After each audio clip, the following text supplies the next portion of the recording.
Okay, I have never played Battle for Wesnoth before. I've never heard of it before. I guess it's been around since 2003. It's free and has been updated repeatedly for a very long time. I don't even really know what genre it's in, so this is completely blind. I think I need a mouse and keyboard for it, not a controller. I have no guidance as to what I'm doing here, so I guess I'm just going to go into campaigns. Battle training. Okay, that seems like a good thing to start on. Two-part tutorial intended for people who are new to the game. Part 1 will teach you the basics about movement, attacking, healing, and recruiting. Choose a hero. Both heroes play the same. Okay. Conrad or Lisar? Let's do Lisar. I like the red cape. Standing on the keep, your mentor Delphador is on the east side of the river. You can move the mouse over unit to see a summary of its abilities and stats on the right of the screen.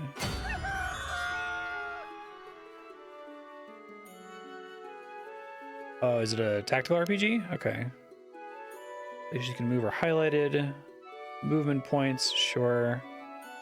Hexes. Got it.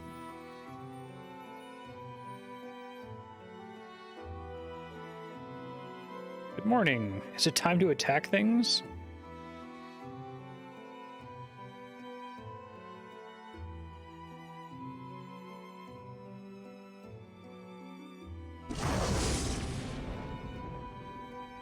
Quintain. You have 32 hit points on a sword.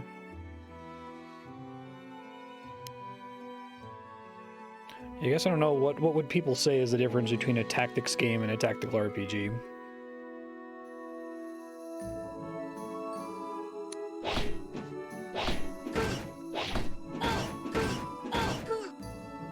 Hey, it's fighting back. Tiny golden crown above your leader indicates she's a side leader. Lose if your leader is killed. Use up your turn. Dummy gets a turn? Okay. To complete everything you wish to do, click on end turn. The other side will make their move. Got it.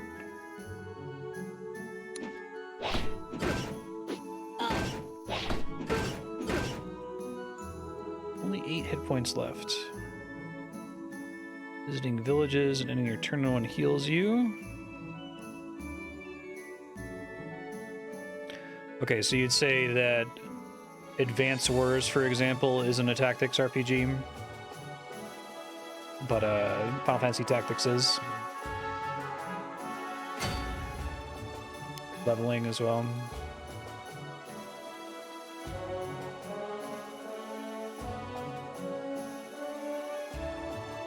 Villages provide the gold needed to recruit units. You gain 2 gold plus 1 for every village you own.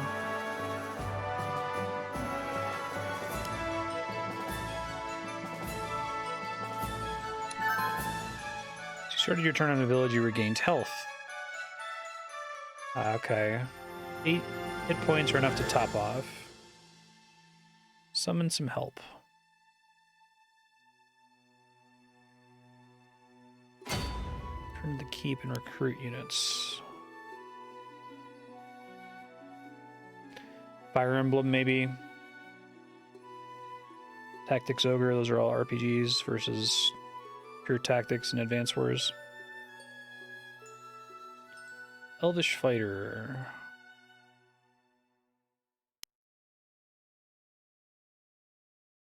Recruit. Okay. I like the sprites in this game.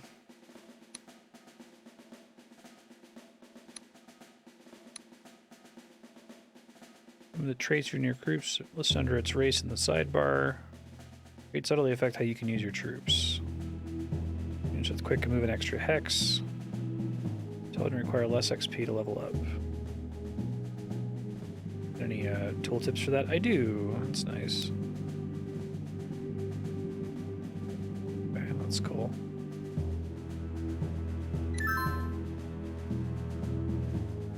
Unit doesn't do anything in return, it slowly heals.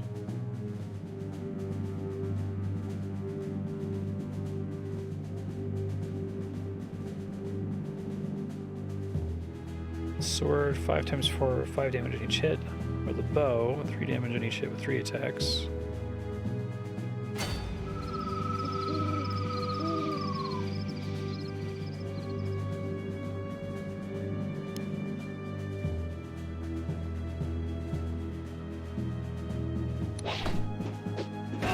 The bow also keeps me from getting counterattacked. Range attack with the bow would have been safer. Okay, but I guess I was already in range of it. Okay, that makes sense. That's kind of cool.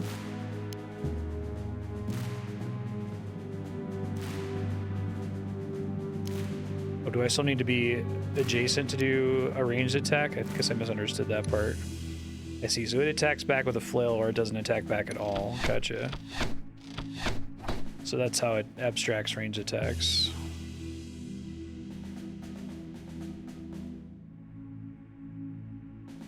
Okay, it looks like I did that right accidentally. Calculated.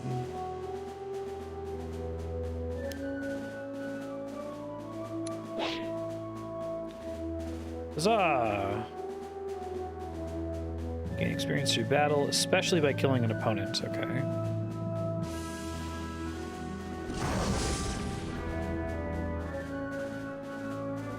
Enemies only attack if you're a single tile away. With carry, you should be able to kill them one at a time.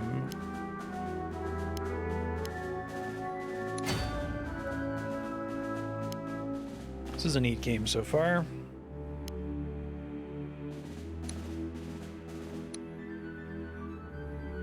I don't know how money works in between different stages.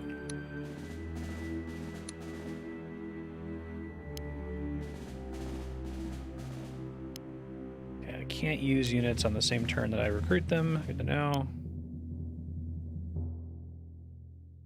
A little red dot means that... I don't think I realized they could move. Okay.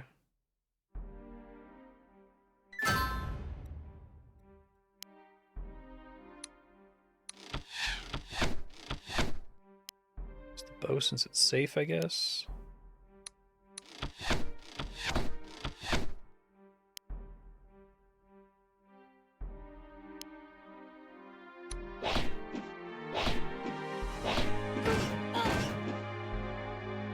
Yeah, that's cool.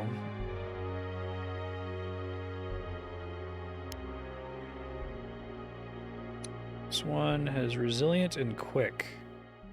More health, more move, less HP. Okay.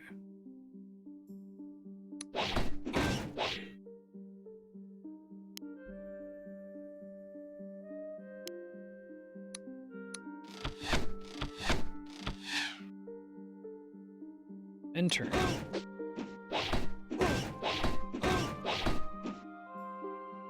Pull back wounded units to villages, recruit more if needed. Okay, take care of units the highest XP. I wasn't sure if each scenario was going to start me with completely brand new characters in this or not.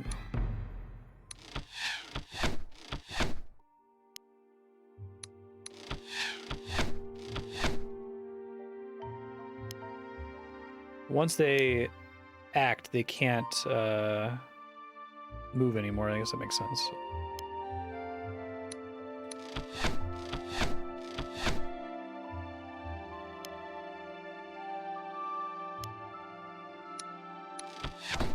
Hey Johan, how you doing?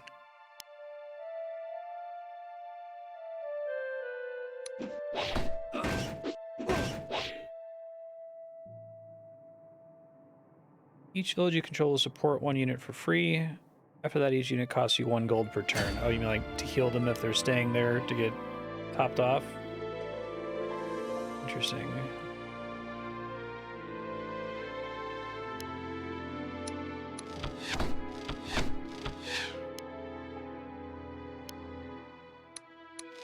This used to be like a browser game at some point. I'm just curious why it's free on Steam. You think they'd like at least charge a couple bucks for it?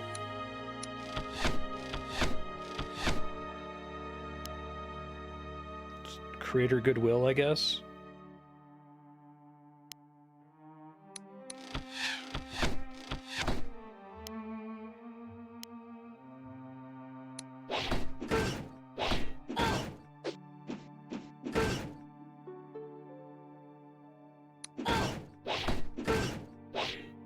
That was close. Your victory notice the map will be grayed out to indicate the scenario is over. This is called linger mode. You'll still be able to examine the final positions and end state of your troops. End scenario. Okay, cool.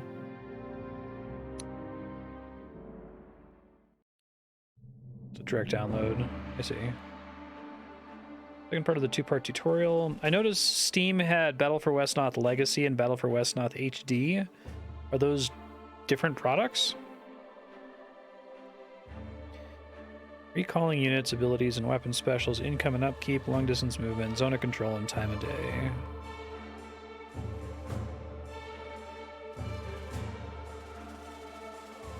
Orcs have encamped across the river. This is Elven country.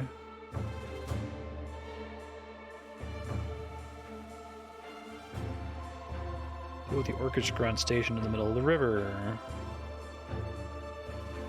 You'll have recruited more units. Oh, interesting. So they have an economy too. That's pretty different from a lot of the tactical games I've played. I guess maybe this is closest to Advance Wars.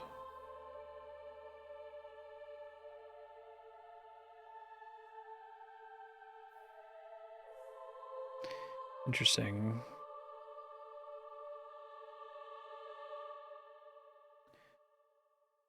Middle Island is the key. It has a village for healing injured units and forests in which we fight as well.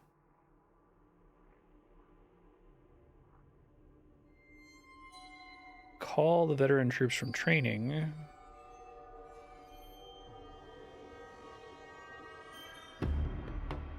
Unit has too little experience. Oh, because it costs money to do that. Okay. Oh, that's kind of cool. I like that concept. So it adds a little bit of permanent progression, which is something that's missing from Advance Wars.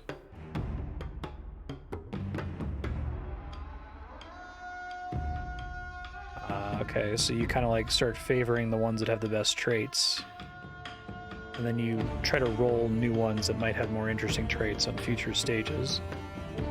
That's cool. Elvish archers and elvish shamans. 2 archers, 2 fighters, and a shaman.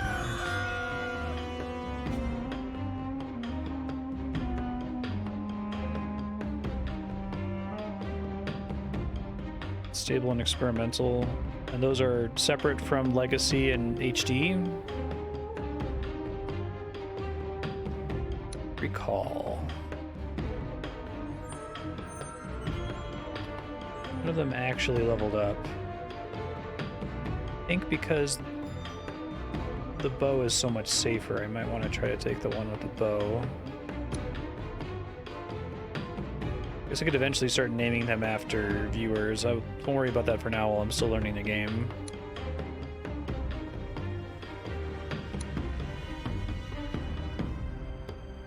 Do I have one here already? Elvish Champion.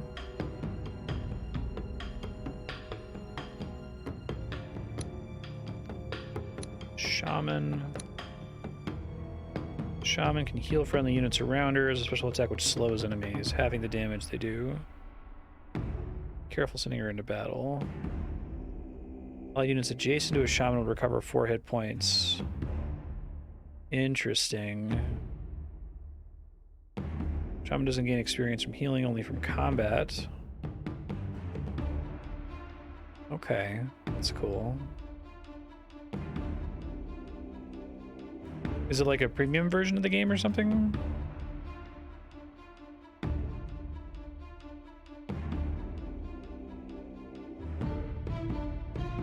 Slow special on her entangle attack. This attack hits an enemy, it will have the damage they do for 1 turn. Other weapons include first strike. Okay. Cool, got it.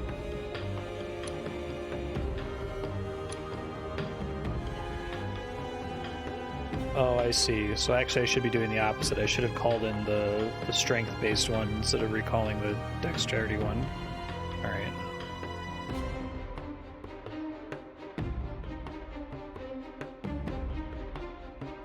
I see.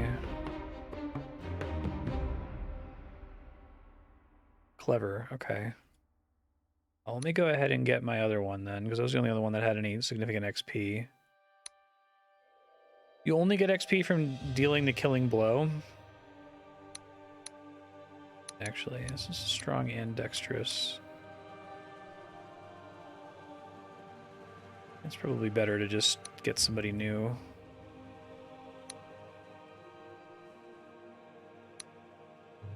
It's hard to say though. It seems like it's hard to get lots of XP. I'll take this one. Resilient and quick are both pretty decent. I'm guessing this cancels out the quick, so it just gets to move more.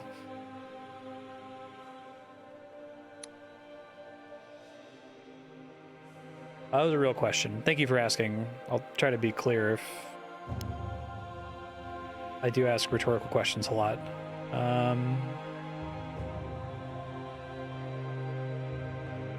Terrain, forest. Okay. So you get like a defensive boost for being in good places.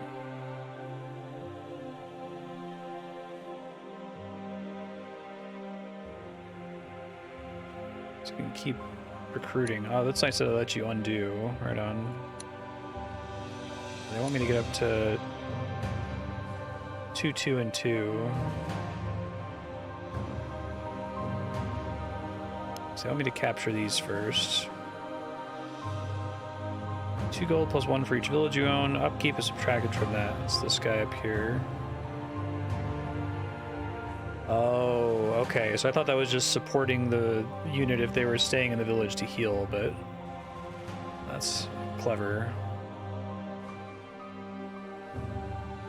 Got it. Okay.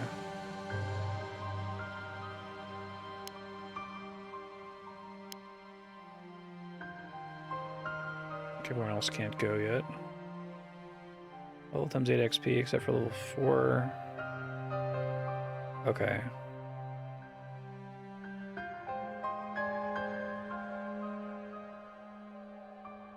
I see. Thanks for the tip.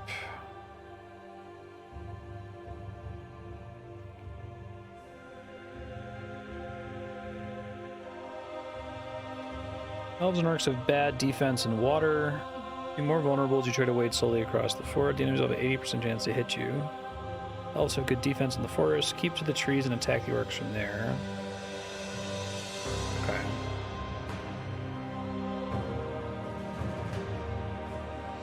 Defend the banks in the village there.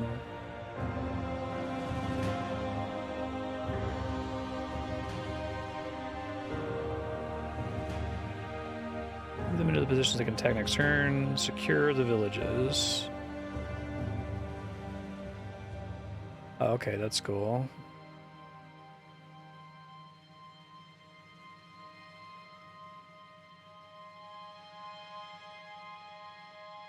Keep your leaders safe and protected in range of your keep. Tide of battle can turn quickly. You don't want to find yourself cut out from remaining reinforcements. Can I just not control this? Oh, Galdrad's the tutorial NPC. That's why I can't control him. Okay. Got it.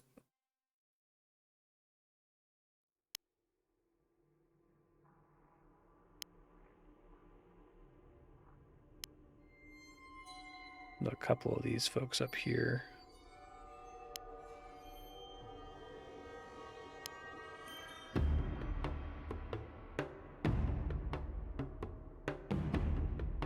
Upkeep, I'm currently losing 1 gold per turn, right? Okay.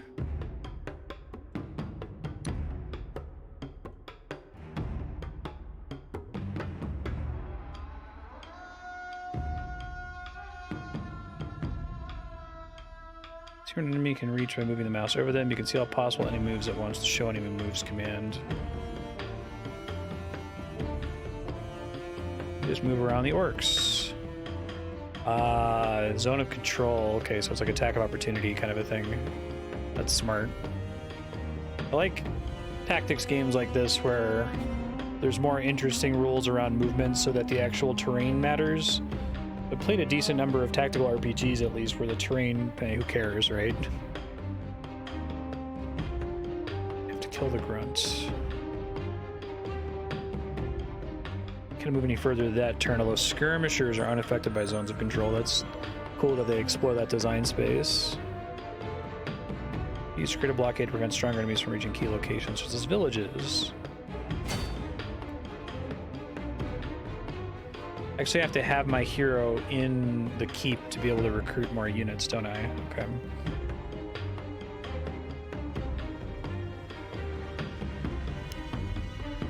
Claim this guy. We're at 0, which is good. Okay.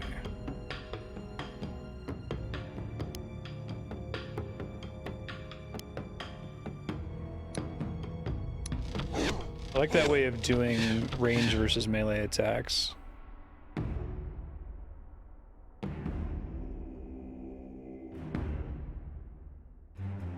Got it.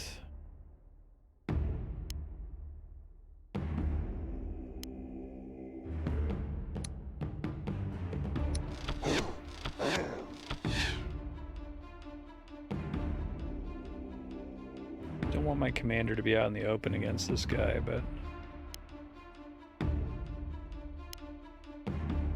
Tangle doesn't get a counterattack, okay. Hope you have a plan if I miss.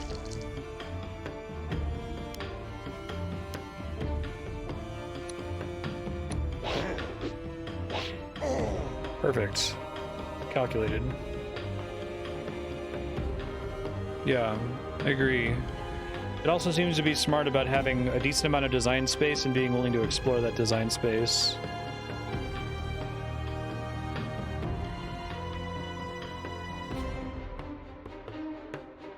I guess to me it makes more sense to focus on a smaller group of more powerful units, but...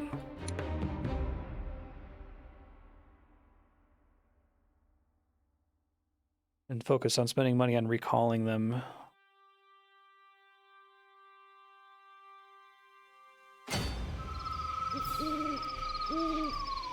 We can reach it this turn, right? That's fine.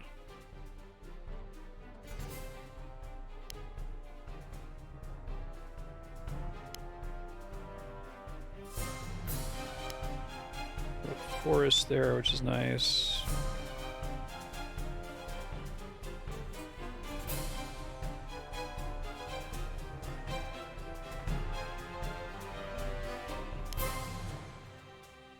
Can I send any of my other units back to the keep to recruit more people, or does it have to be my commander?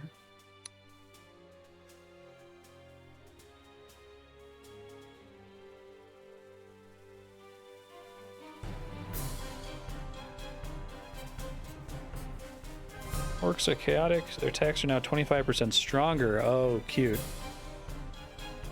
You are lawful, stronger by day and weaker at night. Warriors are neutral. Cool.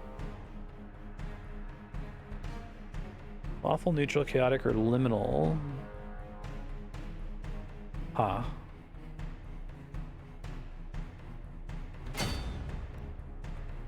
Okay, gotcha. Liminal, like, crepuscular. I don't think that's a thing.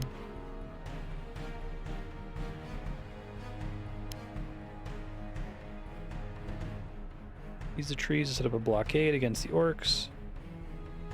You can only come across the bridge one by one without wading through the water. Securely in a terrain with good defense. Gotcha. That's cool.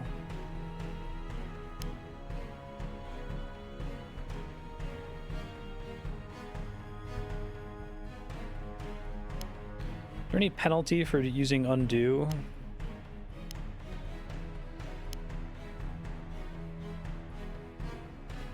Seems okay for now.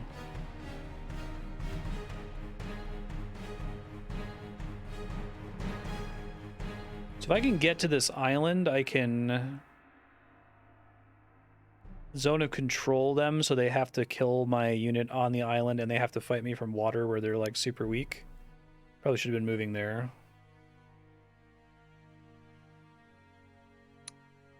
We'll see where that orc ends up here. Nice. Choke points.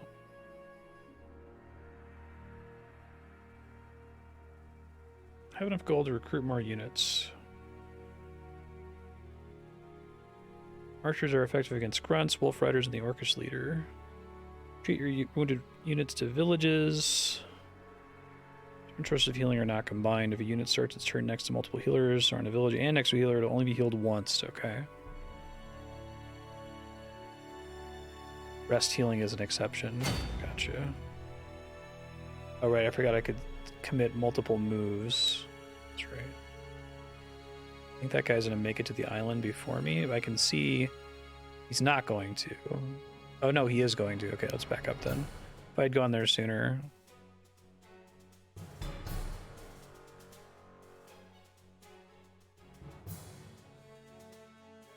Yeah, that was real. Sorry, I can try to say to chat or something. If it's a direct question, you can generally ask it. If I'm, like, pondering, it's... If I say, like, how does that work?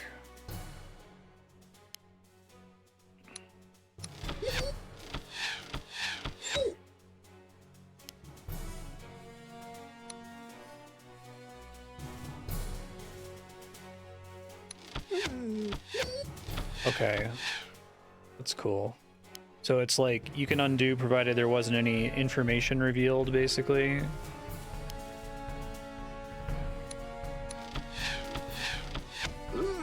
That's cool. I wish more games would do that, to be honest. So I feel like games are able to programmatically know whether information was revealed or not.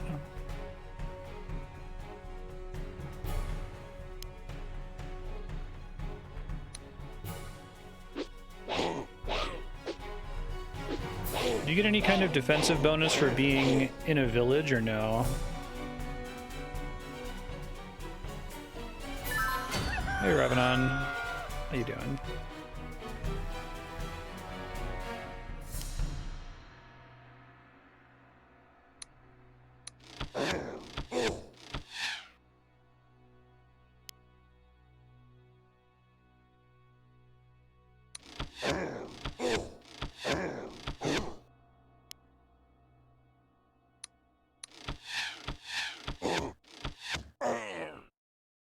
Nice.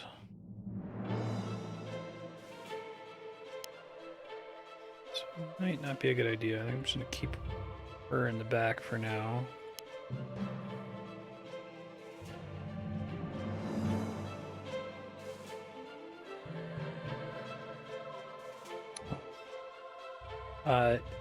Is there a way for me to review the... Okay, it's when I'm moving that I can see the defensive bonus, right? That looks like a forest and the village are the same bonus.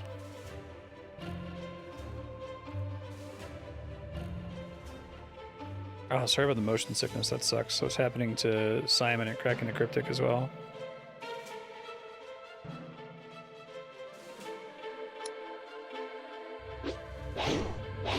Ooh, yikes.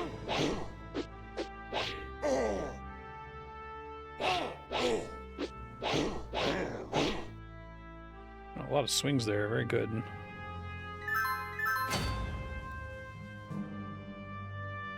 Okay, so I'm seeing the value now of retreating to the village to heal.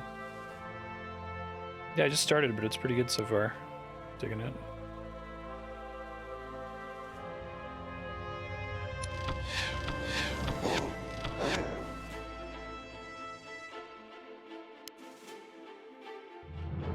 So I'm gonna have 2 units on the same tile, which makes sense. I can't... I'm seeing that I can't do a partial move and then finish their move if I had remaining movement squares. Oh wait, maybe I can. Okay, never mind. Misunderstood. Let's wait to do that until I'm pretty sure I'm gonna get the kill, I guess.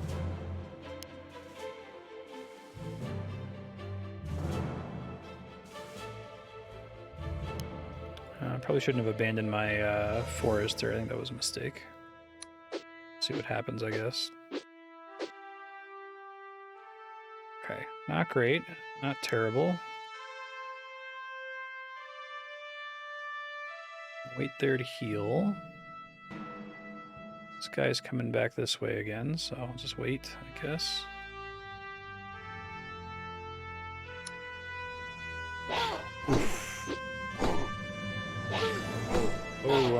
my shaman's super dead. She doesn't heal herself, does she? Guessing no.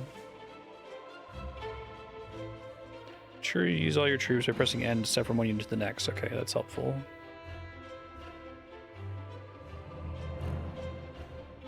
And no longer selects a new unit.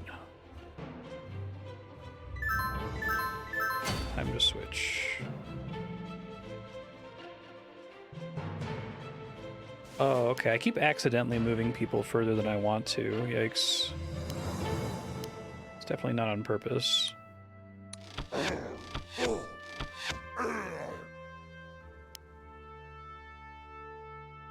We should have had him do the bow attack there first.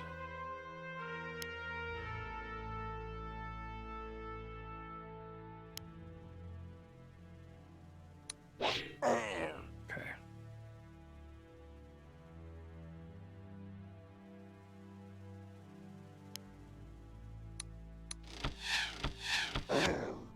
Unfortunate.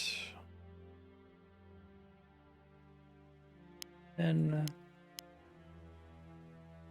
think we stay here.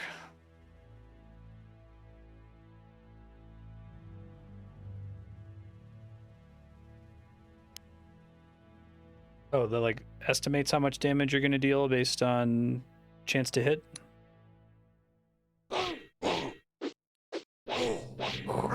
Cutting it real close there, yikes.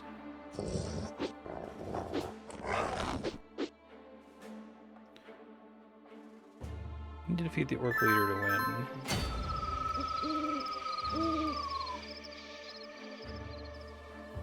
Let me see.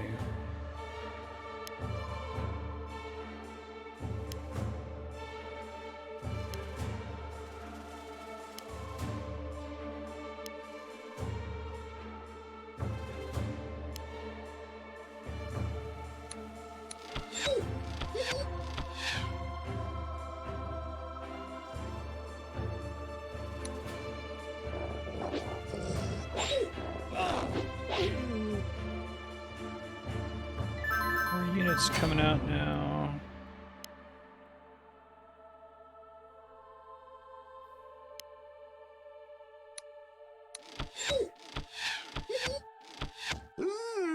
Nice. A lot of XP for that, it looks like.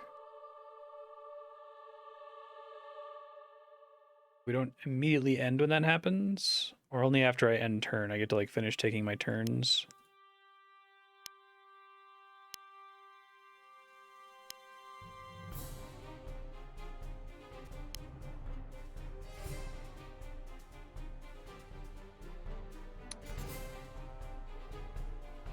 Holding down shift makes animations for moving and fighting quicker. That's cool. They already seem pretty reasonable. This game doesn't seem to want to waste your time. Oh, actually, is this the commander? I must have misunderstood. I guess that makes sense.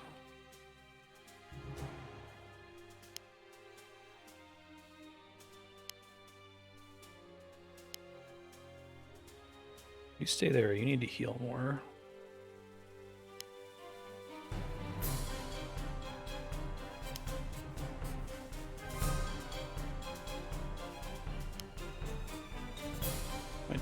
Hang back with that character just in case they take longer to get over here.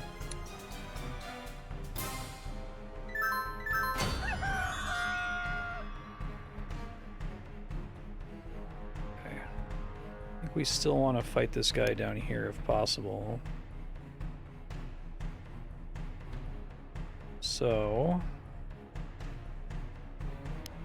look here, you should need to get a heal.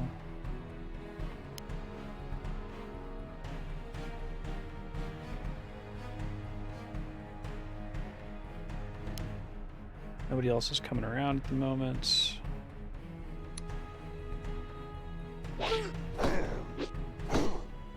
Ooh, man. Scary stuff.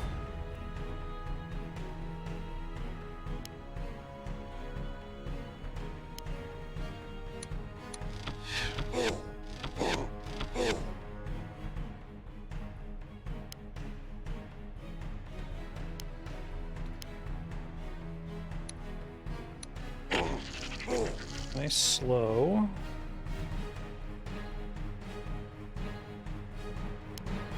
Pretty close to getting a level up, it looks like.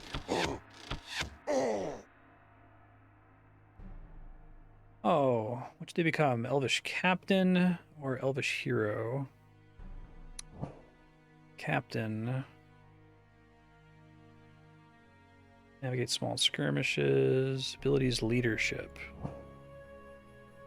All adjacent lower level units from the same side deal more damage for each difference in level.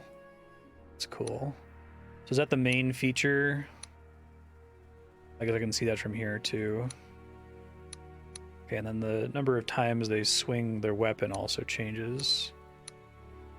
This one's more... This is more like pure damage. This one is more tactical bonus to the units around it, right? Okay. I guess I'll try this one. Since I can't always fully surround an enemy, I can at least try to offer a bonus.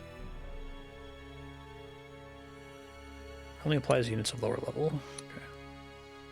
Let's try it. Good with both bow and sword. I have a special ability. 2 less damage than the Elvish Hero, but my ability allows my allies to fight better. Okay, cool. Cool little flag sprite. That's neat. That guy's probably coming up here. I do like that they balance this with, like, I still need to be a little aggressive here.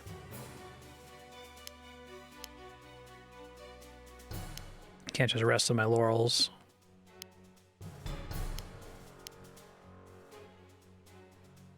Let's see where that Wolf Rider goes. Okay, he's coming to me, taking the bait.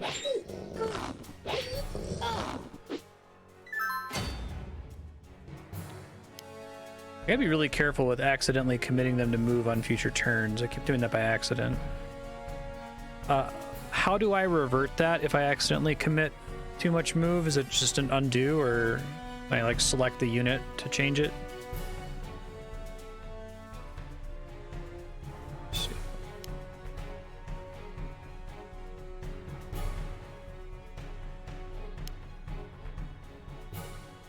Click on them, then click on not far. Oh, he just changed their move designation. Okay.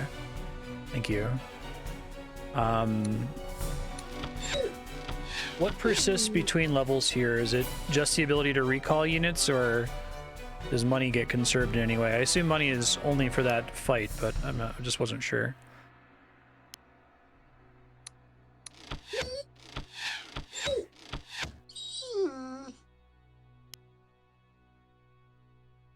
Wolf.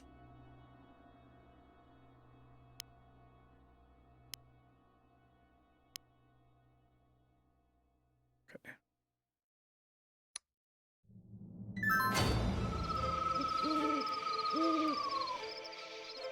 Liminal units. Oh, they are crepuscular. Okay. It's not a direct conversion. Okay, cool. Thanks.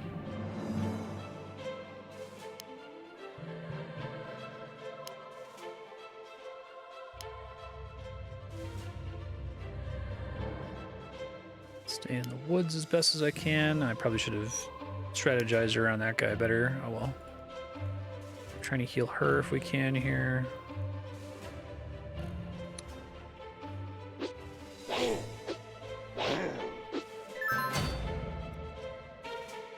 Okay, let's see.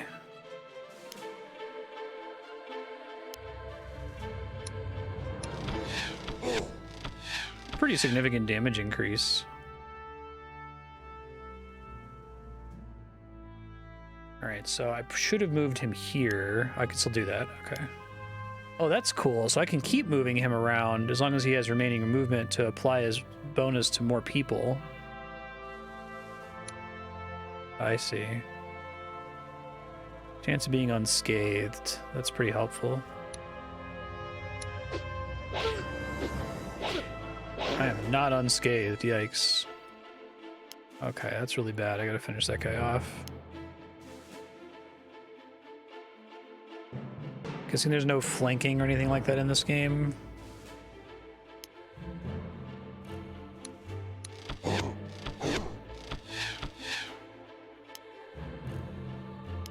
Get the bonus from this dude. Oh, yikes. I'm in trouble. I guess he still gets to attack. Okay. Didn't really want the XP there, but... yeah, I screwed that up again. Oops. You go heal.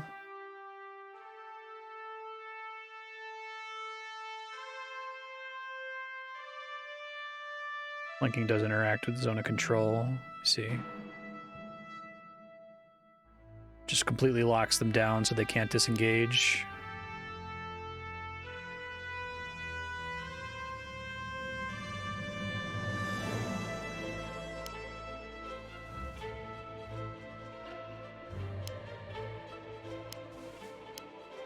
Really like that captain mechanic. It's very cool.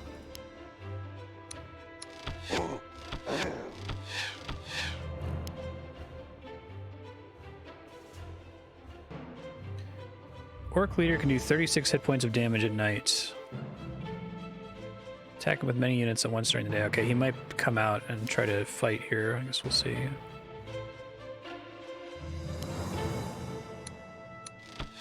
He's gonna get the XP again.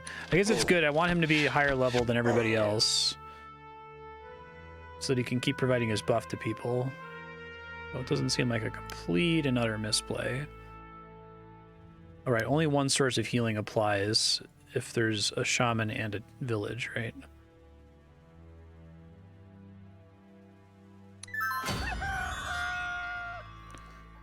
It's daytime now. Who all can get there?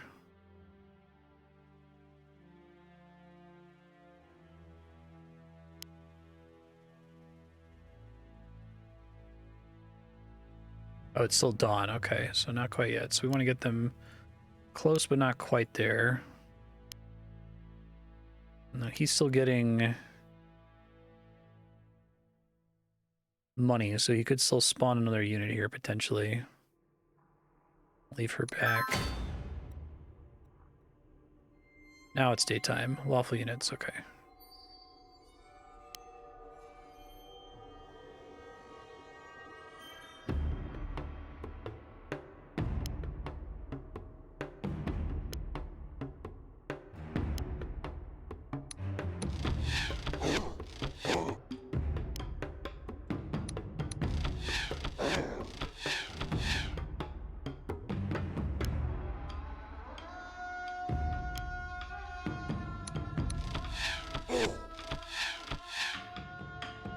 Oh, I should have moved him before doing that. That was a mistake. Whoops. I want to try to slow him, but I want to try to do it in a circumstance where I can get away, which be easier said than done.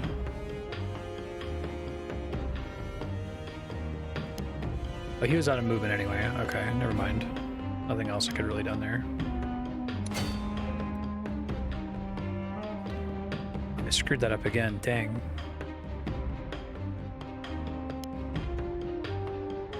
I wish I could see if I had accidentally committed a second turn move to a character.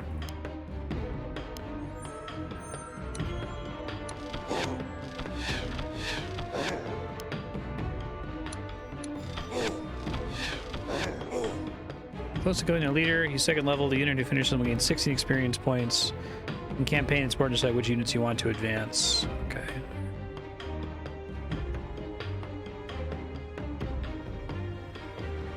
Oh, okay, so I won't carry any of these units over after this, so that who gets the most XP doesn't matter right now.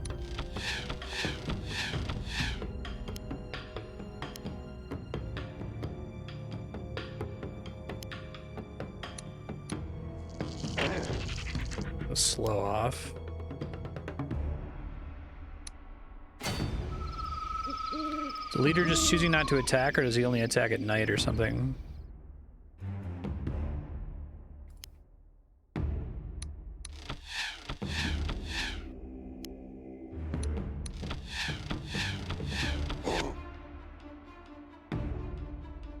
Ranger or marksman. Hide in forest, remain undetected. Enemy units cannot see this unit, except if they have units next to it. A unit that discovers this unit loses all its remaining movements.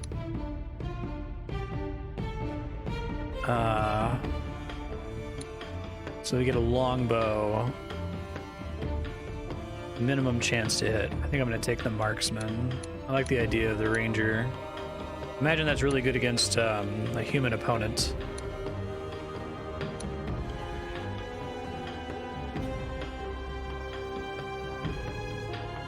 It's me to dislodge hard to hit units.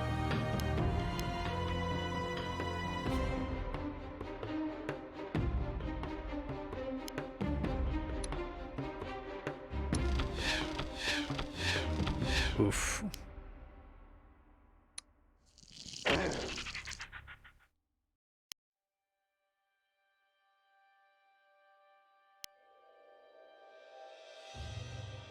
Might not be worth it. Let's see.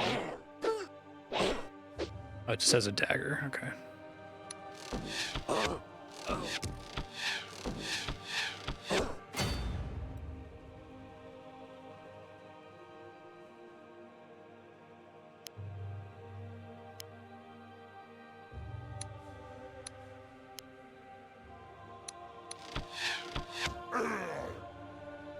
Alright, I guess I'll take the other one that I didn't take before. Ranger.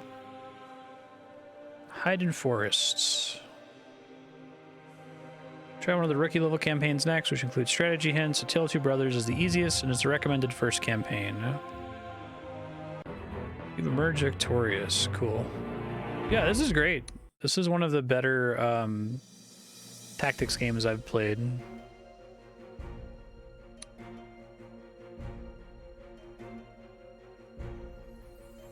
Let's see. Tale of Two Brothers. Oh, nice. You get little laurels when you complete one. Evil mage is threatening the small village of Maugre and its inhabitants.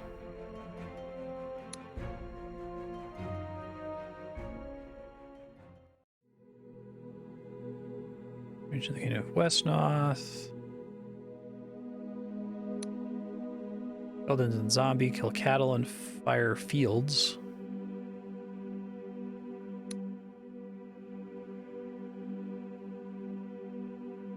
Isle of Alduin.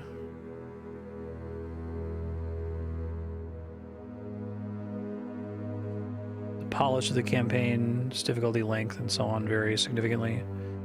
Yeah, Retro Rocket put this on the schedule as just play it for 20 hours and do what I do in that time, I guess. But I think there's one campaign that's considered like the base campaign.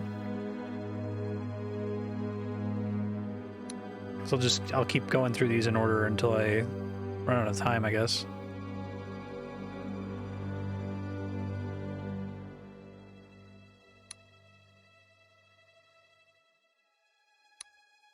Greetings, brother. Welcome home.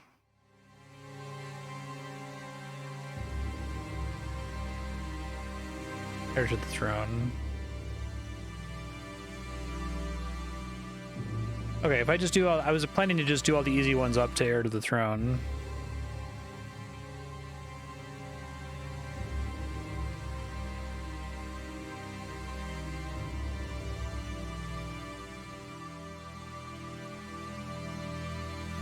Stealthily with a handful of our best scouts and woodsmen.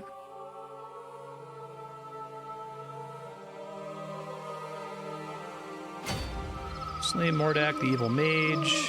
Arvith dies, time runs out. I do like that there's a time limit. I think that's good for this genre. I like it in like XCOM as well. 40% of gold carry over to the next scenario, early finish bonus. So they're really trying to keep you from just like farming, it seems like. Use footpads as fodder to protect your loyal units and attack during the day to minimize the damage your forces take. Going up here. Mordak is a dark sorcerer. These are footpads. They have clubs and slings. Okay.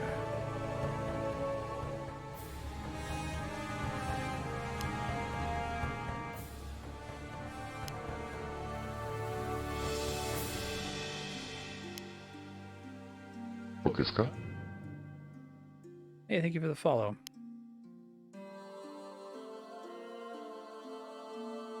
Keep him here. There's no recall. Great. Bowman, footpad, horseman, spearman. Charge. When used defensively, it does double damage. Causes unit to take double damage to the target's counterattack. That's cute. First strike. Let me see.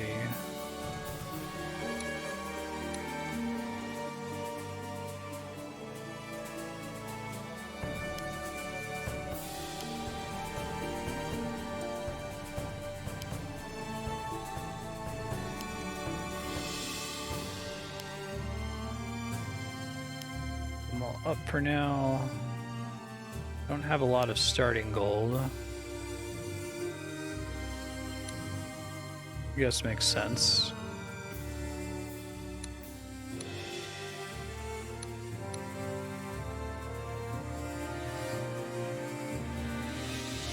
Start with 2 more of these and I'll change it up after that.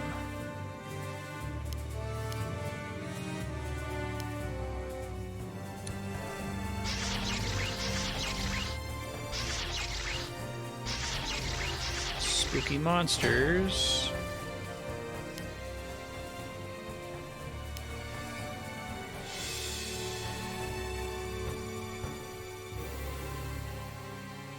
Looks like there are places for me to capture, right? Like that counts as a village. Which maybe be going that way instead.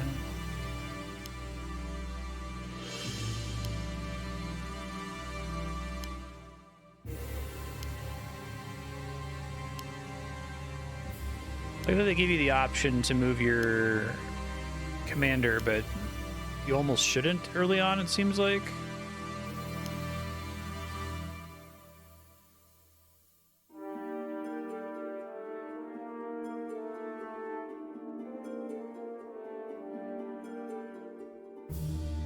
Upkeep.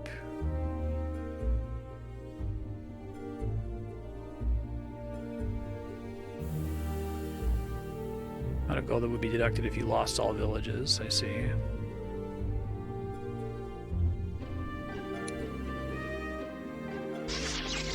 Okay, so they're flying units.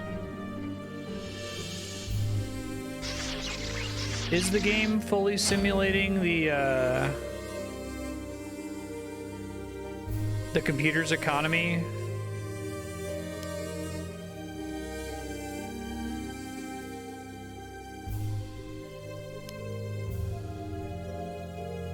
Gotcha.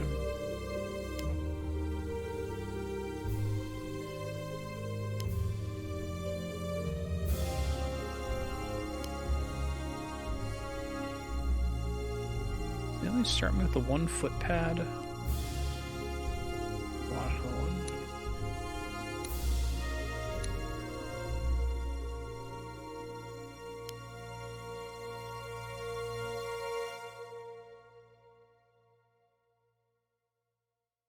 Oh, really?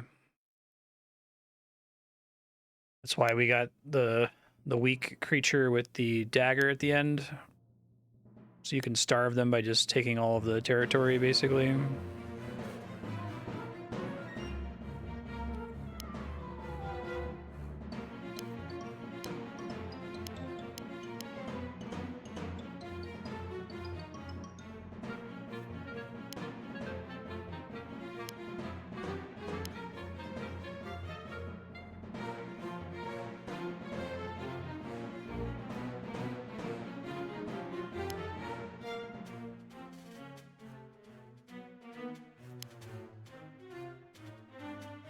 Footpads, look, they have good movement. Okay, I see. I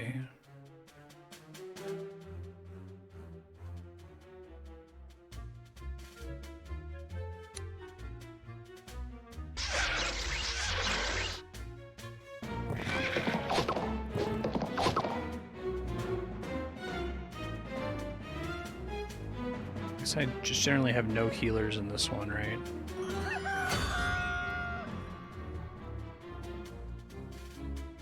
Keep accidentally assigning second turn actions for some of these. Figure out how to not do that. Oof. Ooh, double oof.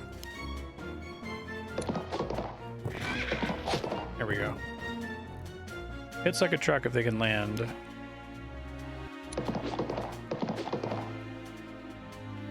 No melee response. That makes sense.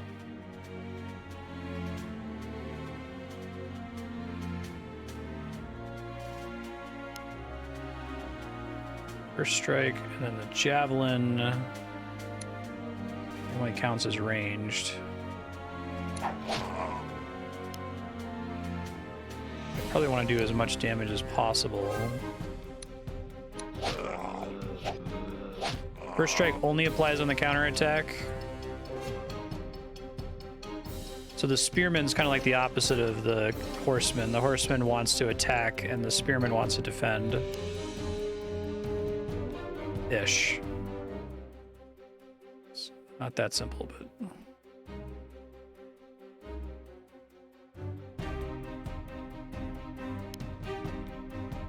I'm gonna try to claim more of these if I can.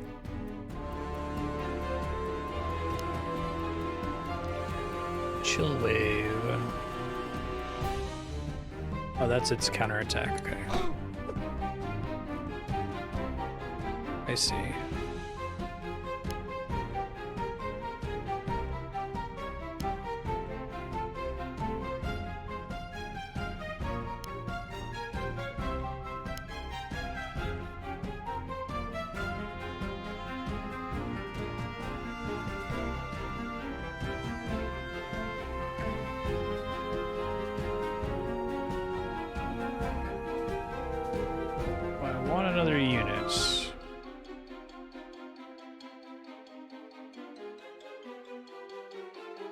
Oh, interesting. Okay, that's a cool interaction. I didn't think about that.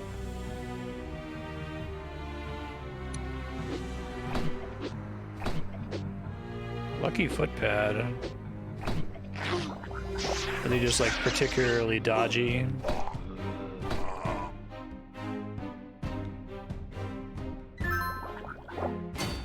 See, an enemy unit landing on a village is bad for a lot of reasons if I can't kill them quickly. I see.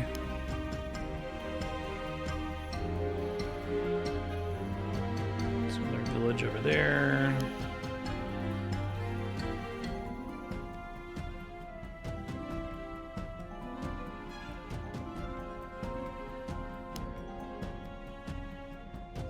Probably want this guy to heal, actually.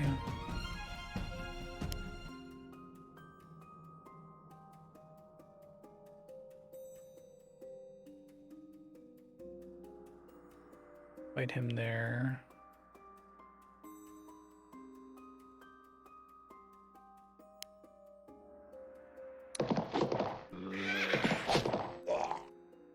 Nice big hit.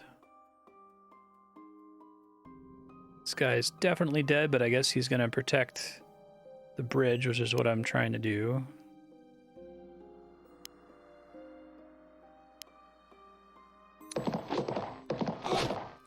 Struggle to actually land the hit there, it seems like.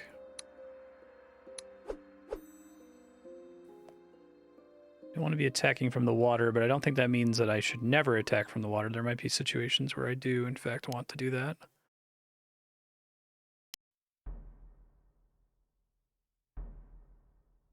Who do we still have to go?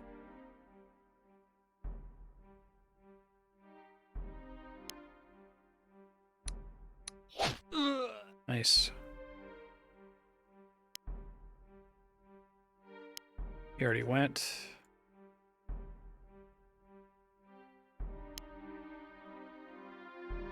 Probably try to stay in the forest here.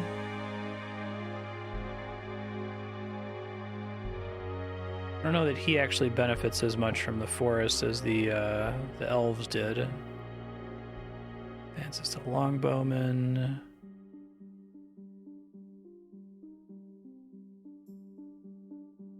Oh, okay, so units do have individual terrain modifiers, but then there's also like racial modifiers that are more general.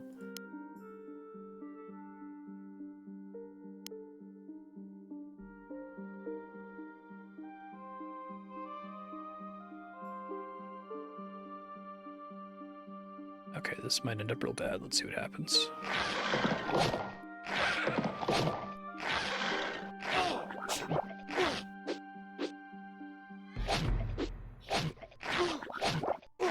Nice.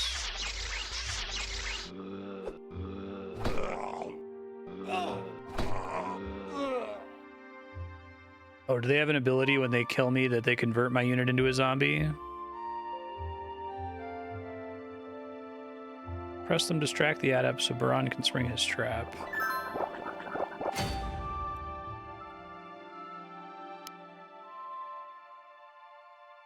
Definitely need to be making more units, I think.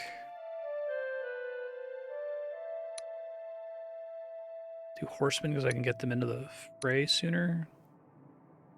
We could have done this last turn. Let's do that for now.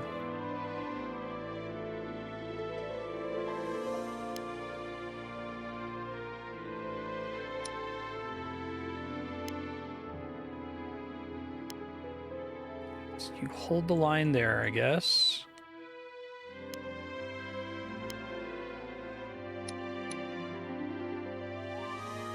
Dude, are nigh immune to our weapons. Let's see. Oh, okay. Every elf unit has their own terrain defense table, but they all suck in the water and they're all good in the forest. Gotcha. So it's not that there's two different modifiers, it's just elves tend to be good in that. Okay, I see. Thanks.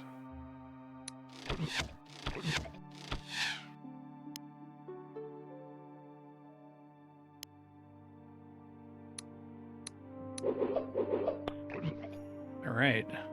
Some XP.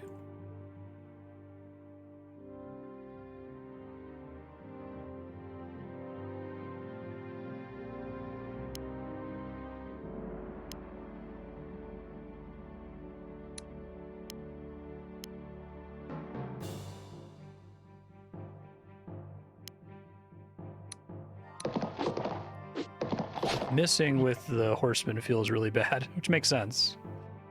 Get this one first.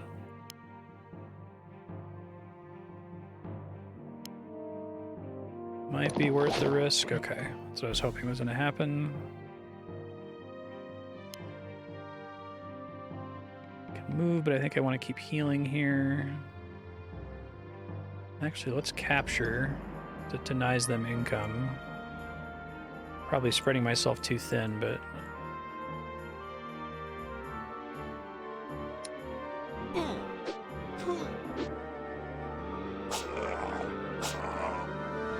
Guy's dead.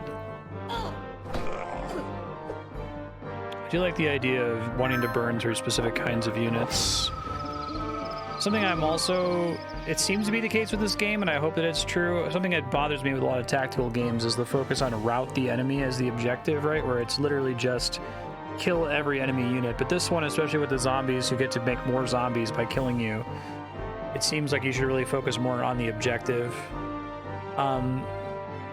Where do I review the objective again? It mentioned that there was a button for that. Oh, there. Long search is over. Defeat Arvith. Oh, is I lose. Slay Mordok. So it's just kill this guy. I can get people over to him. Start that process.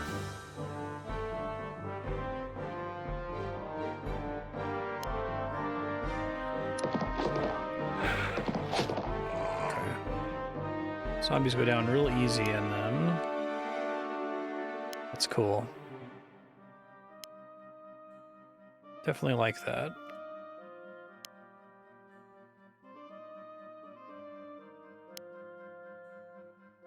Some heals in here. Horsemen in. You all don't need to be down here anymore.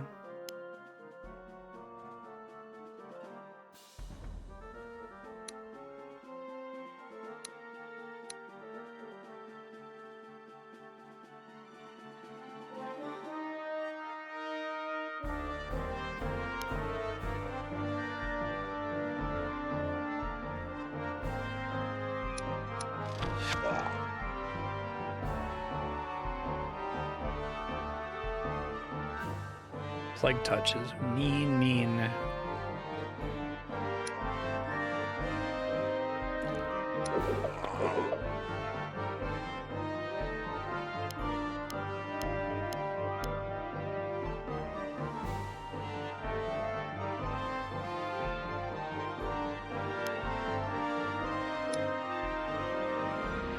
Most likely to actually land. Yeah, let's do that.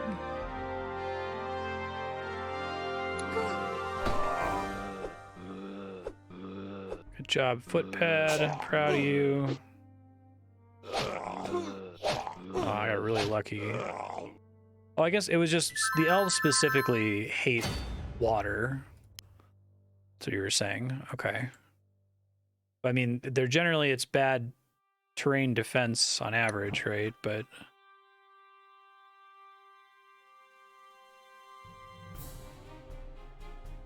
let's see.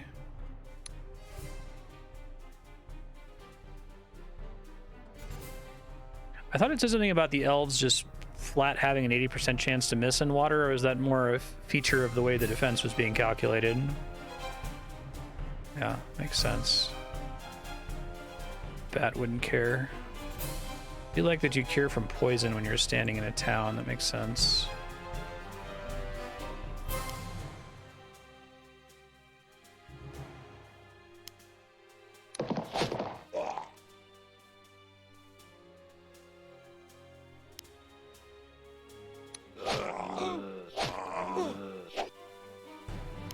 Not so great. Not so great. Finally. Hope for a kill here, I guess.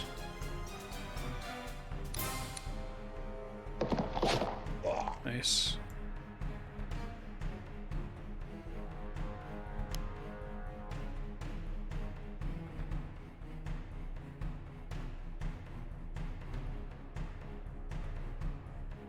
Okay, I think I misunderstood. So it's because they have a 20% defense in the water, that means they have a base 80% chance to be hit.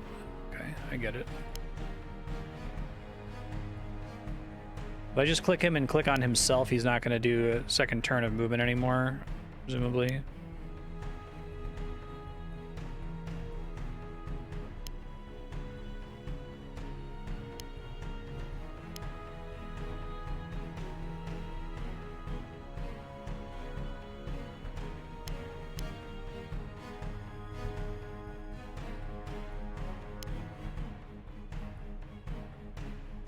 Staff for 5×3. Just gonna chill with him there. Does the enemy commander tend not to ever try to attack intentionally on their own turn? It's like for defensive reasons. It's probably overkill, but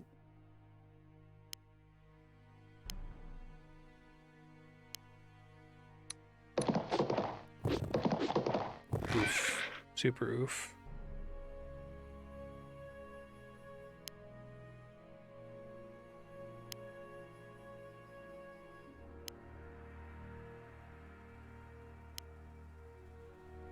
Let's get another small heal on that guy.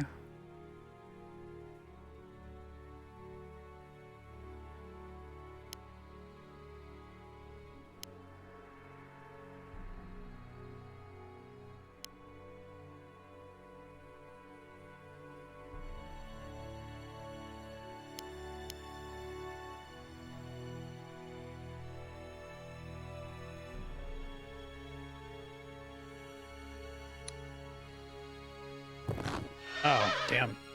So that was smart.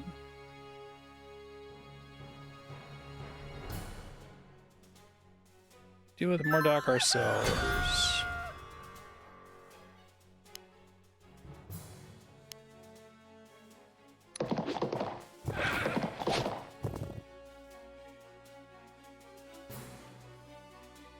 Take a lot once the hit lands, but getting the hit to land is a bit of a challenge.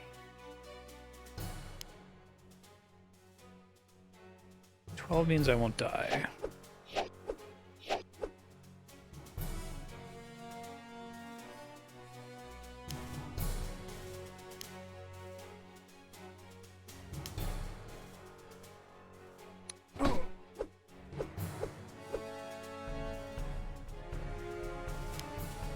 My archers are less good against the mage.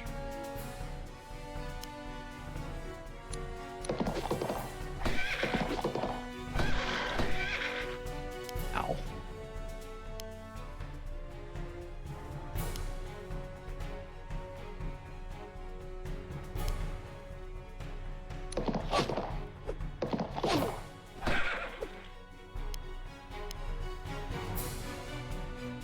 could die from that.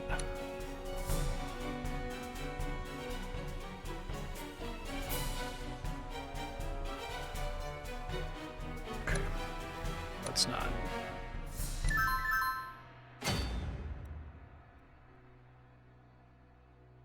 Who has the most XP here? It was actually the little guy who died a second ago. Oops.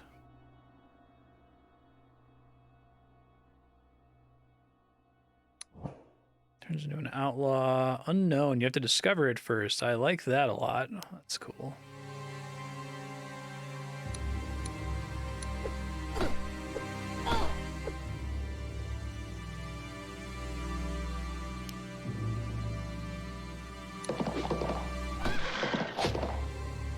Arg. Great club work, no notes. Sorry, now that I've played more, I think I can ask the question again about XP and understand it better. They get XP for kills, and that's the bulk of the XP, but do they only ever also get XP when they deal damage? Or do they get like a flat amount on an attack action? It seems like it's really hard to level up shamans if they do almost no damage. 21 remaining gold, early finish bonus.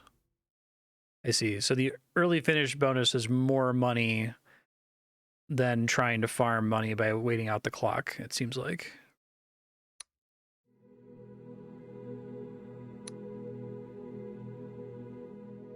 Searching for Baran.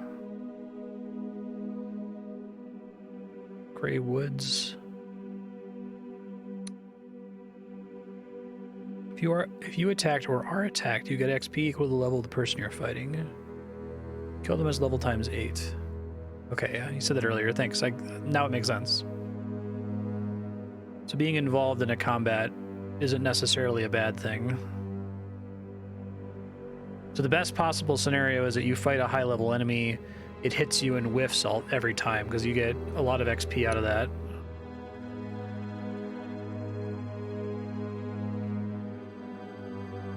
Gray Woods.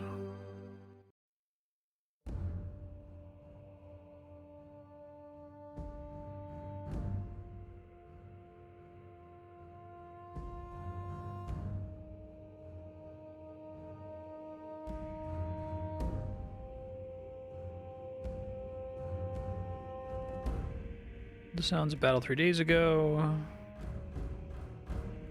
Brother is the prisoner. He's also a necromancer.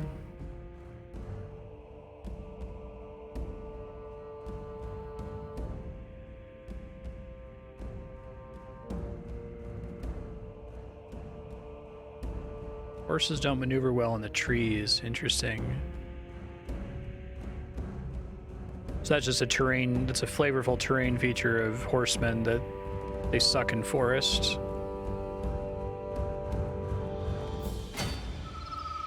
Cute.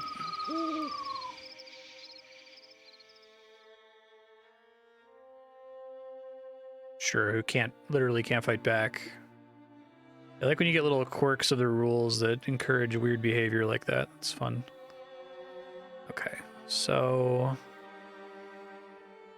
I kind of want to level up this footpad, even though they're kind of supposed to be fodder.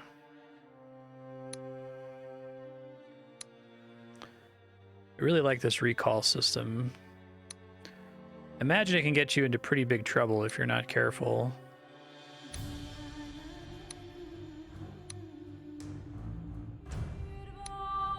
Anybody who got a significant amount of XP, I think.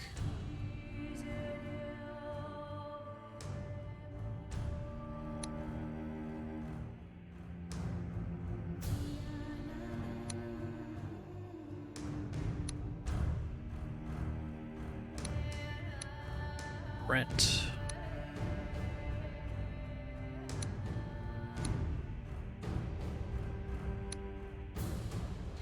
Ended up with enough money last time. I feel like I can just do all recalls here.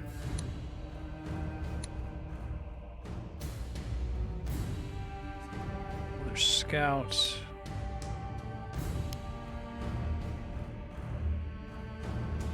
.30% in the woods, I see. makes sense. How does the cost of recall scale with the level of the unit being recalled?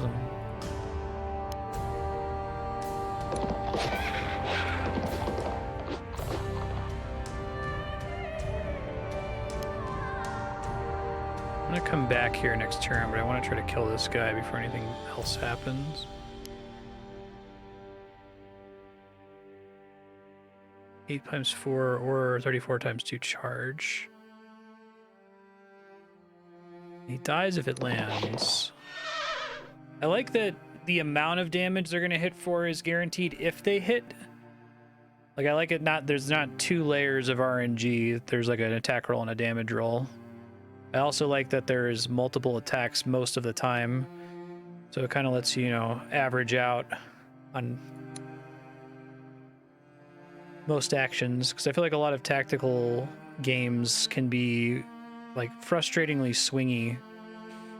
Your infamous XCOM turn, you desperately need to do 1 damage and 3 guys just all happen to miss because they only got 1 chance to attack each. Let's head back here.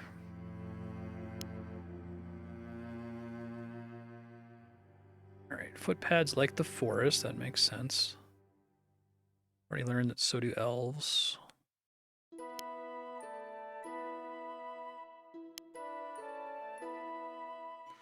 So it doesn't treat path as a distinct tile, it looks like. That makes sense.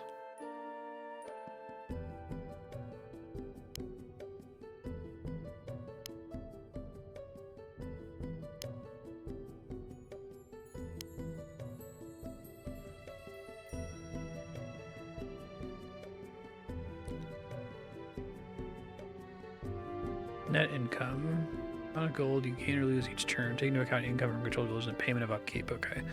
I kept thinking this was that value, and I'm like, that doesn't make sense. But that doesn't make sense either, but now I think I get it. Okay. Let's recruit now.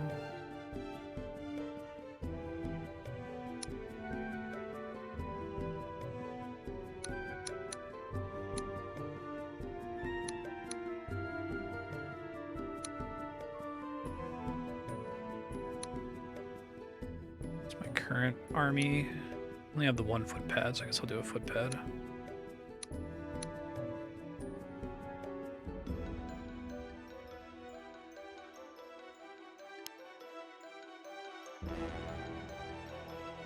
Gonna be this brazen this early. Let's see how this plays out. Ooh, yikes. Ooh, big yikes. Ouch. No, me gusta.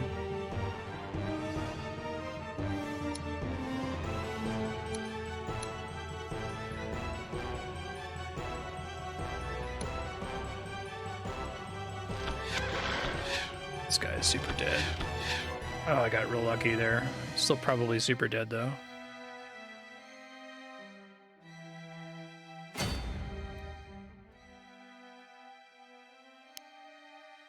Accidentally told someone to go further than I wanted them to again. Oops.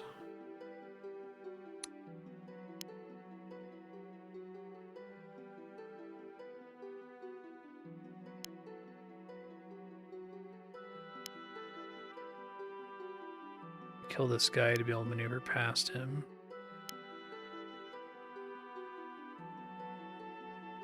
Both are bad for me. Okay.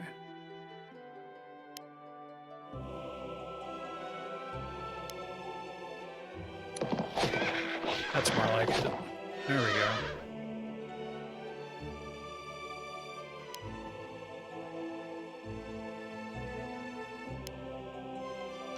I already got screwed on the second turn move, that's right.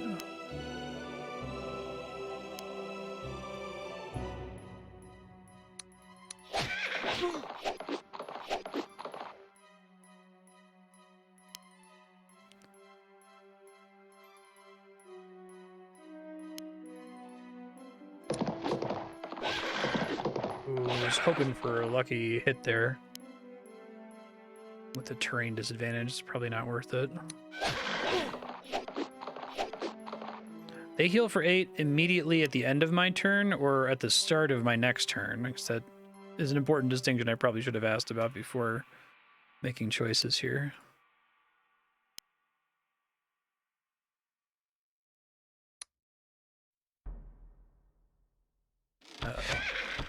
Start of my next turn.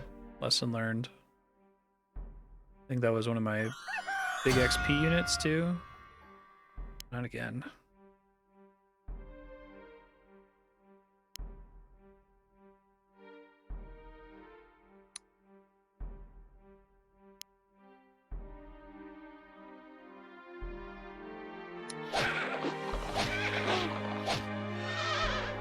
Not bad. Accept healing by level up. Okay. I guess I would have made that decision differently if I had remembered that. Oops.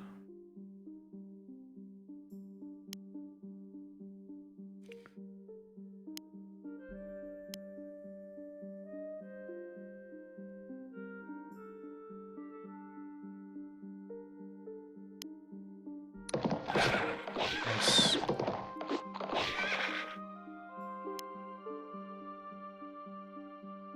Not enough to get a kill there.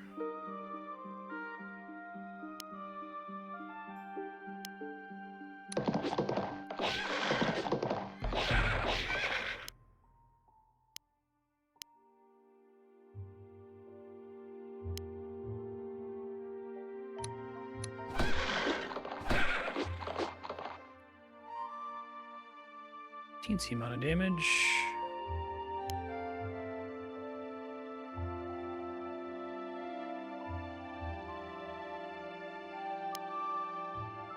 Body block that elf up there.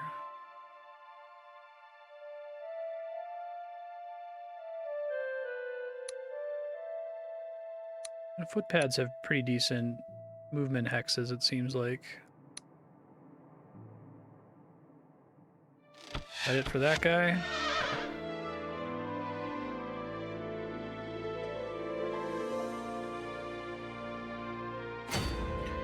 Not making very good decisions here. I feel like I'm learning, but need to do better.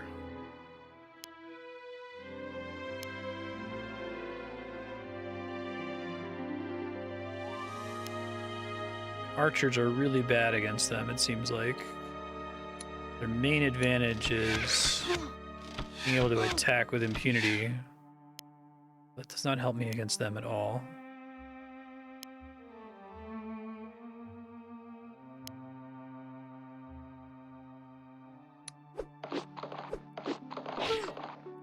I like the very direct relationship between terrain defense and hit chance. I'm guessing there's some design space for characters to get like bonus hit chance, where I can't just rely on if I go somewhere that says 70% terrain that it's a 30% chance to hit. I'm sure there's some like class or something where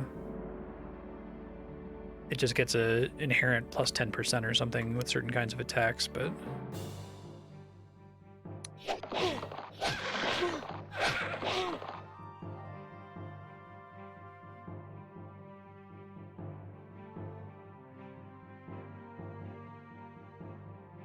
probably still fine. See how this turn goes. Wow, that guy has a lot of movement.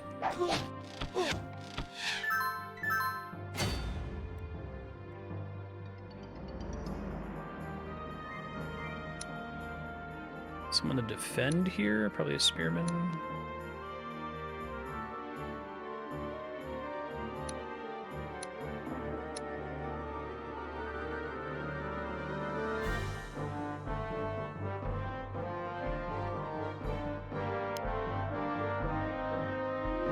And 40%.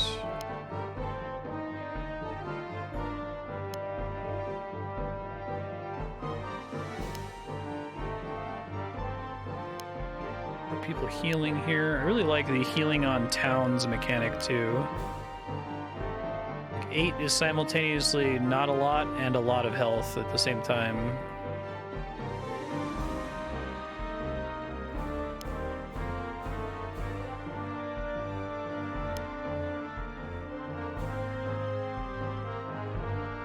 I need more. Yeah, he only has the 1 hit point, so more chances to land is more important, I think. Stop him from healing was the objective there.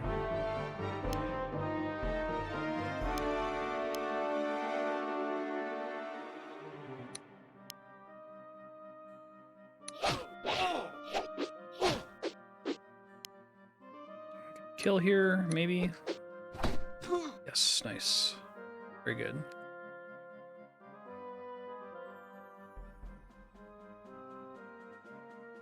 Everybody.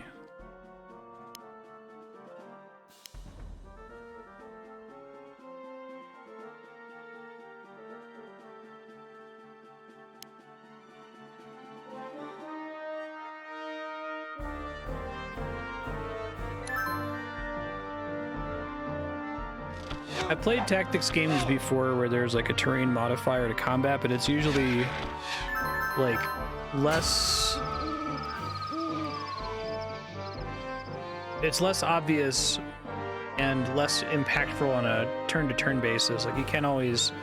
You can just know, oh, okay, I'll be slightly more defensive if I attack from a forest, but knowing exactly the percentage chance it's going to reduce the chance enemies will hit you is really, really nice. I wish more games would be willing to be that abstract with it, right?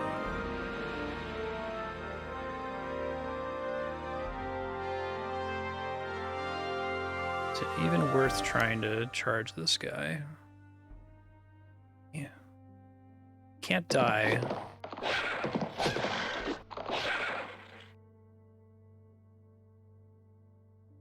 He has 11 hit points left. Okay.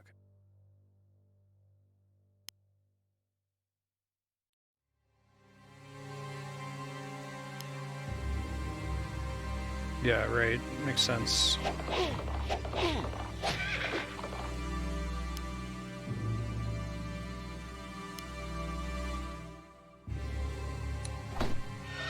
Beautiful.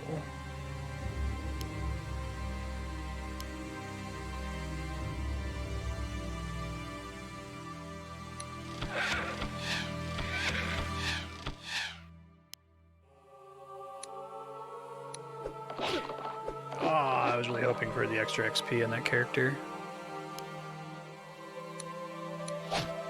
Nice.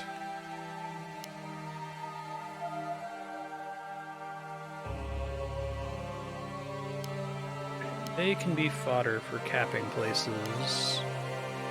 I should have moved her one tile closer. Well.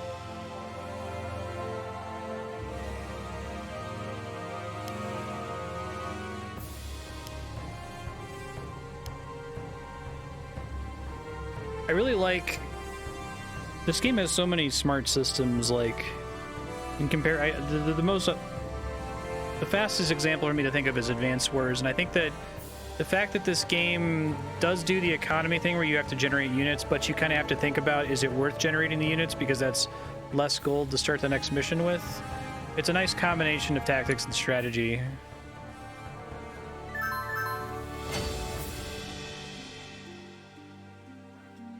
So I feel like a lot of these games kind of have a problem where they degenerate to just overwhelming the opponent with like lots and lots and lots of units and just winning based on pure numbers, which I find dull when that happens. But because I have to kind of gauge, am I winning enough given that the next encounter is unknown? I guess on the last mission of the campaign, you can just go hog wild and spend everything.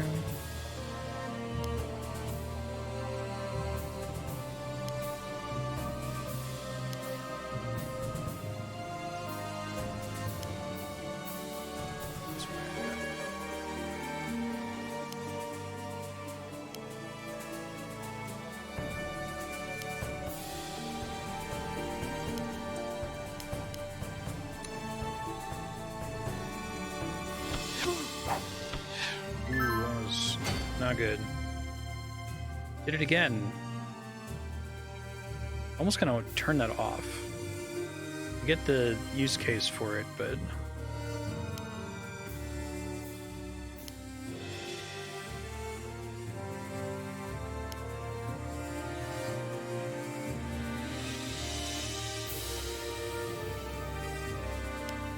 Go hide.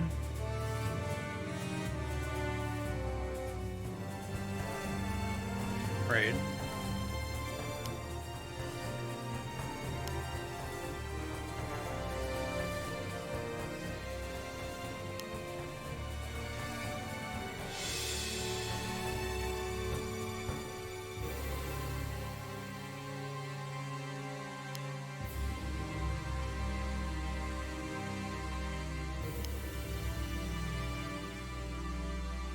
Mountains.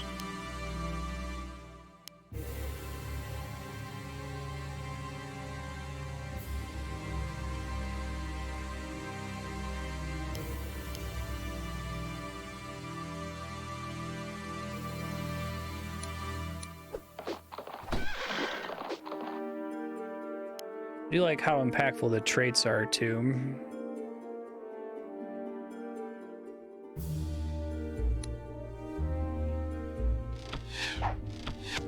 How dare you? Oh, Commander's actually coming out to fight this time. Interesting. Our objective again. Okay.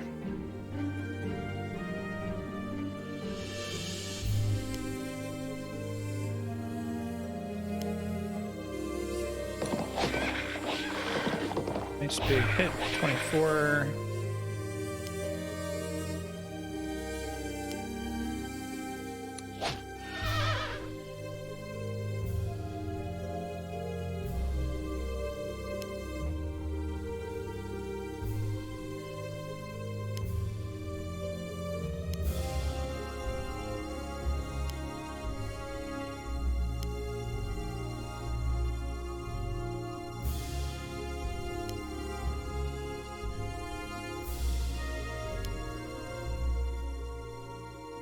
Up as I can go, I think.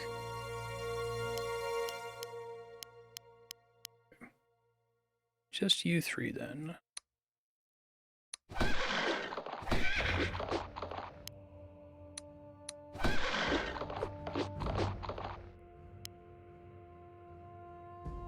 Probably actually gonna run. I think that character is close to death.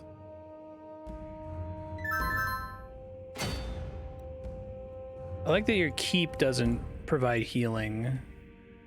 That probably was something they had to think about very carefully.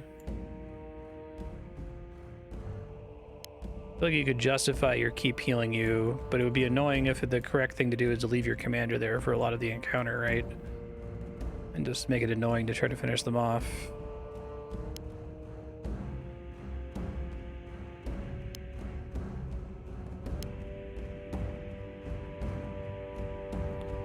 Probably stay put, actually.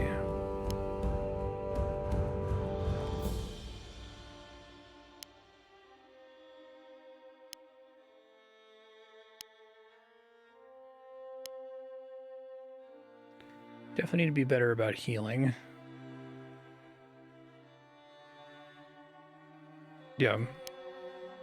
It tells me that they thought about the math and the mechanics and considered those to be more important than the flavor, which I often appreciate, because sometimes developers will do something just arbitrarily, like, oh, I have this idea to make it so that when you're in a, a village, you heal.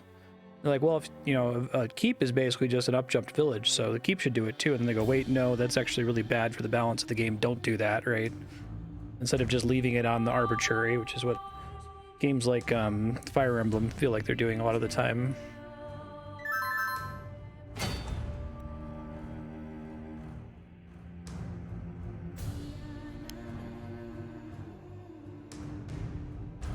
I don't think I realized this. Doing nothing means literally doing nothing. It's not just don't do an attack action, but it's stand still and don't move, right? To get the resting heal.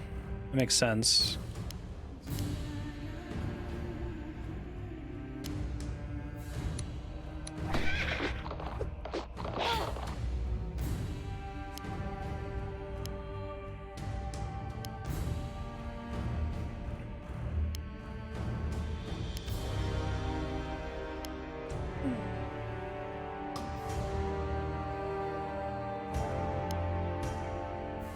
I gotta start moving now.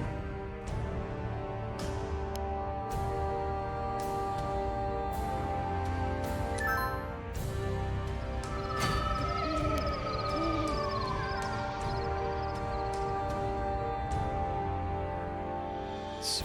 Yeah.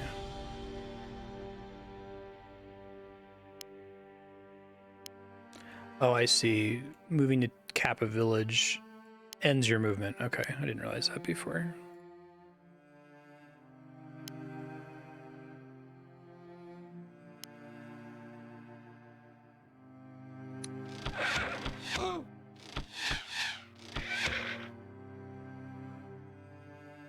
Guy's got 14 health left. Okay.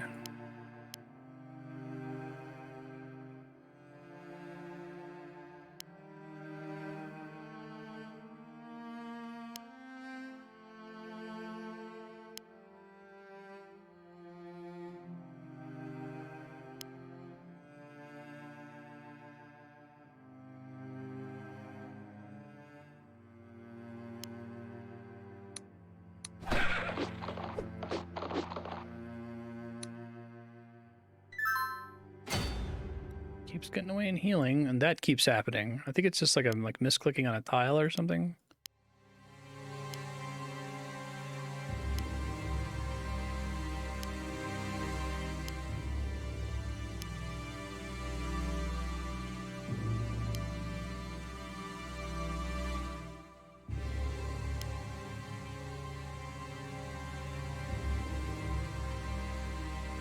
Had they been a few hours slower, I might have covered our tracks without arising the elf's suspicion. No need for the disguise anymore. Do you see now who the necromancers are?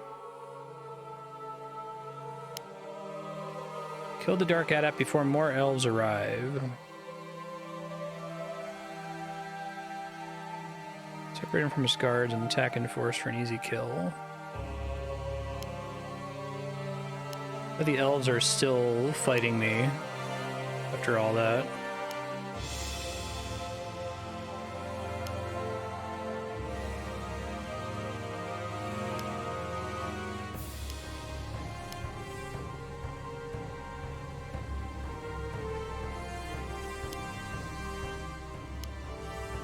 They wanted to end it in the forest there. Oh well.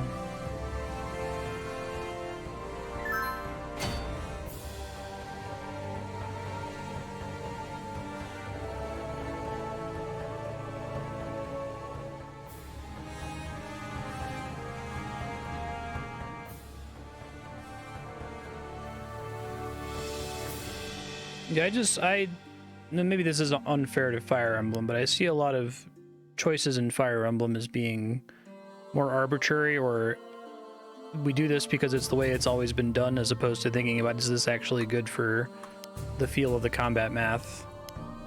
Is this actually a wise mechanic, or is this just the way we do things, right? Submerge. I can see what that does. Can hide in deep water and remain undetected. Okay, cool. So that's using the design space of the ambusher, but to apply to different kinds of terrain. So you could have like someone that hides in mountains, I guess, like a bandit. Cute. Okay, that's probably better. Definitely better. Let's start moving up, because the rest of these guys can deal with this one rando.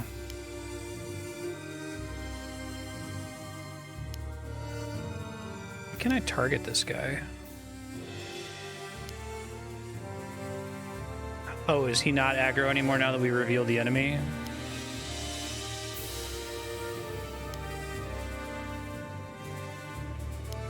I feel like you could do one of each pretty flavorfully. You come up with the concept of ambush, and then you say, okay, what does it mean for someone to ambush from the water? What does it mean for someone to ambush from the mountains? And so on. Maybe that gives you some creative scaffolding to come up with unit concepts.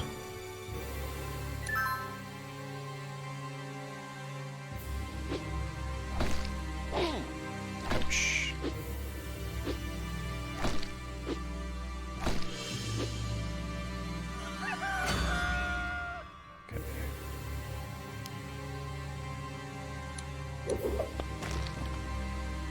Very nice.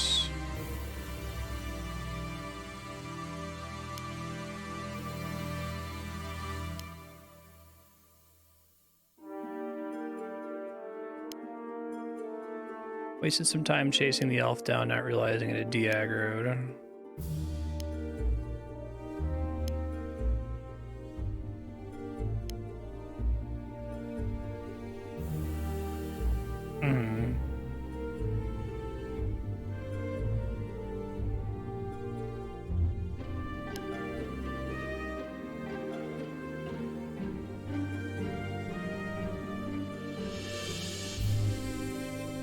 Is PvP in this entirely dependent on fog of war? Because I imagine if you can see everything your enemy is doing, you know that they have the ambush units and know to be careful, right?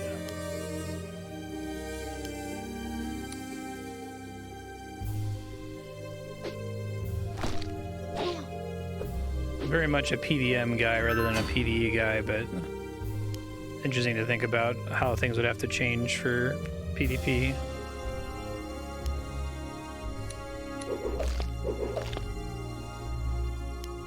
Should have done that in the other direction so that you get the level up. Oh well.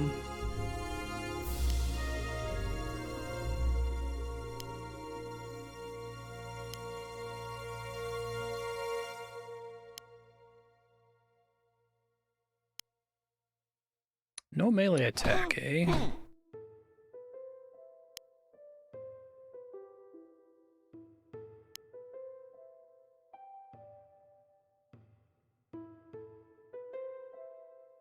Yeah, but like, I guess if you only have once they move into, okay, so like I was playing PvP and I moved a submerged unit into the water here.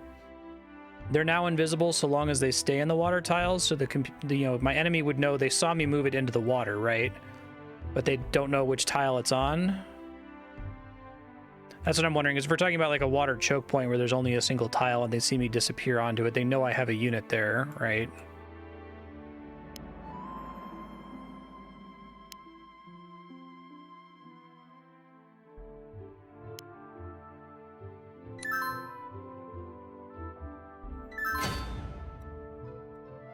I see.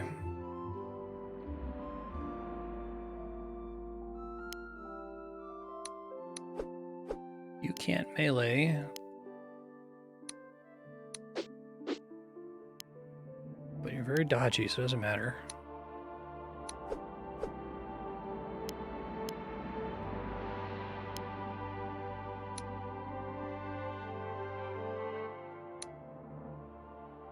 Overkill. Oh, if one of them had landed, I should have done the other attack. Hey! Outlaw. Unit description. Outlaws. 2 more dangerous. Okay, so they go to being chaotic. Or were footpads chaotic too? Do significantly more damage and get way more sling or 1 more sling attack, but that 150% more is significant. Okay, that's cool.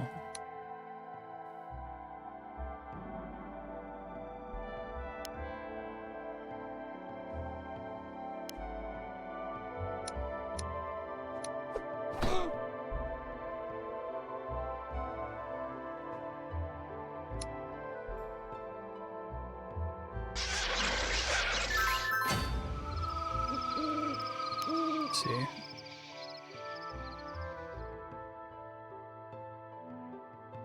So it's crepuscular time as the next most XP.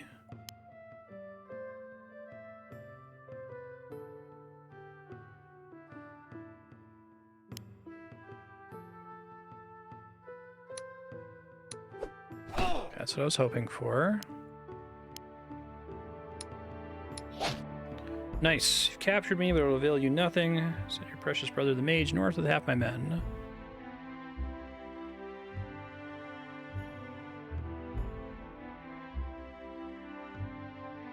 Hamik and Zaskenagt.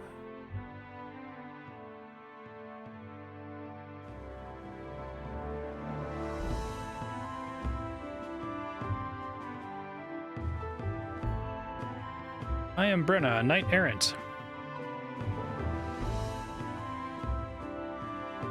Bear a great hatred towards the undead. It would only slow us down.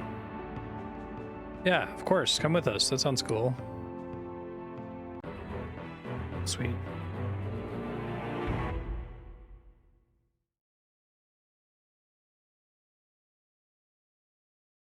I see. So is the early finish bonus like calibrated based on the total number of possible capturable places. It looks like I could have gotten my income up to 33 if I had captured that building and that building. So it's like you could run out the clock to accrue gold, but you would get the same amount of gold if you just ended it. In fact, you'd probably get more gold because you probably can end it before being able to capture everything. Early finish is always better. Okay. I figured that makes sense. Loyal, 0 upkeep. Oh, that's smart. 26 times 2 flail, but no range attack.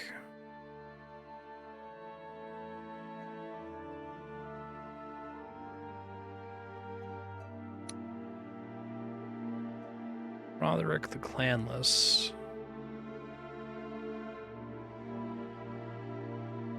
Yeah, exactly. No, this definitely feels like a game that the devs thought about their mechanics a lot. Which seems like it should be obvious, like why make a video game if you're not going to think about it, but be surprised. It's like you make it, and then you play test it, and then you go, ah, this is encouraging this behavior. What mechanic can I add to discourage that behavior?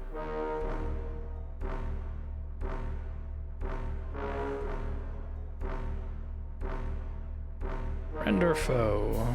Oh shit, I didn't write it down. Comic.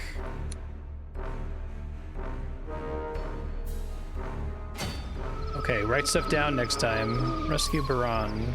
I would have had to fight some more dudes there if I hadn't gotten that right.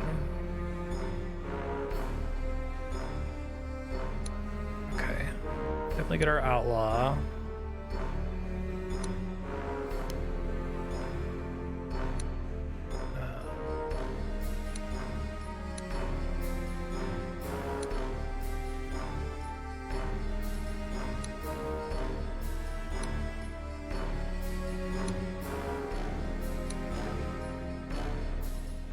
Anyone with more than 10 I'll recall, and everyone else I'll just start from scratch on, I think.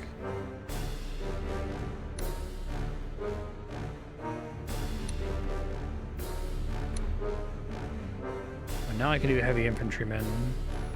Are the units that you're able to recruit based on the ones that you already have access to?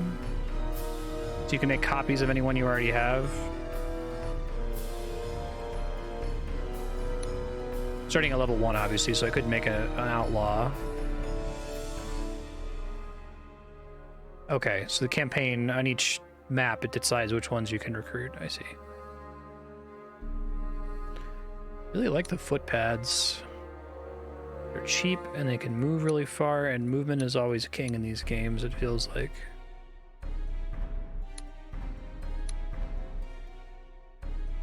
I like that the leveling up discourages me from just Zerg rushing, though, because I could Zerg a whole bunch of footpads, but then I'm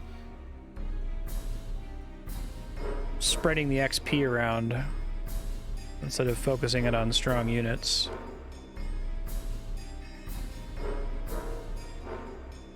I want one more horseman.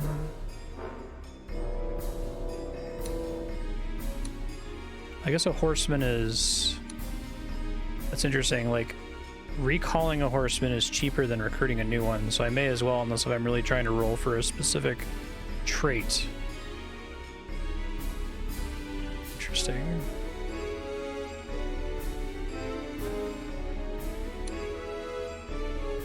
Grab that guy, you got a little bit of XP.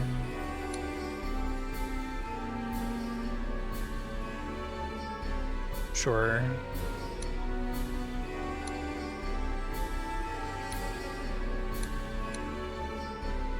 See how much I regret this.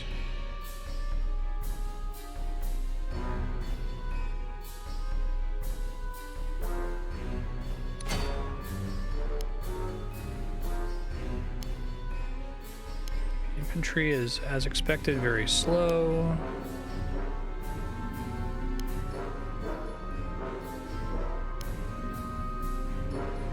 Alright, I don't start with any villages here, so I gotta be careful with the upkeep problem. I don't know if they're gonna roll with loyal until I actually generate them, right?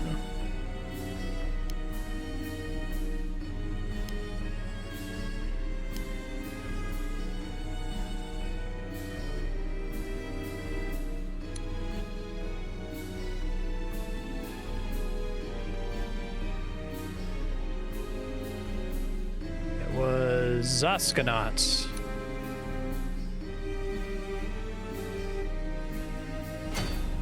Okay, cool.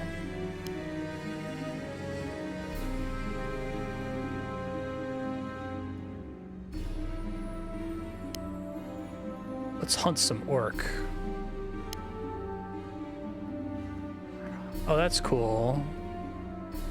But get a chance to interrupt your movement. Gotcha.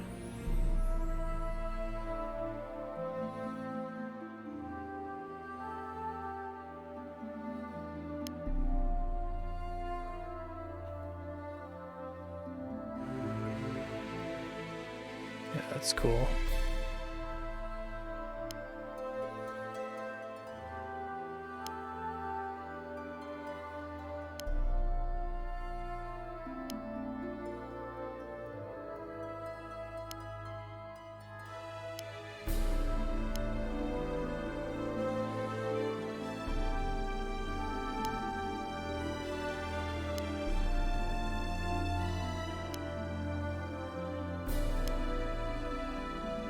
Should chill down here, bud.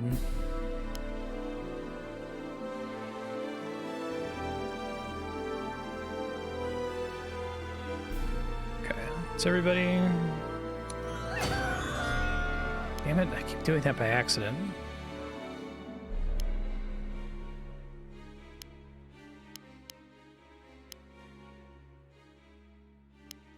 There we go. Alright, it's not a lot of villages here, just this main castle.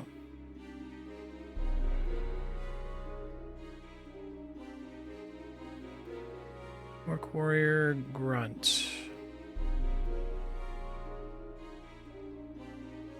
I have a great position here, unfortunately.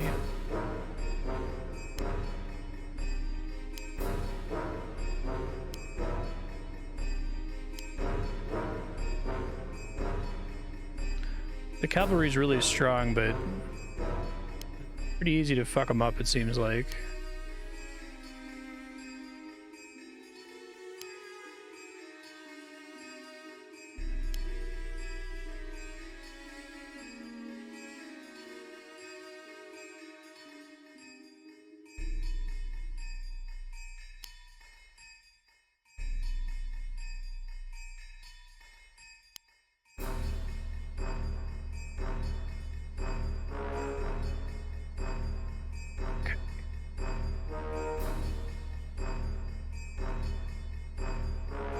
I usually don't like rolling to hit, but every action having multiple attacks makes that way more interesting, and it kind of preserves the XCOM feeling of like the very dramatic, incredibly impactful turn where you really need the hit to land in order for everything to go smoothly, right?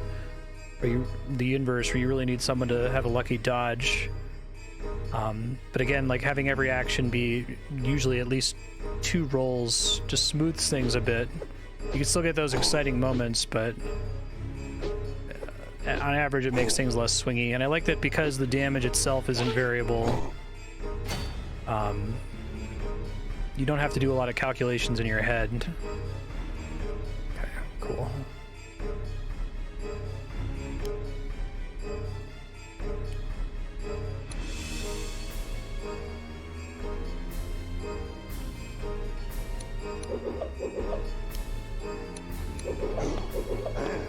Can hit sometimes.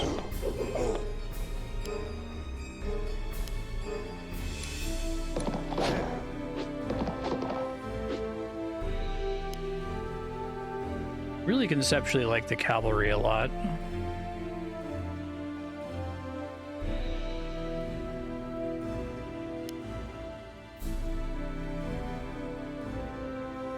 Can't hit me back anyway.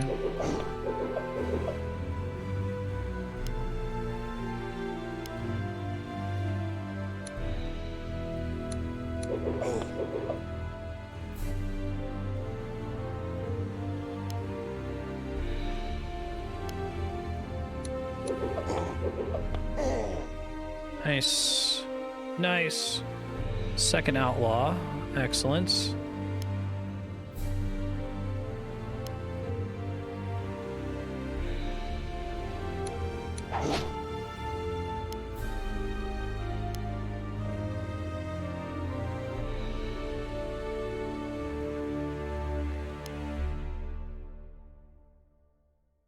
Alright, see ya.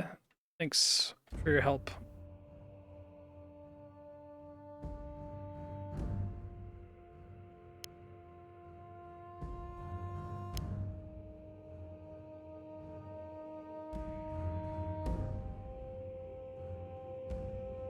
Okay. Cool.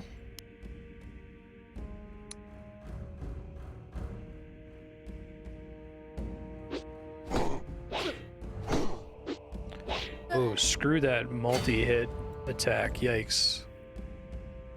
It was a good unit who died there, at least.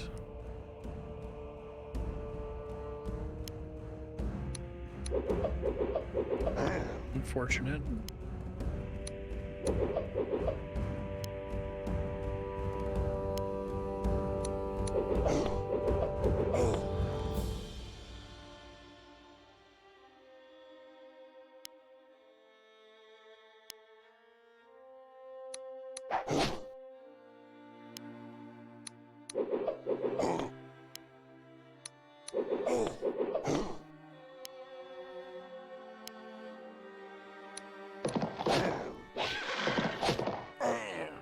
Nice.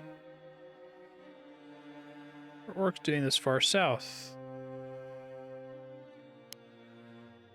I was hoping I could swing in there. Nice.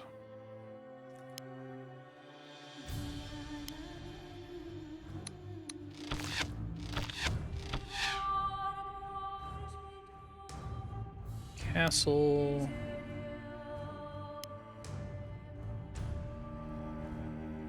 Stone walls are impassable. Body block as many of them as we can here.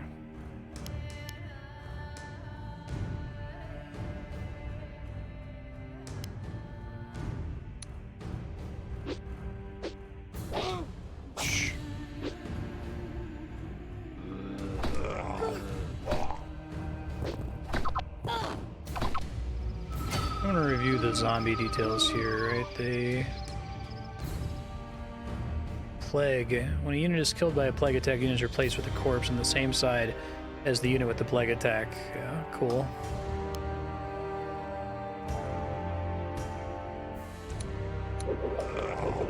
Nice. A dream.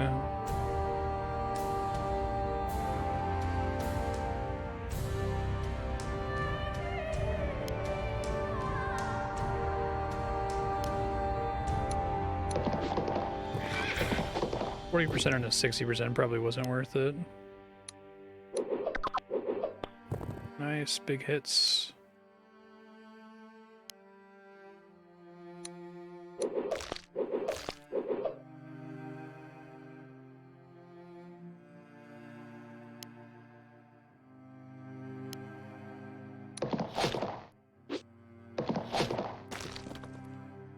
Good. More XP.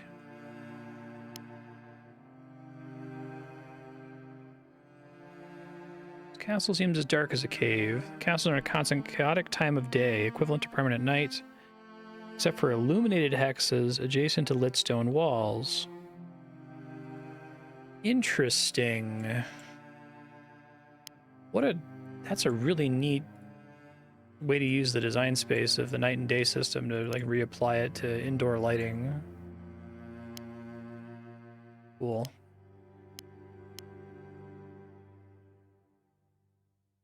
I see.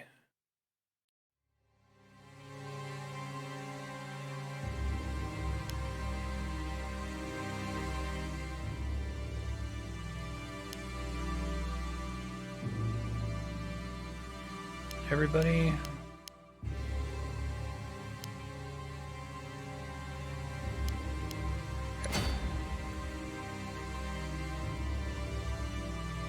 So that means the actual time of day no longer matters at all. Roderick. Just him, or does he have any ads?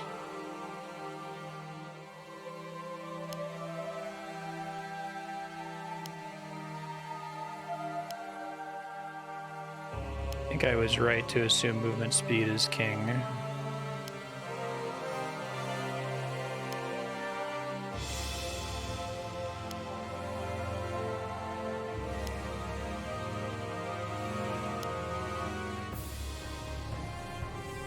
wonder if he starts spawning stuff now.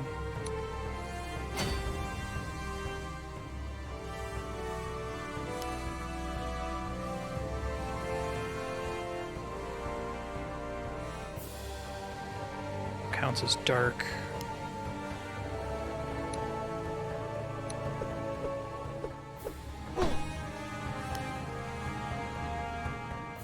I should have climbed up there. I didn't realize the difference.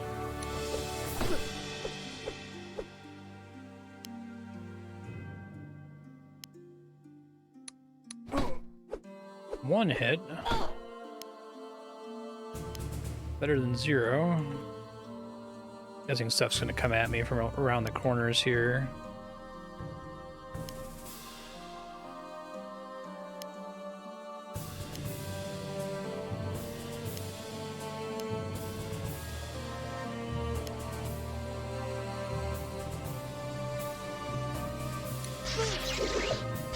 Good lord.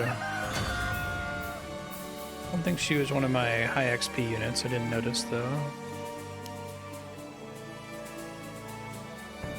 He doesn't care what tile he lands on, so...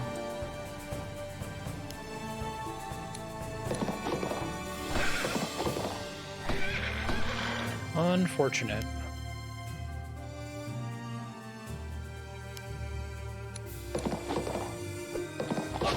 There's a nice 15.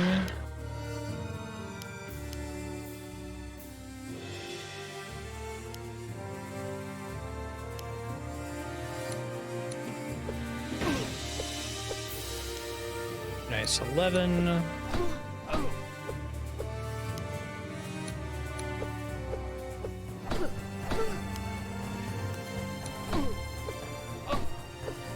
Okay, so he's gonna blow somebody else up here before I get to kill him. Wonder if I take up all the slots like this, if that disables his ability to summon more units too.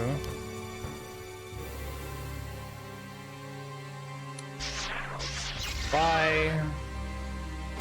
Was the right horseman to kill at least. Who do I want to get the level here? I can't make it unless I move somebody else out of the way.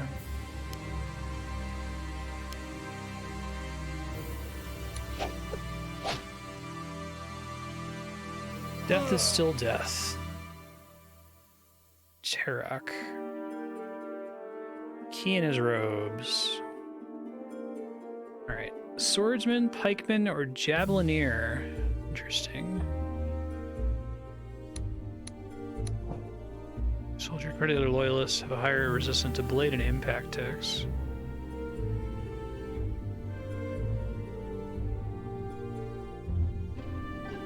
Interesting.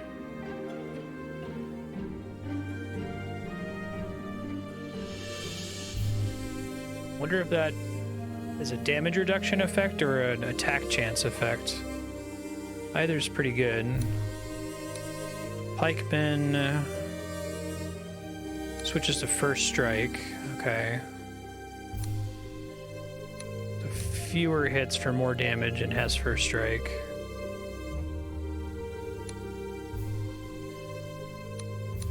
I don't want javelineer. Let's see.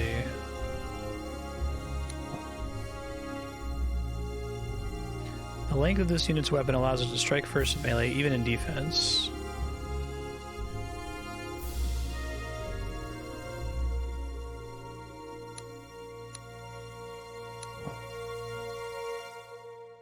Pikeman resist pierce. Okay.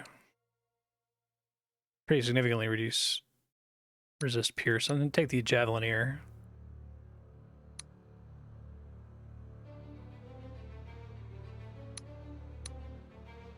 Rescue Baron, so I still have to do that. We're not done.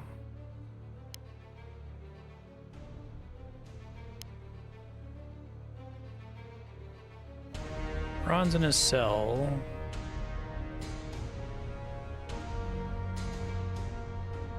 Let's get the key from Roderick to free me.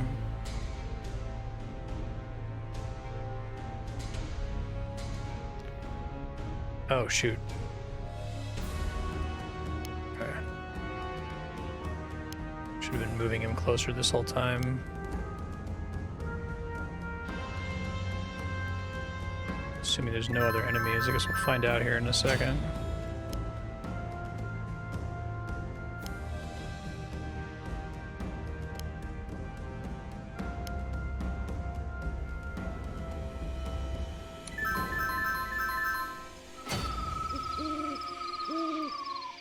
Kind of a waste.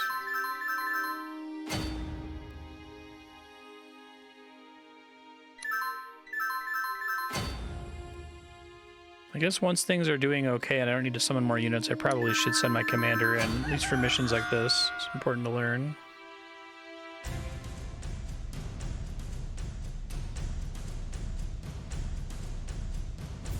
Just a day's work.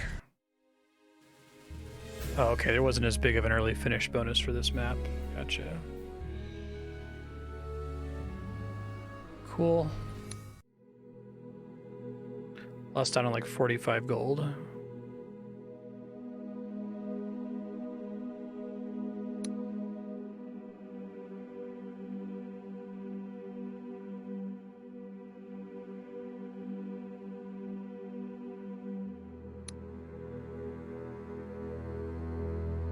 Brown Hills.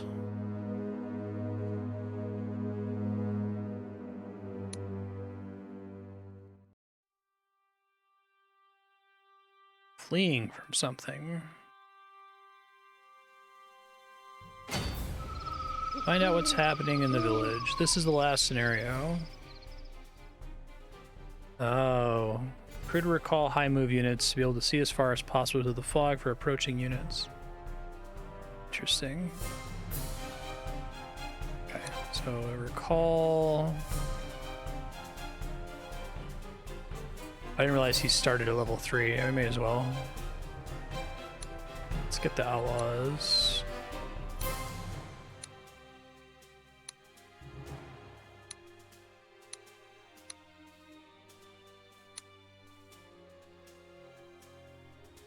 Although it's a hard call. I guess he's cheap for what he is.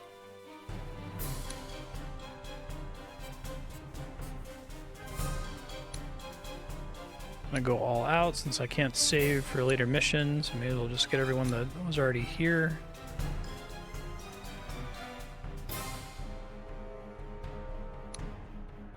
Footpads.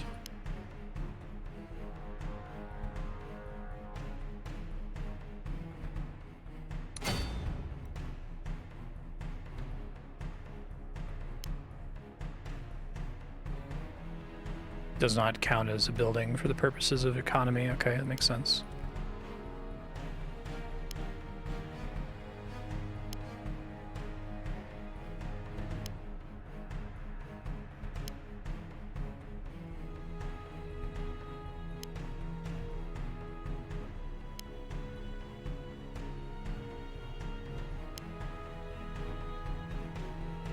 Let's get the other footpads in here.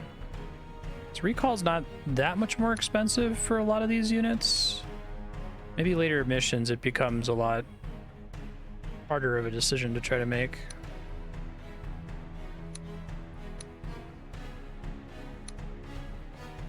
I gotta be careful on upkeep. Maybe that's the big issue here.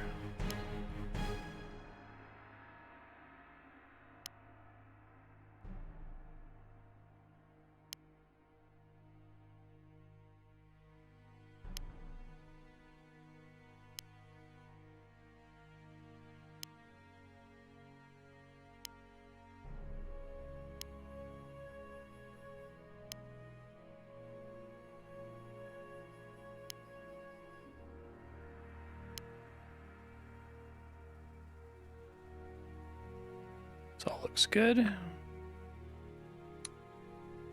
Oh, hello.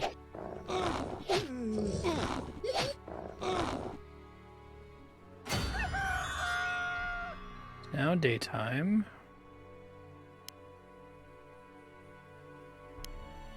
Upkeep problem has been solved. Yep.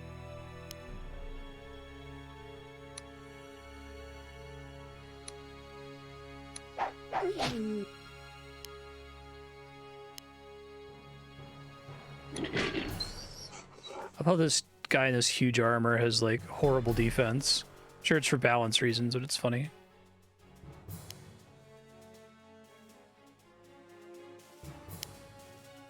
Enemy sighted.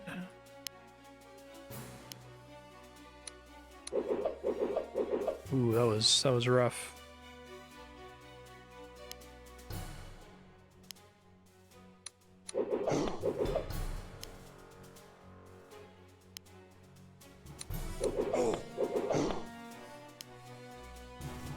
Thanks for your help so far today. I appreciate it.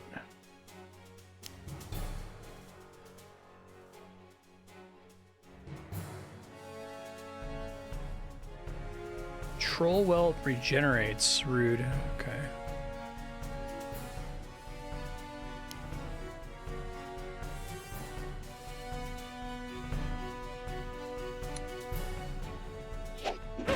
Little guy. Little goblin.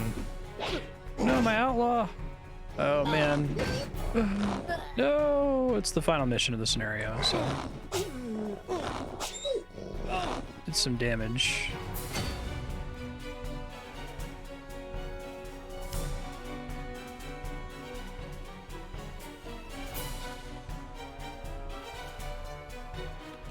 Let's see.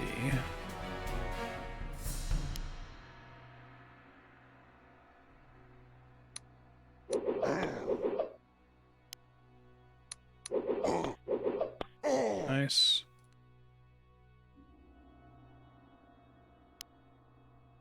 Nice big hit for 32. I'll have to see that.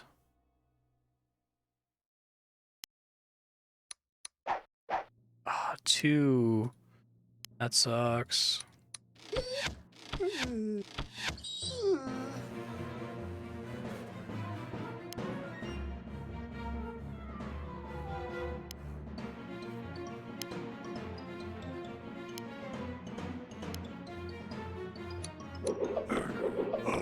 How much regen is regen? Oh. If it's poison, it'll remove the healing. Remove the poison instead of healing. That's how Gloomhaven works. I don't know. Gloomhaven was inspired by, well, maybe another game come up with that idea too, but it's a neat way to counteract the regen effect on an enemy.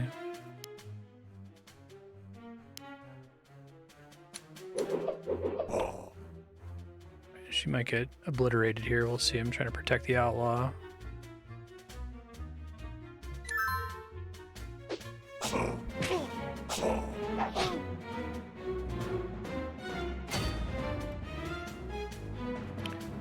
Made that mistake again. Oops.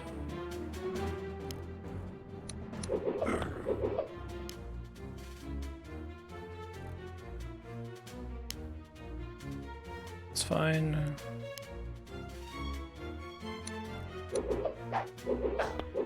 I missed that he actually had a ranged attack. That was fine though.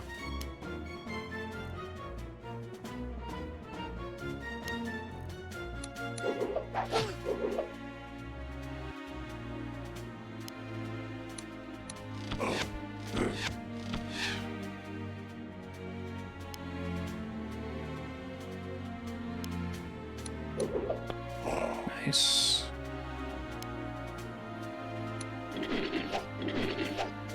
Ouch.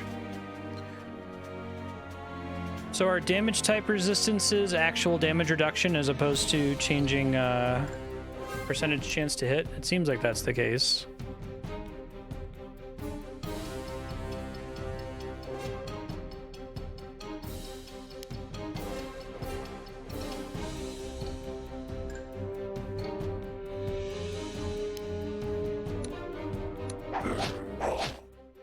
That's pretty good.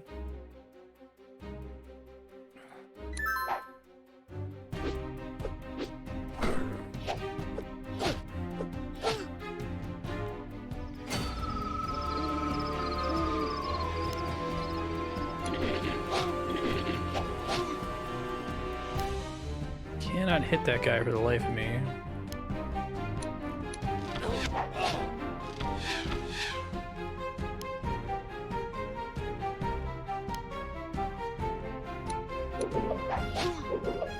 There we go, finally.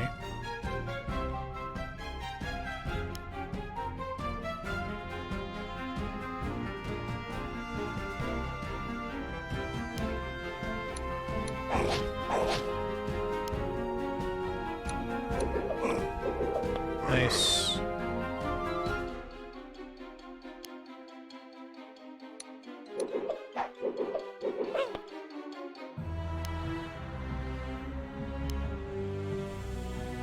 Multiplicative rounds up to the nearest integer. Okay. That's already included in all of the predictions when you're going to start battle, it looks like. Almost there.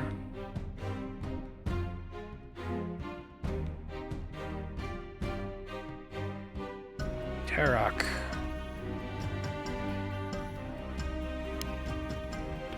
Slay the Orcish Warlord. Like if it projects, I have a 60% chance to hit for 5 damage. That 5 damage already includes the damage reduction.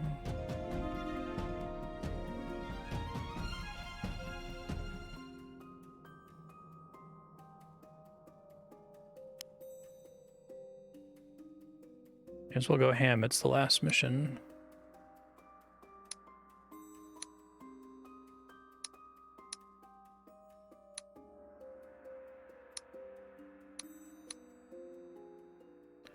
I realize there's a zoom out option. I would prefer that level of zoom, but looks better on stream at this zoom, I think.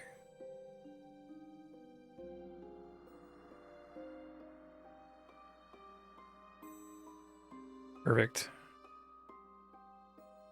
More perfect information is always good in this genre, I think.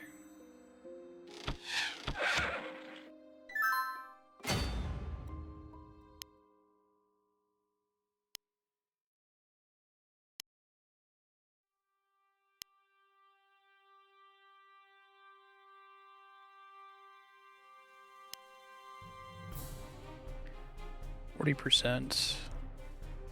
30 times 3. Holy moly. It's nighttime, right? Let's retreat. Retreat!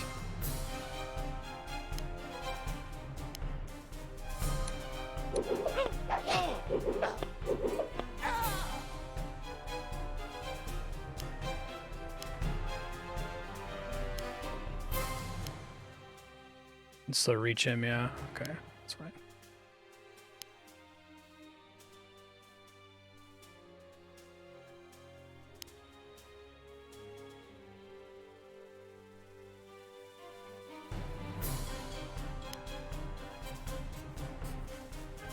Try to bait the guy to attack her, maybe?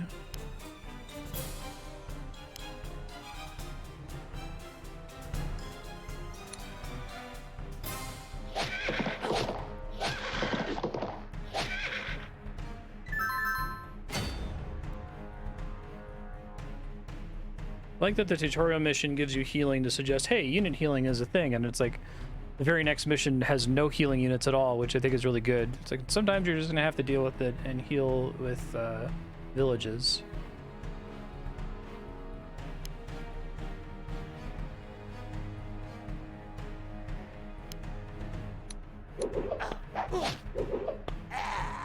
These things land their 30% one-time chance to hit pretty frequently. Glad to see you returned.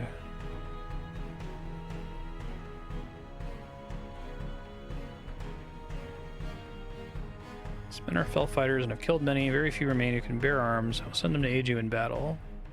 Oh, cool.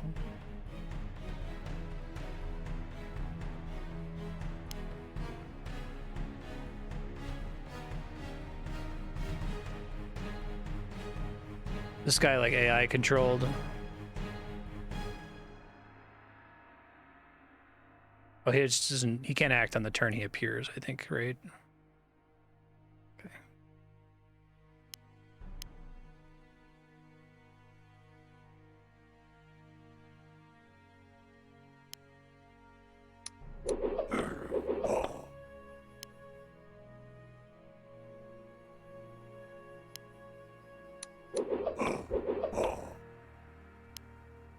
Some of these units really struggle crossing the mountain, it looks like. which makes sense.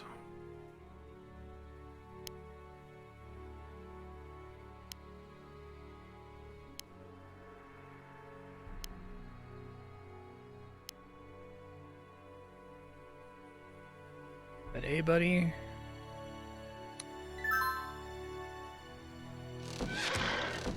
Bye.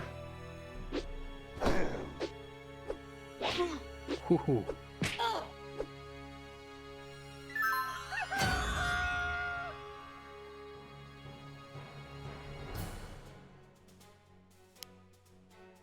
He does have a bow.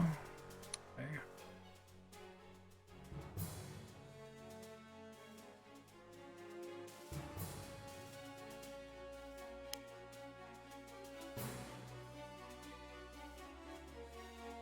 Either could kill me, but it has fewer chances to kill me.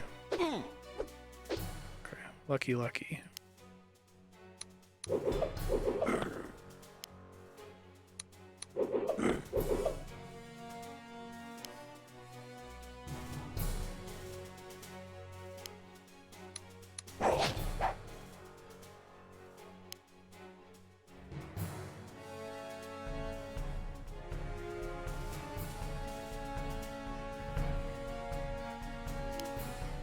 One tile at a time, bud.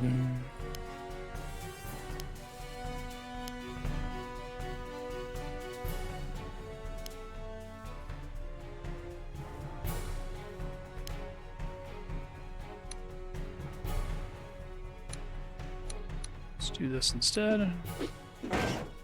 Some damage, okay.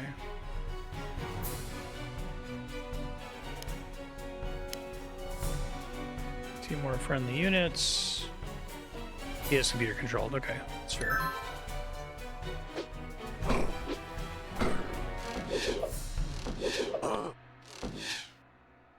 You are surviving over there, bud. Finally die now? Oh my god. What a tank.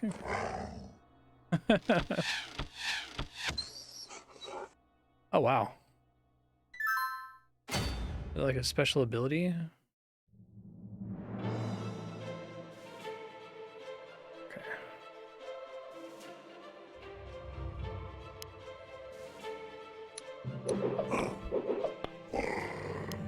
You finally died. That's very nice.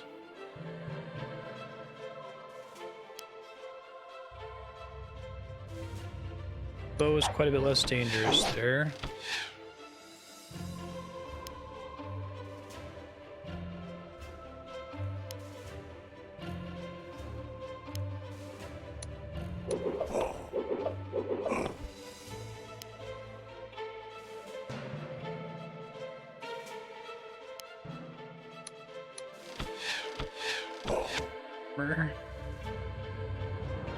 I want this guy to like eat some damage, although I get if I level up I get an instant full heal. Is that how that works? That's a really neat mechanic. I understand what you were saying earlier, where you get a really low unit, you get a lucky level.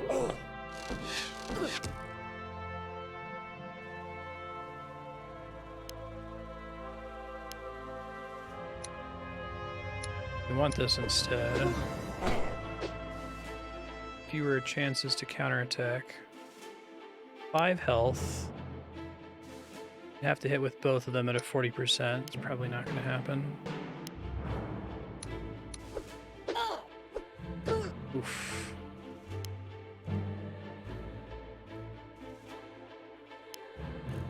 Gotta go for it.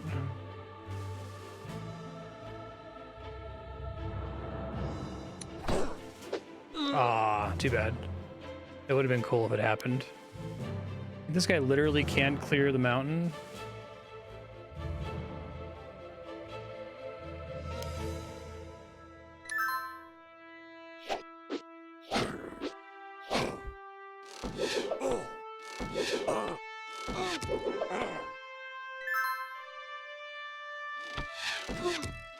I like the sling animation. It looks like they're holding a shield for a second.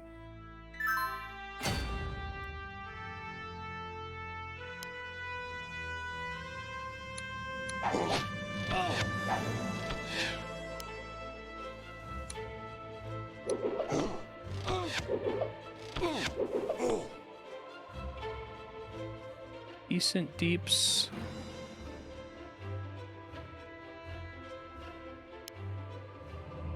Oh, I didn't even think about enemies leveling up. It's a thing they can do where they can get a full heal there.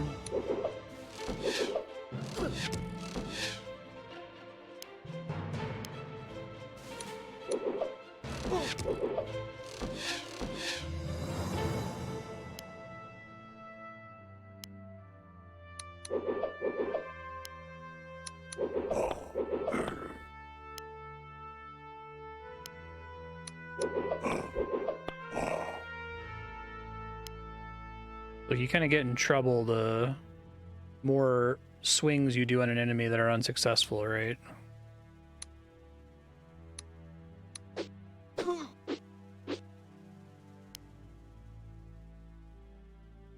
Right.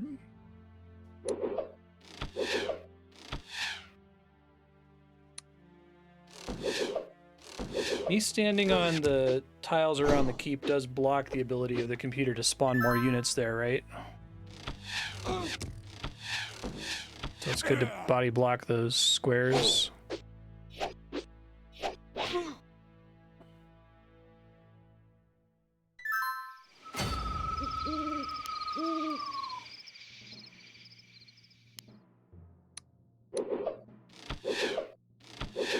Cool.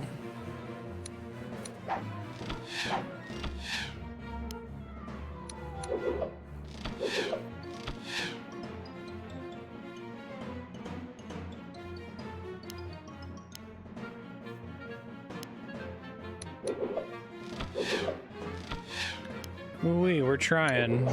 The computer's gonna get the kill here. It's the final mission, so it's fine.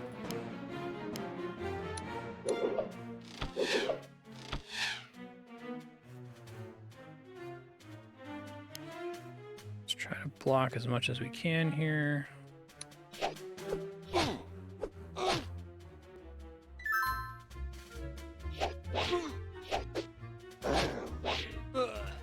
You tried.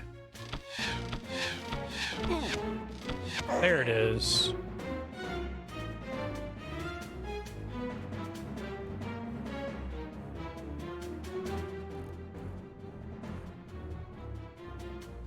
Nice. I really like this game. I don't know what I was expecting, but it's better than that. So there's like a bunch of like user submitted campaigns? Is that why there's like a big difference in quality, or just because they've been being developed over a very, very long period? Tale of Two Brothers. Let's see if I can probably skip this. I'm going to want to watch the credits toward the end. The line between developer and user is fuzzy. Fair, yeah. Oh. So I only got bronze. Is that based on, like, how well I did? What size laurels you get?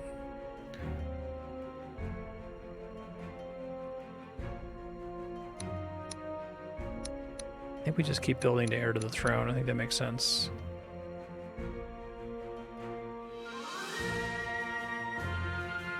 Gotcha.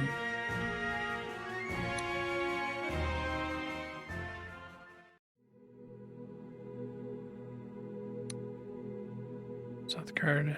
Into the farms and homes surrounding the city of Weston.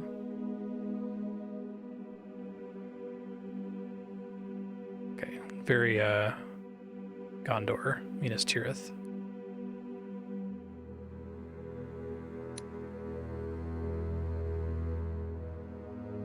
Gondor mixed with like Night's Watch, I guess.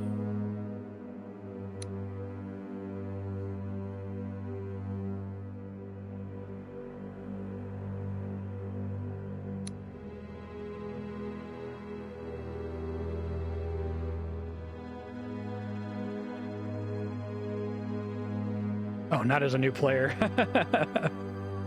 We're gonna stick to campaign stuff. I think I just want to see all the different mechanics and unit types and stuff. Turin found the land completely overrun by bandits. Because if this game's been around so long, the people playing it are all good at it, right?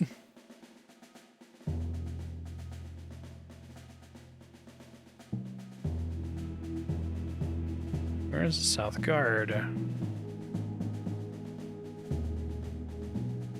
South Guard is no more.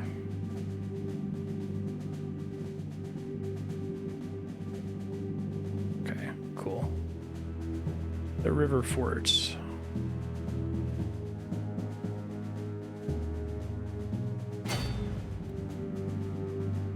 Defeat Urzamathan. Okay. Junior Commander. Peasants. Interesting.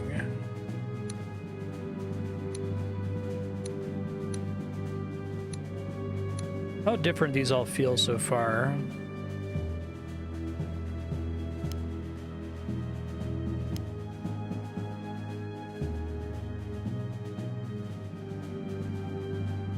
Okay.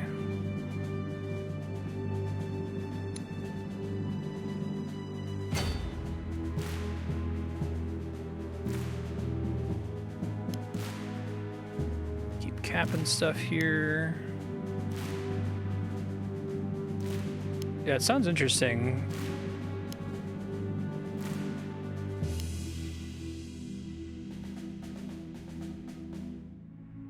Remind myself the objectives. Investigate the forts.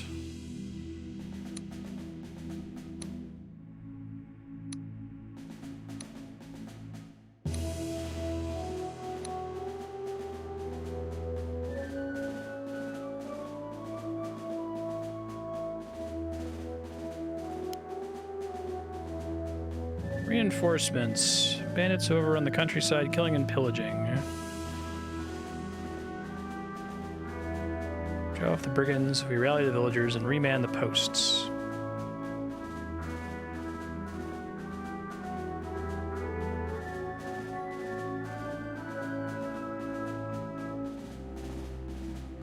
South Guard fights again. Cool. Infantry Lieutenant. What's this guy's deal? He's leader. Okay, gotcha. Still a really big fan of that mechanic.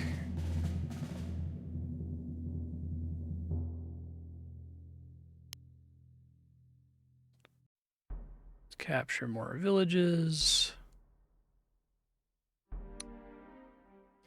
Oh, okay, maybe I should have waited before getting all these peasants. Alright, we'll see what happens, I guess.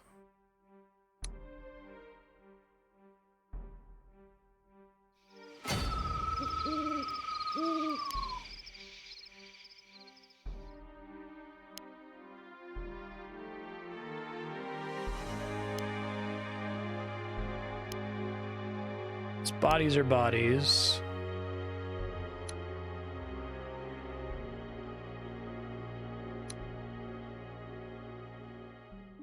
What do these guys evolve into? Ah, Spearman and Bowman. So they're almost like they're a level 0 unit. Okay. Gotcha. So what's the difference between a peasant that advances to a spearman or bowman and just a recruited spearman or bowman? Nothing other than that maybe they have good traits that I want to carry over?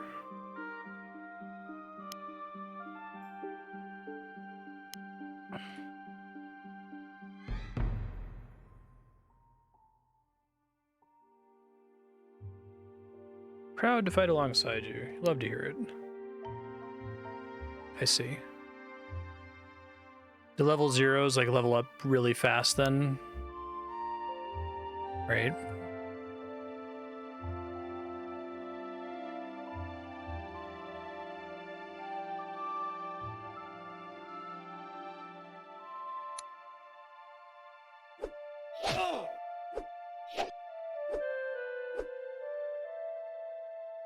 It's a lot of swings.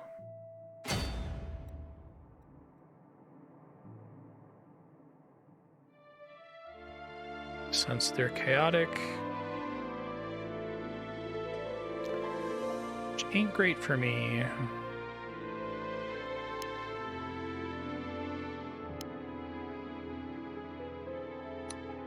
Just throws the pitchfork at them. That's funny.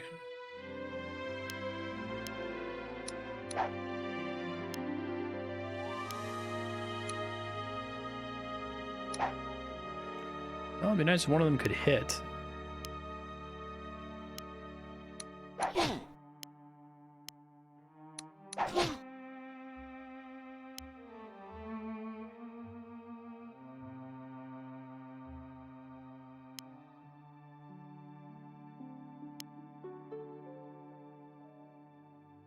Seven times 4 is just like brutal, it feels like. I should have moved there first to inspire the peasant. Oops. That's how we learn. Leadership applies on counterattacks too, right?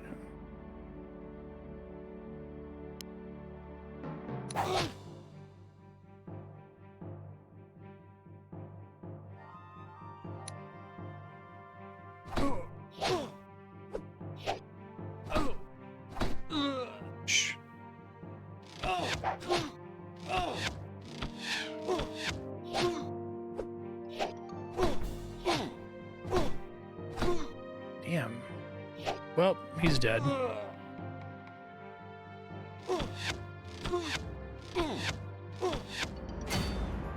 Right, none of the counterattacks, makes sense.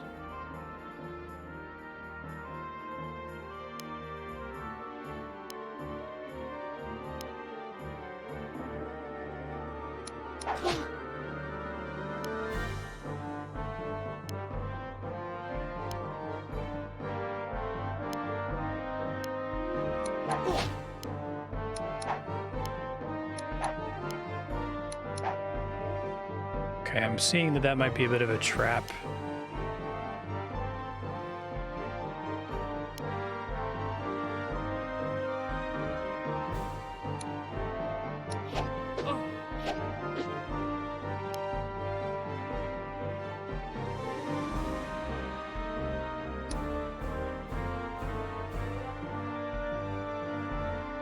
Try to recruit some actual units here. Peasants are quite bad. Now I know.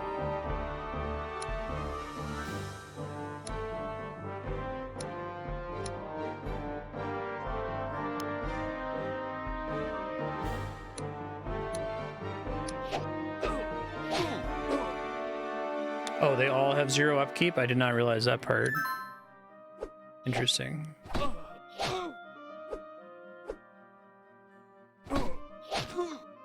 Is that a feature that they lose when they get promoted?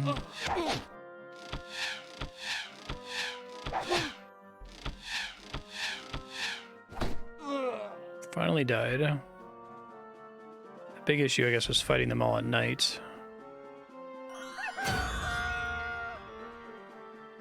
Made that mistake again, as I always do.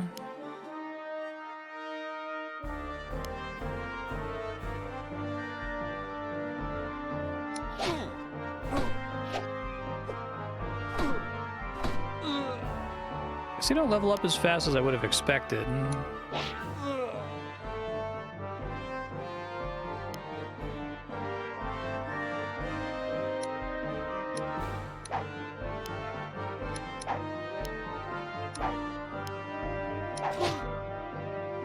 One of you can hit.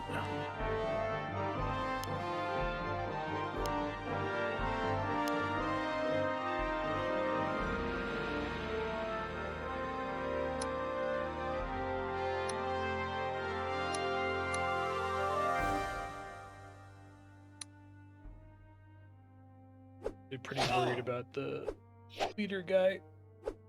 Send him better, I think.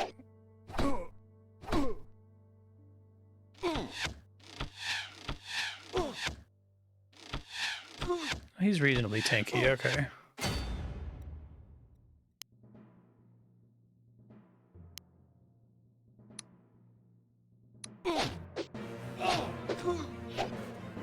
I really like how different this mission feels than all the other first missions, though. It's cool.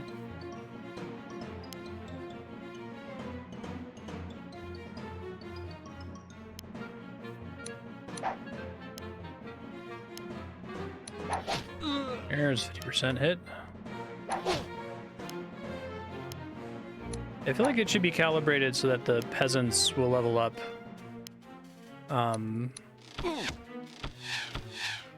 If they get at least one kill, right?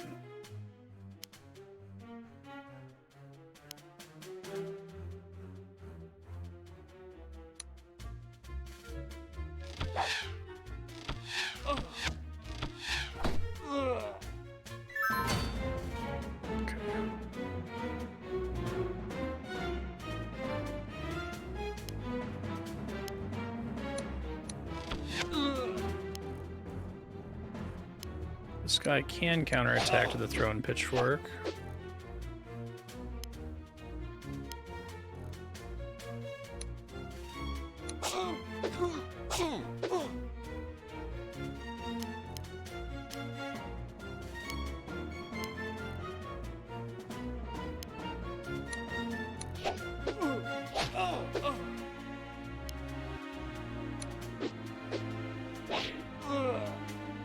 I guess I could do missions where you have to start with peasants and can't ever recruit straight into the stronger units.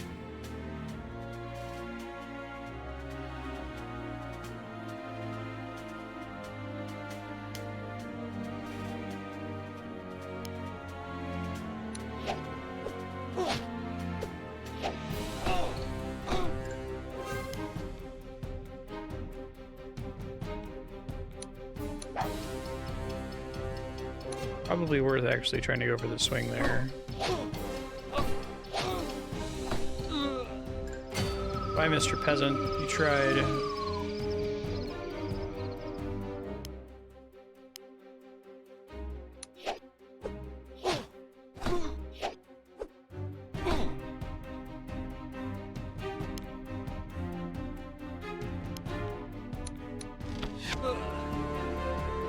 More XP.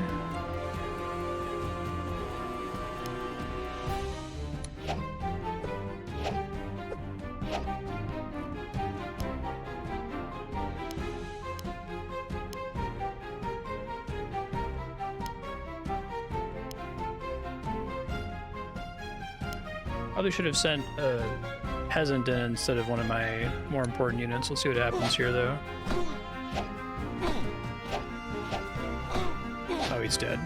Yeah, super dead. Whoops.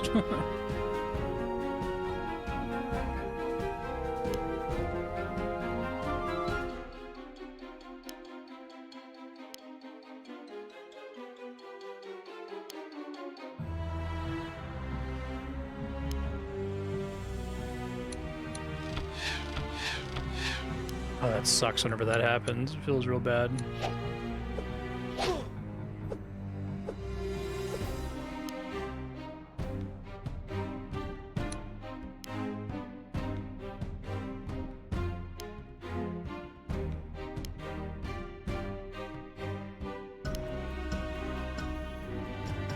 Nine times 4 at 60% is actually kind of scary.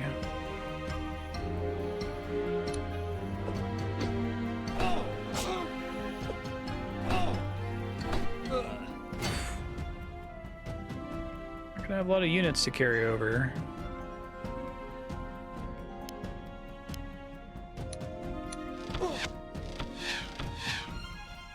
Better archer at least.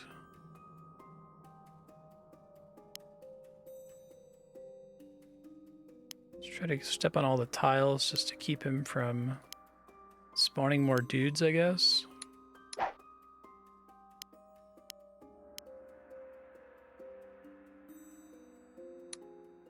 Taste cold steel. Oh, okay, I might game over here. Just from getting in range of the guy. He doesn't have any ranged attacks, which is interesting. Oh yeah, I'm dead.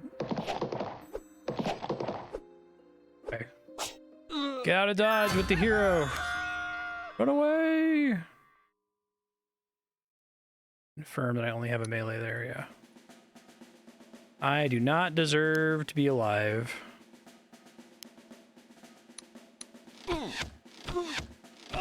All right. About time.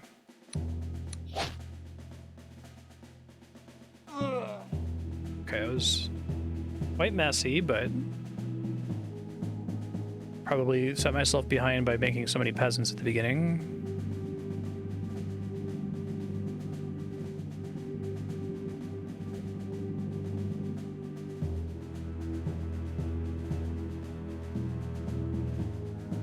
I was very happy to see in the credits for that first mission that they like brought somebody on to edit the prose.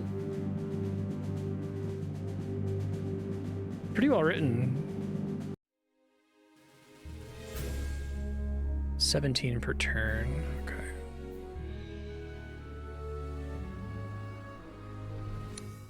Hopefully there's not like a snowballing issue or lack of snowballing issue where it gets like way harder when you do badly on the first mission. Take action and wipe out the bandits. Okay, away we go.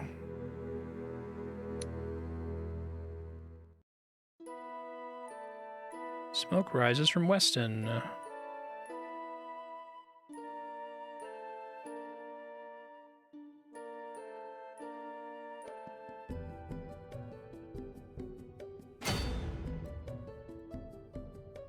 Just have to get Dior into the Citadel. Interesting.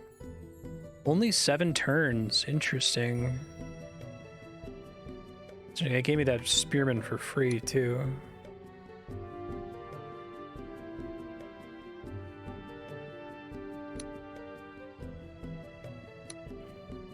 Let's see. Bowmen have been pretty good against these guys. They tend to not have... I guess these are foot pads, right? Okay.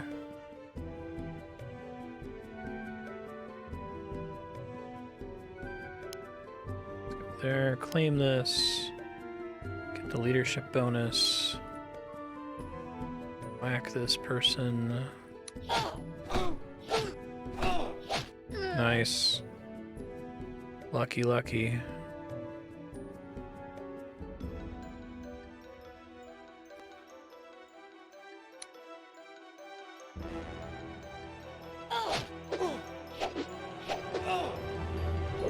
Oh, don't die right away. Okay. Have to move onto this tile here, protect them.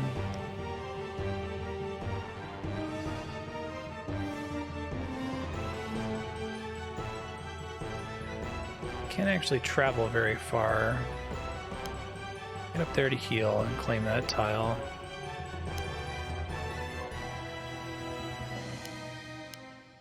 Move here, and then you move here. Okay.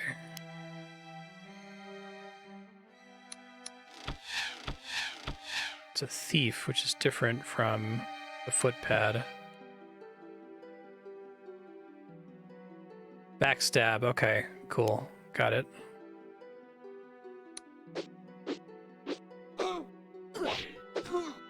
See, I cannot land any hits today. It's not my day.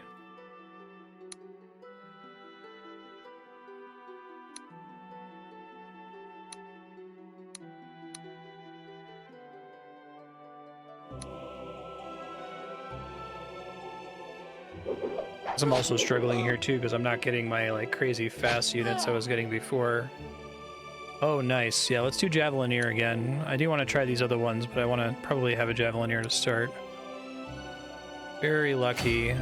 Just got wrecked there. I should have moved before trying to do that. Whoops.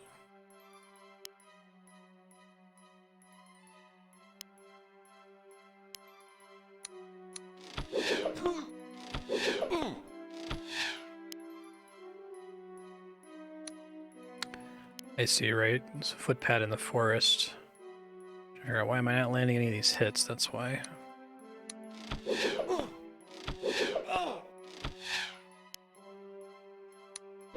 There's just need to land one.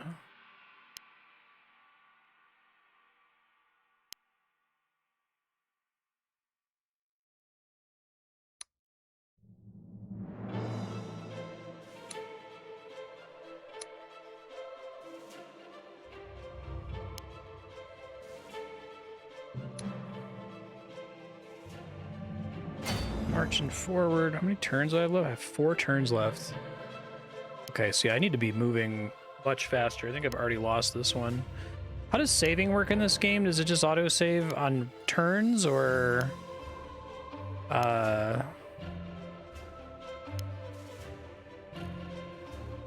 only on the mission itself? Just have to get to Weston. Okay, it's actually not that bad.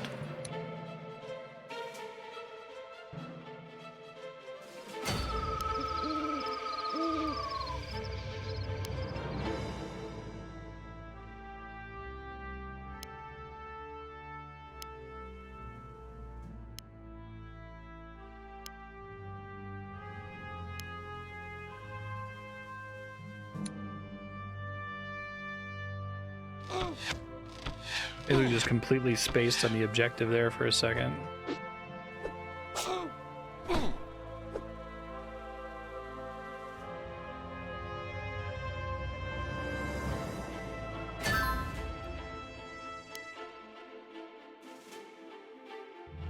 Minister Hylas. Peace, I am a friend. Sir Loris fell in battle several days ago.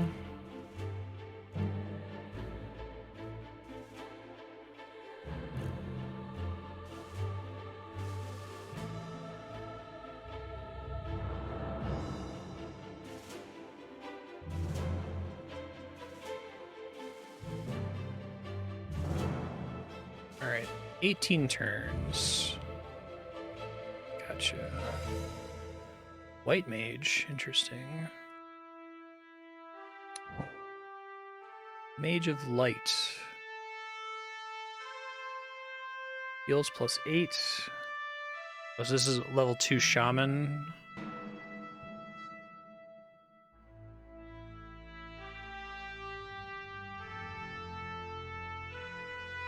Cane attack deals tremendous damage to magical creatures.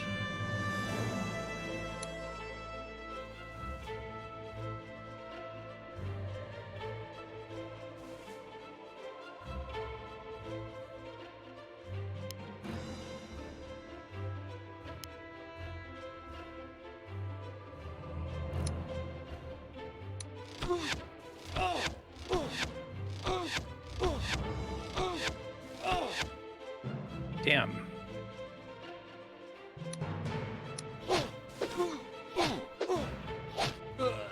Nice.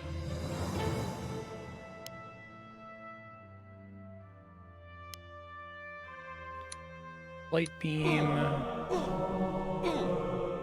Pretty good. I see they gave me a bunch of free units for this level 2.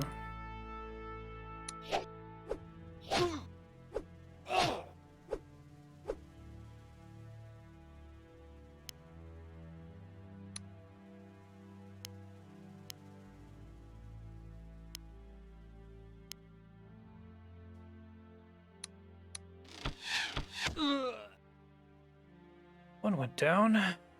Not too bad.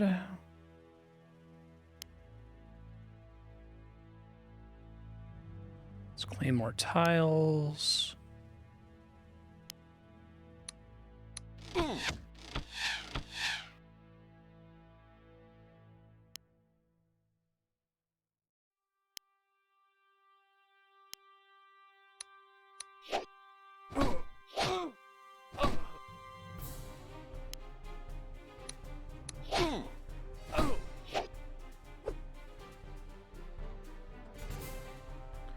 Any other interesting characters you can act? I guess he can go. Nice.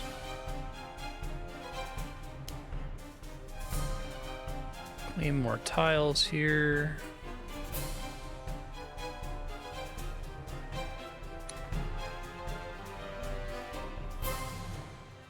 Rise Undead Warriors. Okay.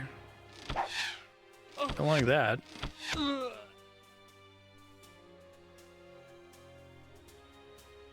Peasants are still good to use as fodder, I guess.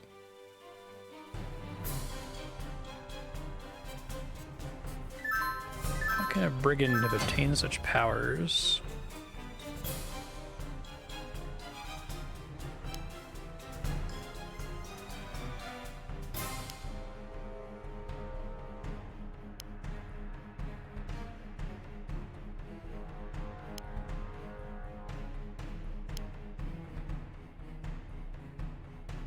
hexes are just fundamentally more interesting than tiles, too, for a game like this.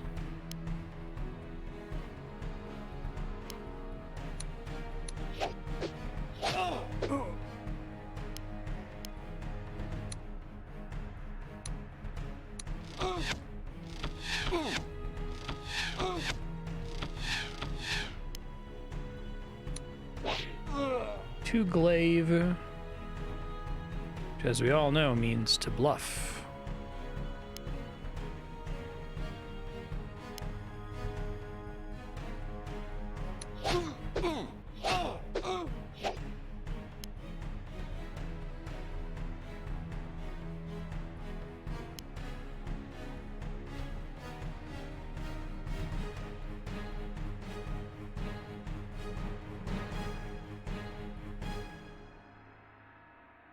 I guess it depends on if you allow diagonal attacks or not. I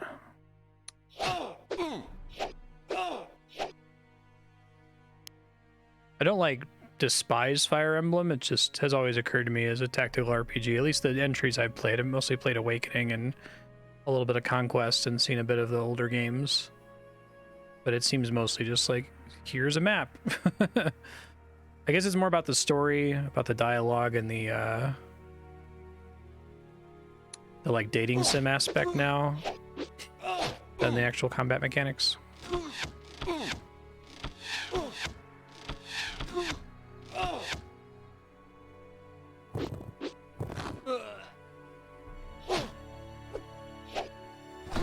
I mean, in for tiles. Right?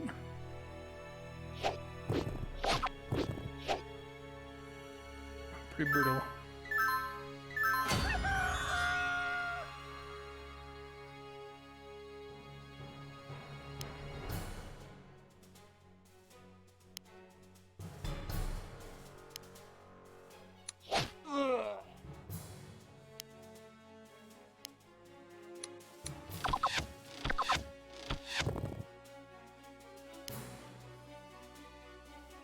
Bad.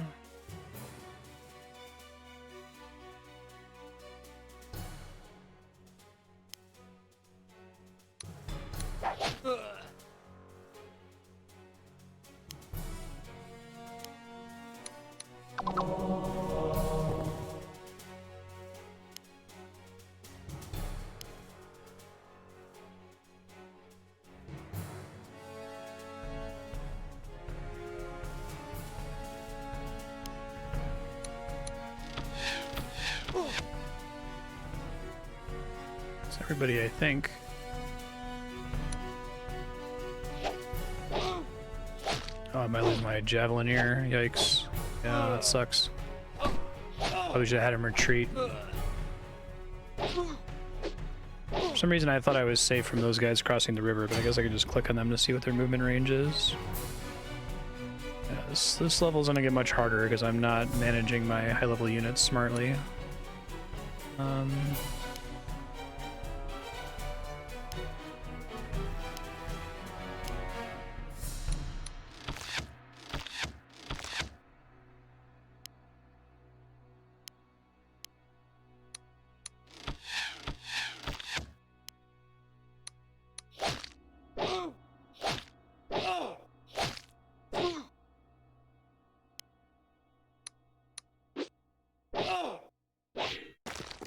Good. A little worried about the undead guy, but we'll see.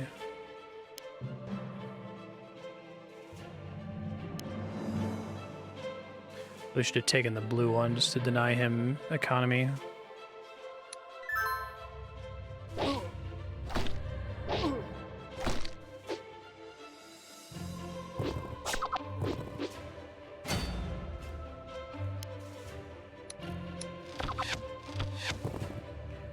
Nice.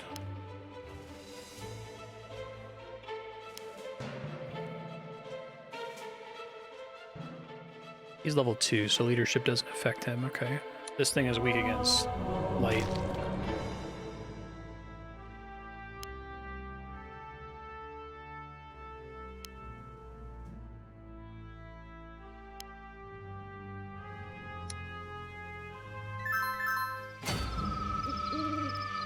Does he heal 2 tiles away? I don't think I realized that. It spooked me. Merman hunters. That's cool. Good lucky finding them basically by moving on that tile. They like to move in the water, I see.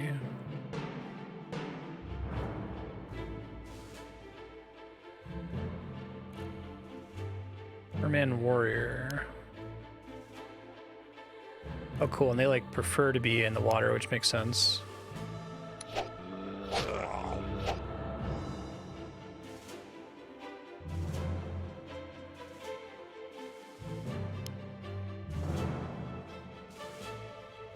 Oh, I see. So I shouldn't have come out. Okay, I understand now, though.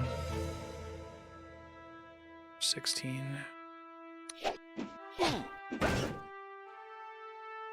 Got away with it. Didn't deserve it, but I got away with it.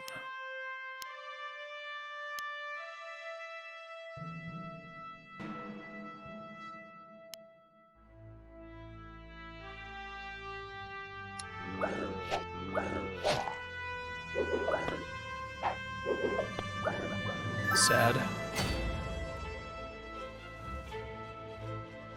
Are lawful though.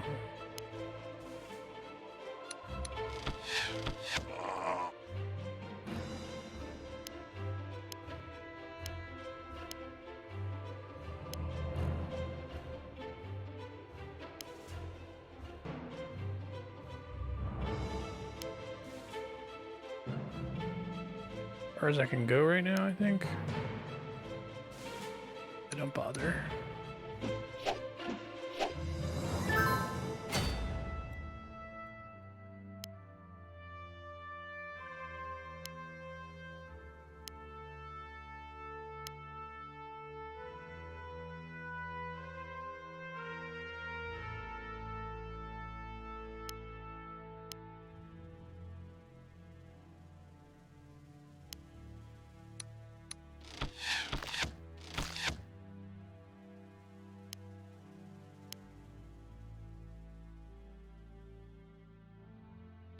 I don't yet know if I should be trying to like get out of dodge when it's nighttime and just like bide my time, or if spending the time trying to do that is going to be troublesome.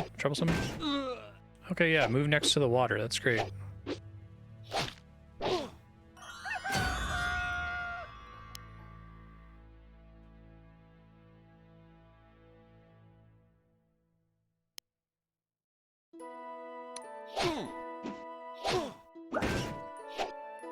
Pretty good.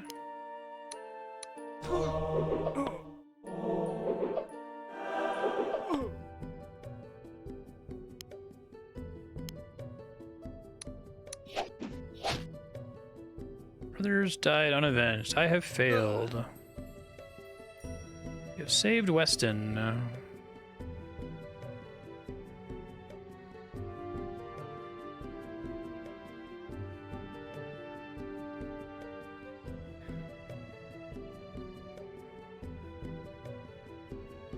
Time to meet the elves, okay. Yes, your skills are very useful against dark ones, it turns out.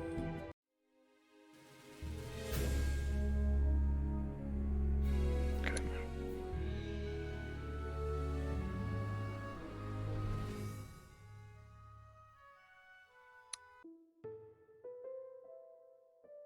Eastern border of Ethanwood.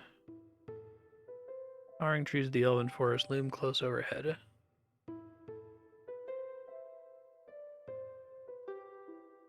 Friendly towards humankind. I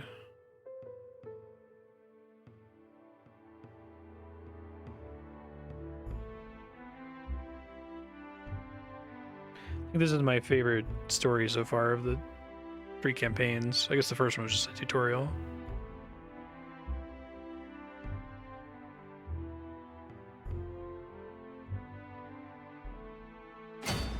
Moved you on to the Elder City, 19 turns. Desperate errand. Can't fight that guy though.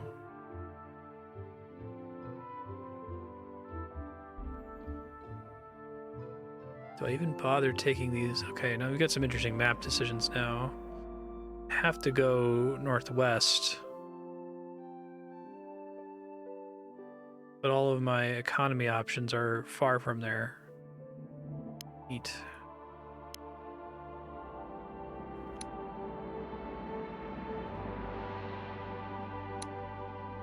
Merman Warrior back because he was cool. So I had the other merman, I let him die because I'm bad.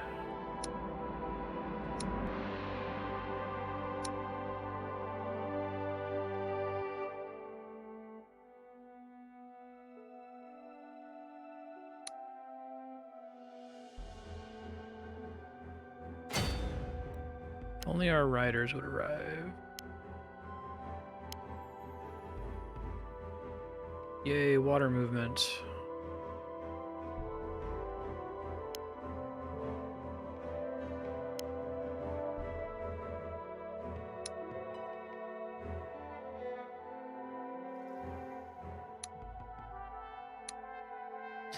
I can just straight up get merman hunters now. Right on.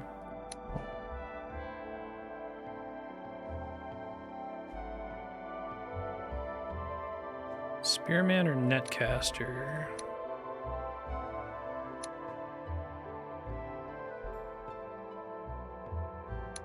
Looks like there's a ton of water here and I can use them to get around and claim things, so...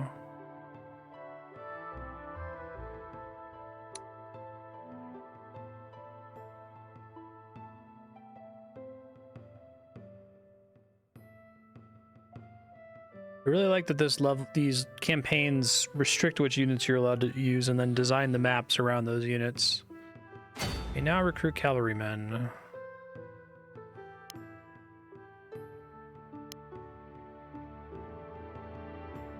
I think another flaw with something like Final Fantasy Tactics is because you're allowed to level throughout the whole game and kind of choose your loadout, the game has this weird upside-down difficulty curve where they can't design for your specific loadout anymore the further into the game you are, and you can't really continue to make interesting, unique stages in the late game because you might have an overpowered team that just like steamrolls through everything. But here it's like, okay, we know you could have mermen, so we have rivers here, right? They can build around that assumption. Dragoon, interesting. Defense cap on certain terrain types. Interesting.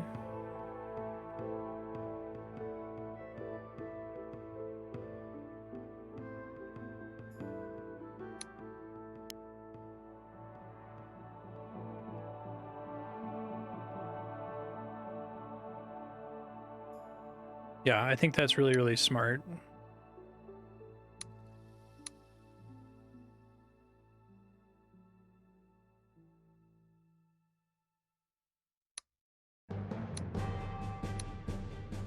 Gotta start moving him up there now.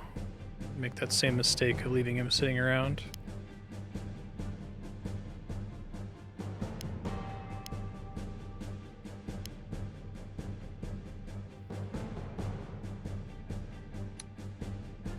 Yeah, because if you decide to go deep on like the character that moves through water well in a game like Final Fantasy Tactics, right? If you like want to invest in this interesting niche ability and then like the last 17 maps of the game have no water tiles because it all takes place underground or something like that, right? It encourages what I think is more boring play where you just take whatever the safest option is constantly. You just take whatever is going to work in the most possible scenarios rather than doing something more interesting and specialized. So I definitely prefer a game like this where you know you can safely specialize because you know the maps have been designed around those exact units.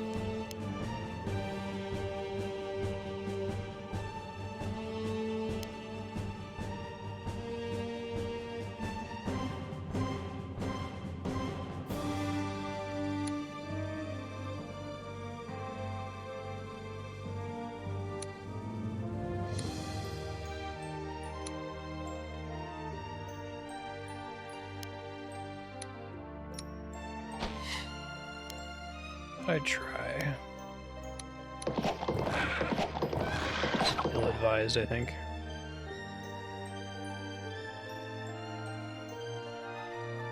Yeah. Yeah, it makes it difficult to design around what the player has. And I think that there's a lot of people get some value out of having solved the game by having like made a sufficiently powerful loadout that now whatever design they intended for each of the maps is no longer relevant. But I'm not that kind of player. I would rather the difficulty curve be smooth and not upside down if possible. It's hard to do.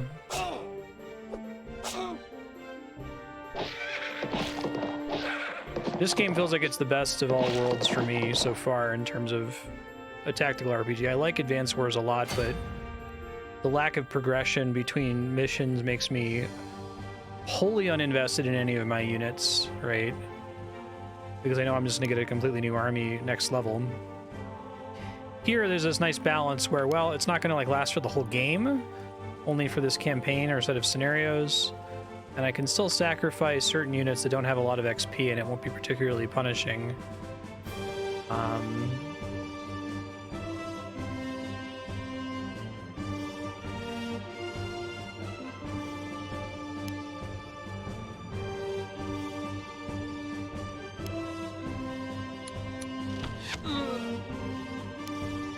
This dude can't cross at all, can he?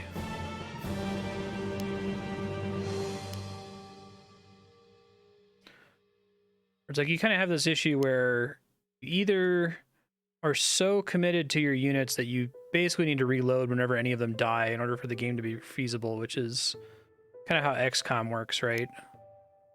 And to some extent, Final Fantasy Tactics. Or you have Advance Wars where you're not really committed to any of them at all, and it doesn't matter what happens to them ever.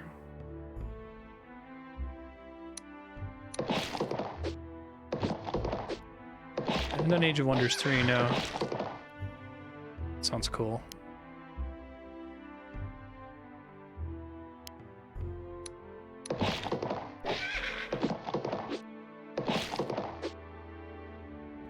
So cavalry is different than horsemen, and that it doesn't have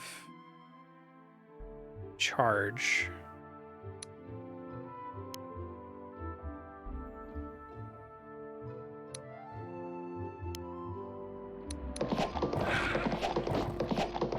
It's really gonna try to get a level up there. Bummer.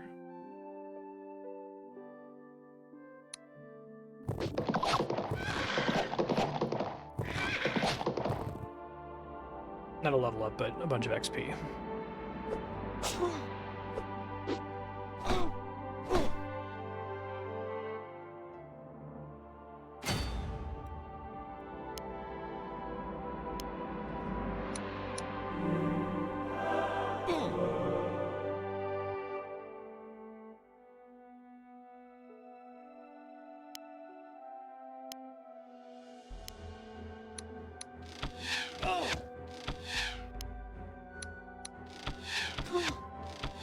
Ah, so close.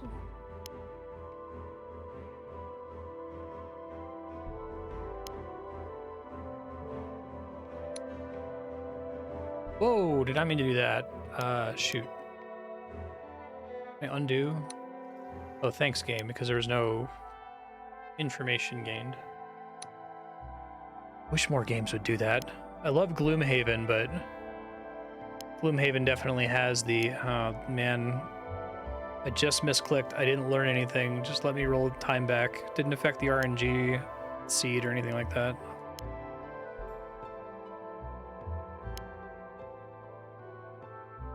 Them as far along as we can.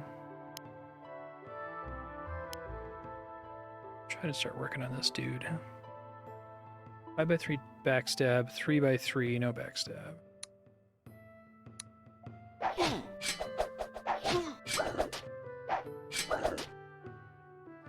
Oh, they have this here exactly for what I'm trying to do right now. Very satisfying. Like, ambush this guy with mermen before he can do too many summons.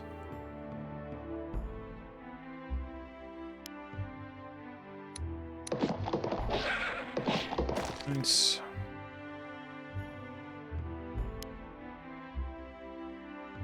Let's try to body block these guys.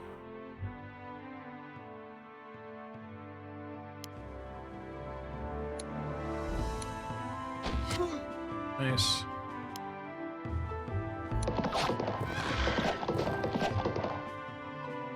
Can't get the hits when I need them.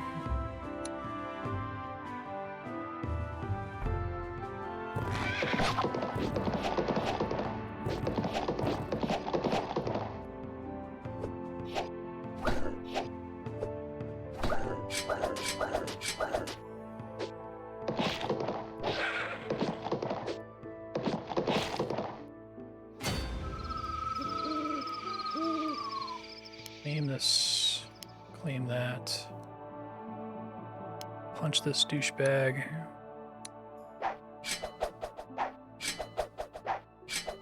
Not as good rolls that time, sadly. Okay, nice. Dark One lied to us.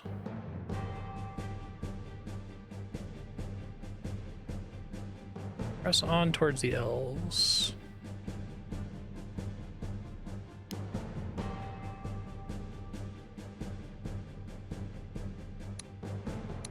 -5.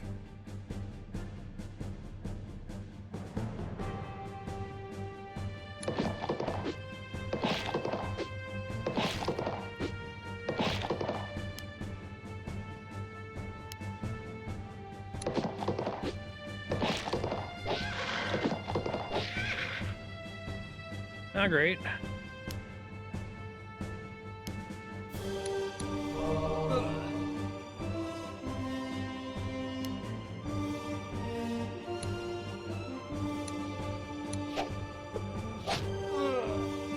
Alright, I got my javelin here back. And I'll work on other ones.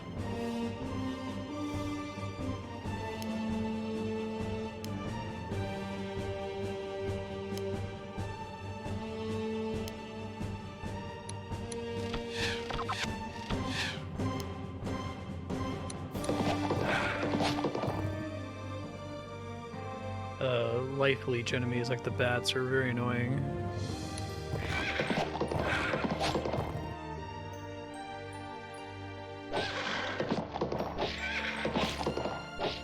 Aw, bummer.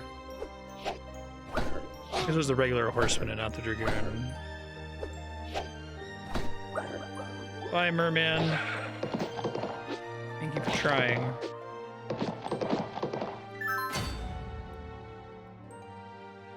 I leveled up one too. Shoot.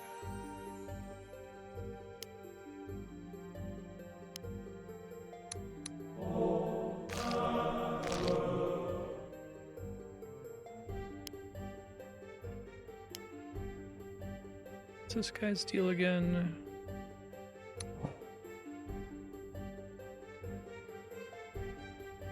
Heals +8. It's only adjacent though, right?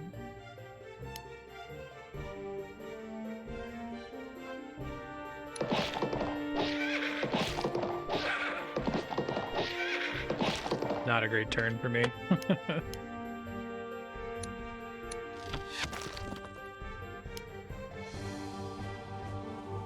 Trying to get in range of the heal. Body block the other ones. Nice, not bad.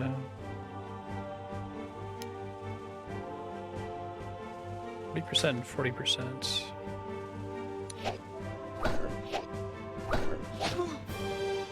We should have just moved away from the water there. Oh well.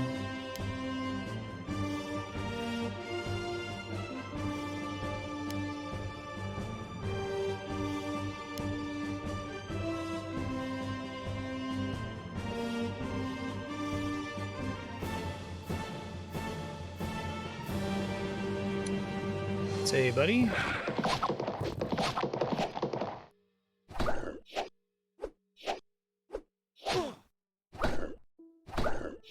Don't die, friend. Whew. Run for your life.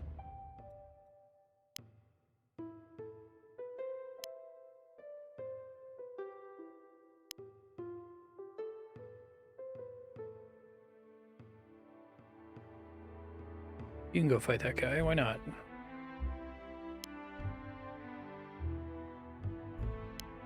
This guy's close to a level, try to give it to him.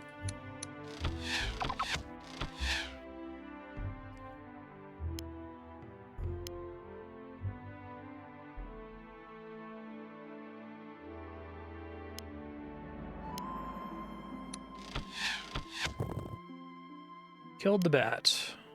Excellent.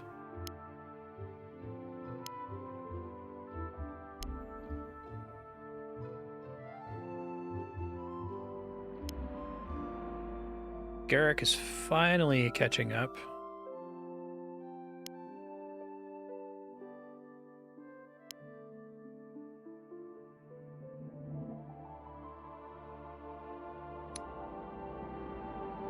Oh, how dare you chase me into the water, you dick. Oh, that's a dick move. How could you?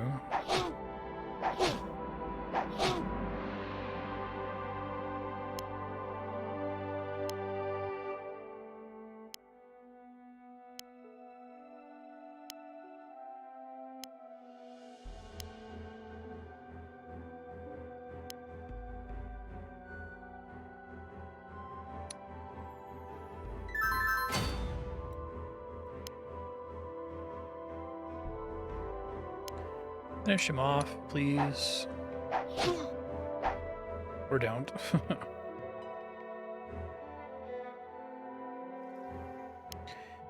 Yeah, this is my first time encountering it. I'm enjoying it quite a bit so far. It's very good.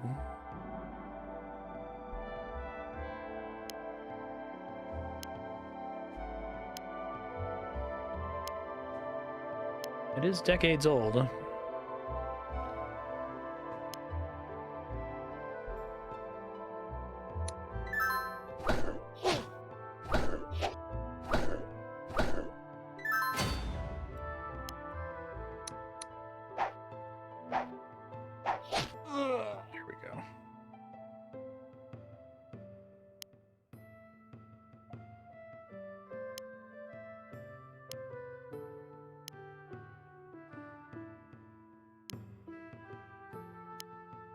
It's definitely one of the most interesting tactics games I've played.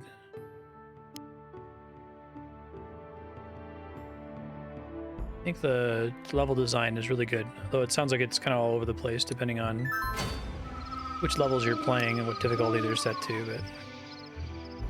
Winters our sacred grove without leave.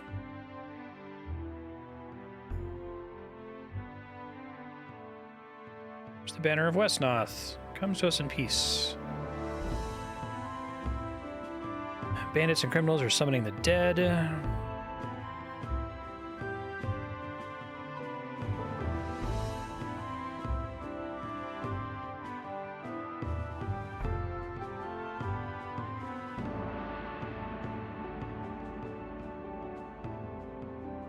What would you do knowing the secrets of the unholy ones? If this were Dwarf Fortress, we would all become necromancers, raise each other, and then wipe each other out. A fanciful delusion.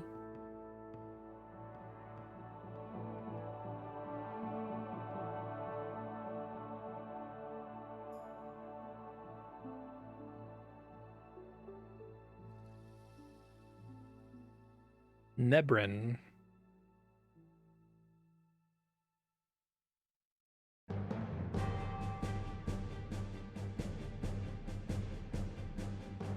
Very well.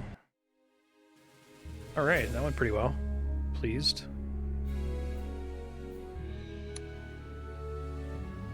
Still a bit behind from making a bunch of mistakes in the first couple missions, but...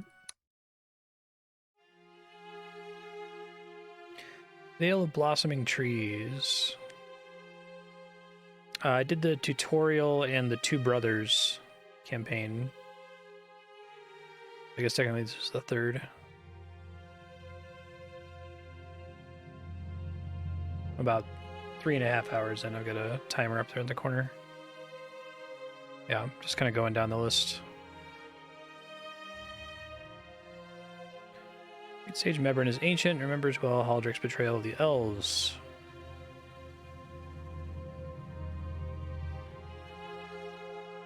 Okay, so elf needs to be the one that goes into the building.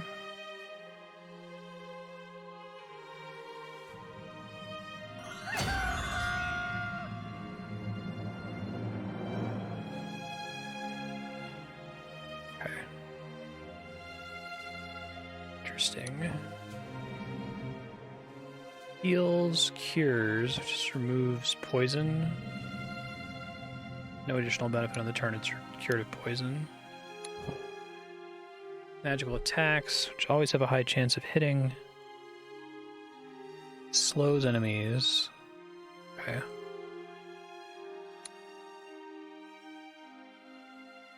Oh, people who have never played this game before don't do the tutorial.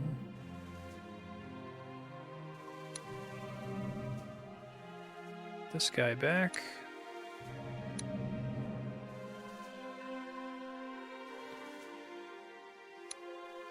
Really want an early merman. I probably should have put him down there instead.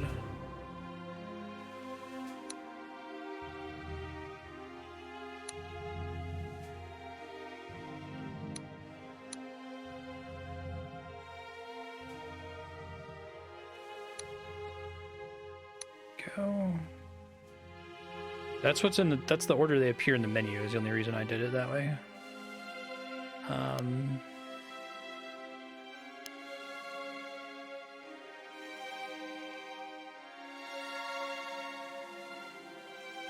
It's probably worth popping over here to claim these.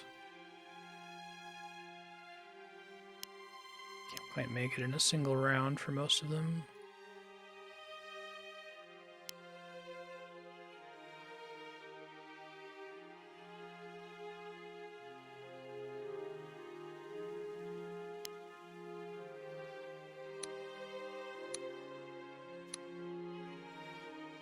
Is that cheaper than recruiting one from scratch? No. Pick him up then.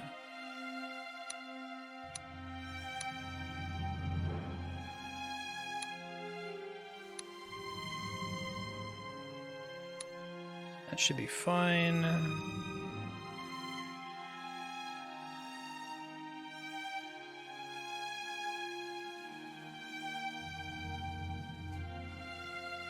Yeah, right.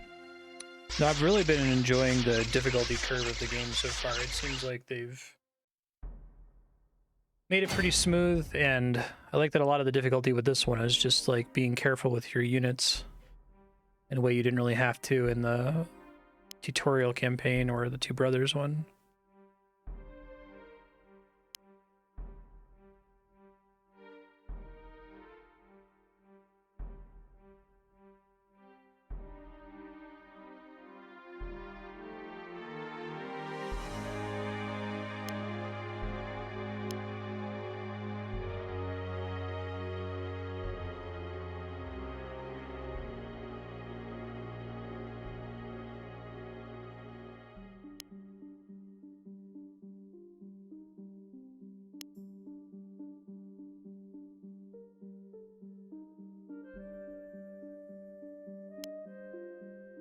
They're really careful to put water tiles next to all of the enemy bases so that mermen can remain useful for the mission. It's a small thing to appreciate, but I like it a lot.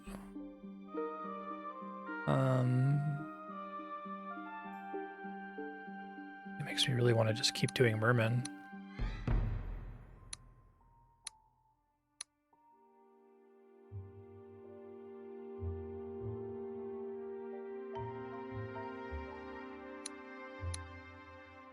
Cleanse Veil of Tears and get to Mebran's Village. Okay.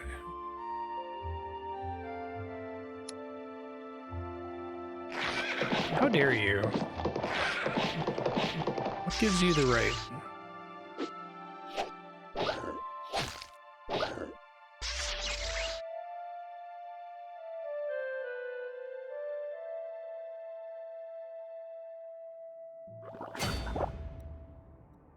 Okay.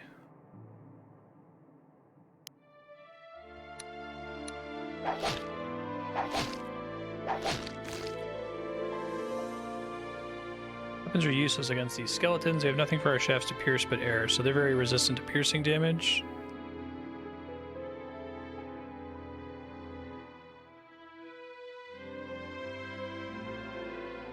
These guys, I take it. No, they're humans. No, these are the bandits. Disregard.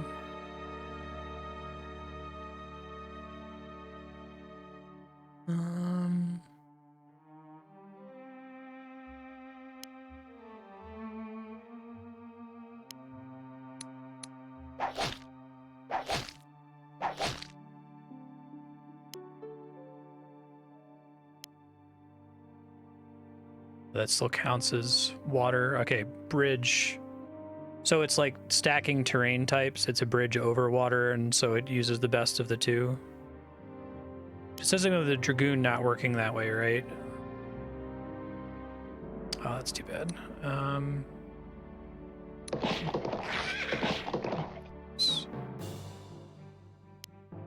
Send him down to heal and remove poison.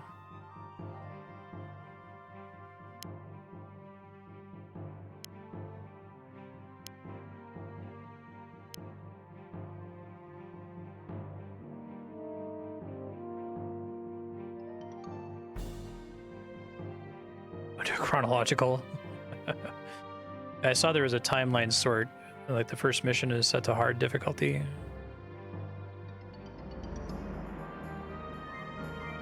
Probably don't want her here by herself.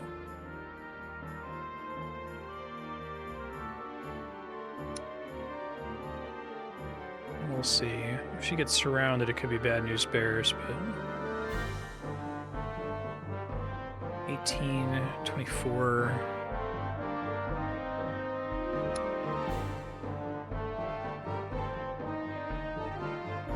Can't kill it, so I'm just gonna go for the slow, I think. Slow gets applied so long as it does damage, it's guaranteed. Is that how that works?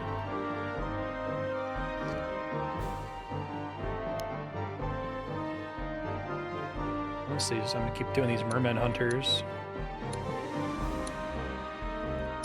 It's amazing because this is the exact kind of unit I would never use in a game like this, but the game is structured in a way that I feel like it's potentially pretty good, actually.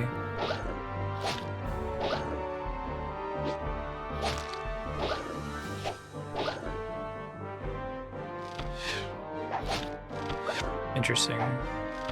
They die, it's okay. They don't have very much XP right now.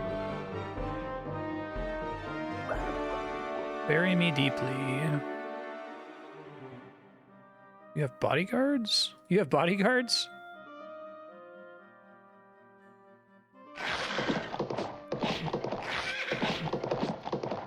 Okay, that guy showing up there is not great. Get the healing though, at least.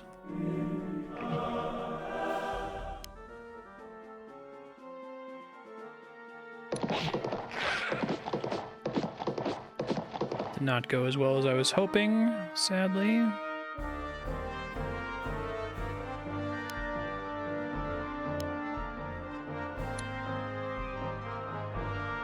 $12 or $20.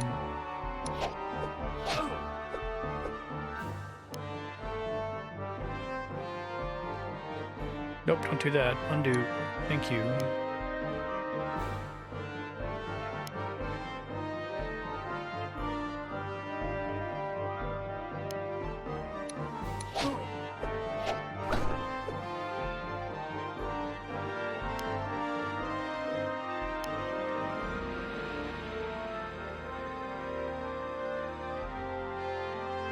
I like this theme.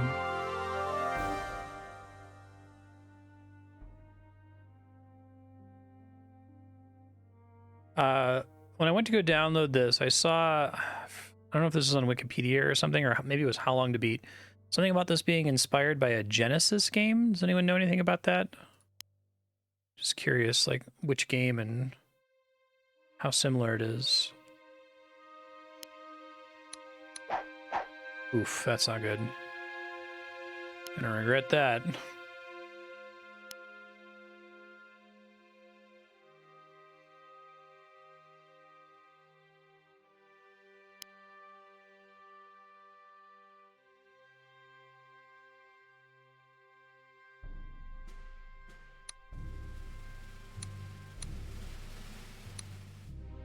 Right on.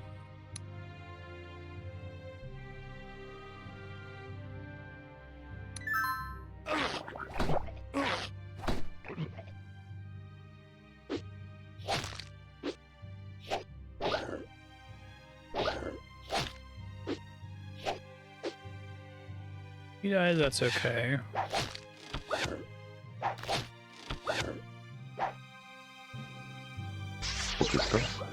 Perfect, actually. I only had 1 hit point left. Hey, thanks for the follow. Appreciate that. How long does slow last when you apply it? Poison cure. It's gonna heal herself, which is nice.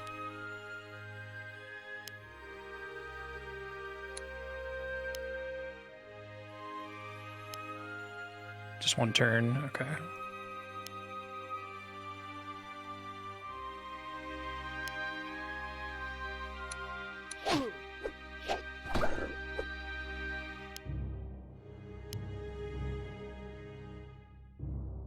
%, I don't feel so great about, but this is kind of a throwaway creature, so.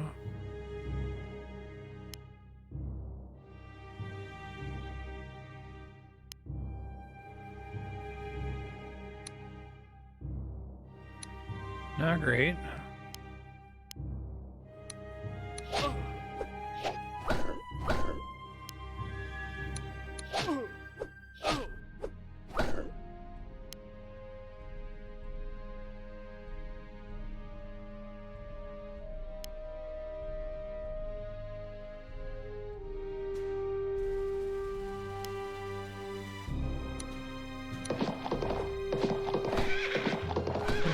Undo on that.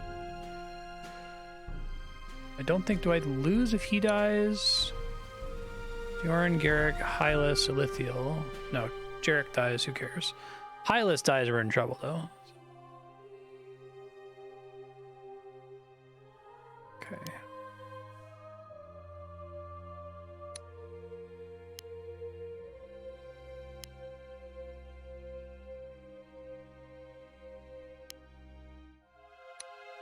Don't miss this time. Oh my god. Cannot win.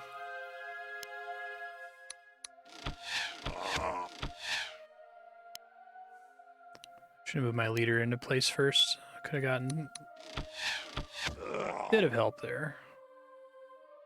Okay.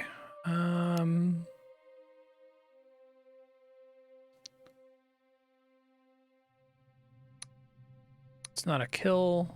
That's a kill.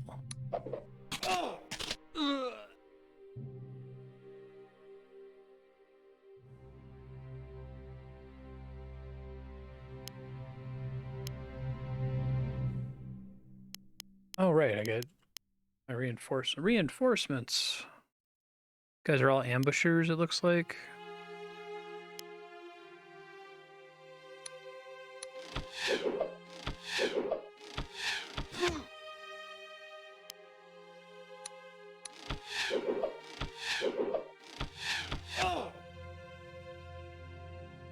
Yeah, how is safe scumming working this though? Like, is it auto saving every round, or do you have to like manually be on top of saving?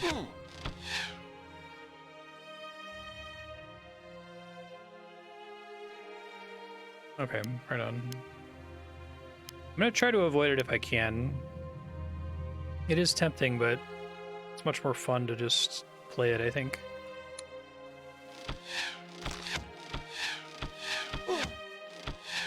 Nice. Longbowman. It's just strictly better. Bye, Jarek. Thank you for trying. Not so good there. Oh, I'm dead now. Well. Okay, so now we have to load. Load turn. Okay. So, let's be less stupid this time. Send them out of here for now.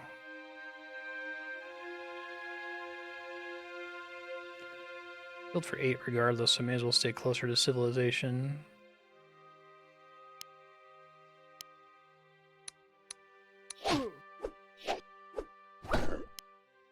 do like keeping them all occupied with these fishmen.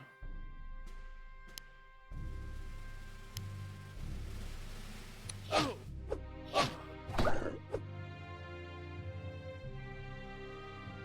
might do it occasionally if I absolutely have to, but...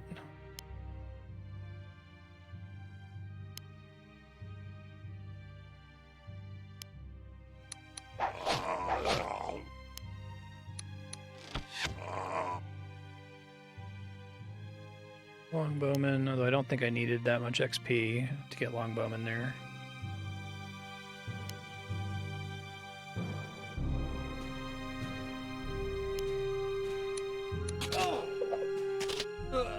Right. Does this game have like a PRNG where if you load your save and you do the exact same action, it will give you the same numbers, same rolls? I always appreciated that about XCOM. You could load and try something different, but if you loaded and tried the same thing to get better math, it would not work, right?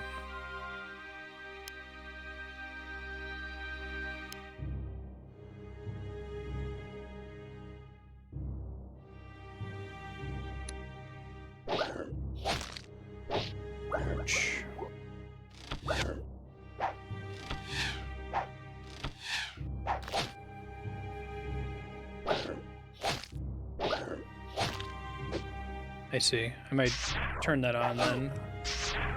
It's just in the options.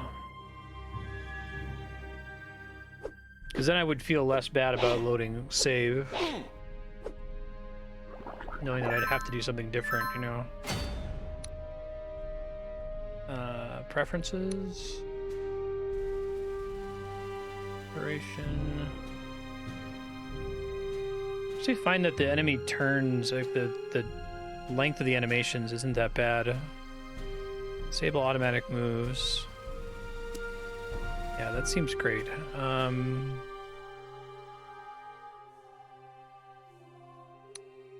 Saves display. Advanced. Allow damage calculation with Monte Carlo simulation. Beautiful. We showed this game to my wife. She's a astrophysicist, so she does a lot of work with Monte Carlo simulations. Save games, confirm deleting saves, combat. Oh, you can't do a mid-campaign. Okay, thanks. I thought I'd look at some of the options anyway.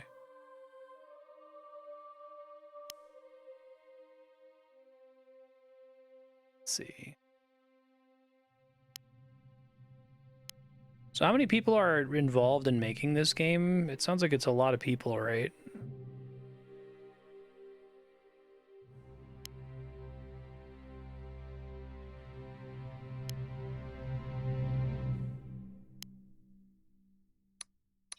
Kill me, please. Okay.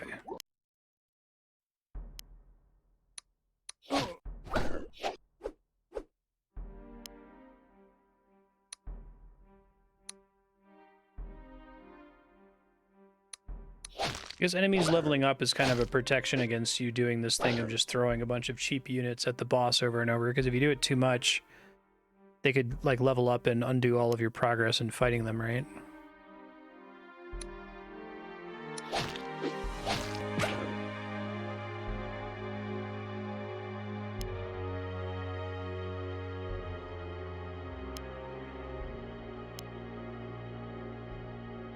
That's probably not worth the risk. Getting hit for 32.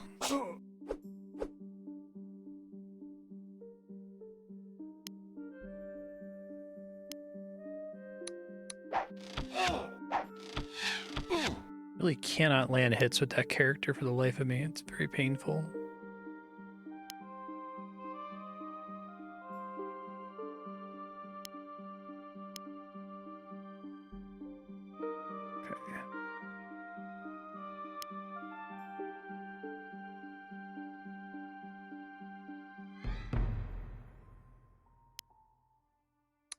Bye.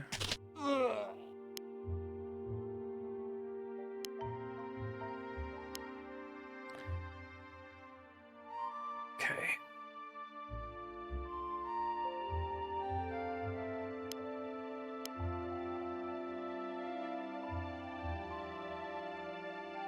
Yeah, it seems reasonable.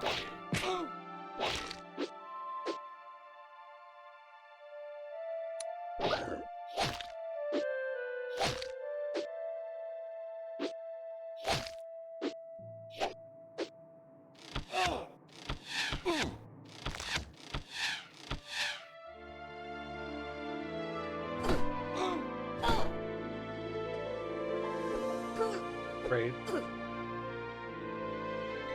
Yeah, I'm mostly just trying to tank them with these guys. That's just the damage reduction, though, right? Not the mischance. I keep getting like 80% hits and then missing every swing. The darkness beckons. All right.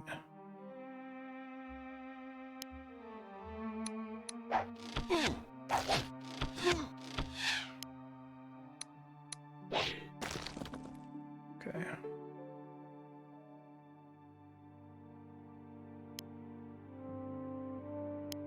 The thing I was most concerned about is now dead. Leave you all to mop them up.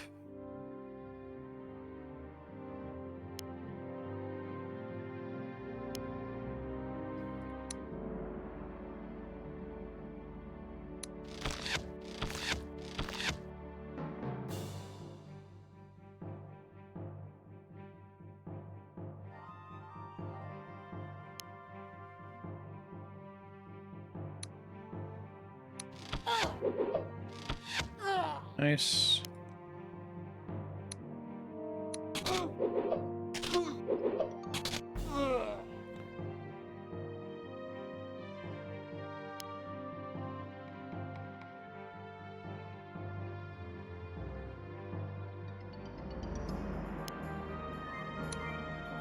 Ooh, it's probably not smart, actually. I don't really care about either of those characters, though. Mm-hmm.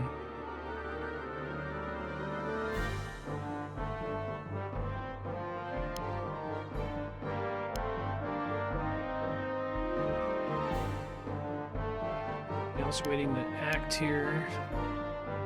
I really like that you can, like, mark a character done. It's nice of them.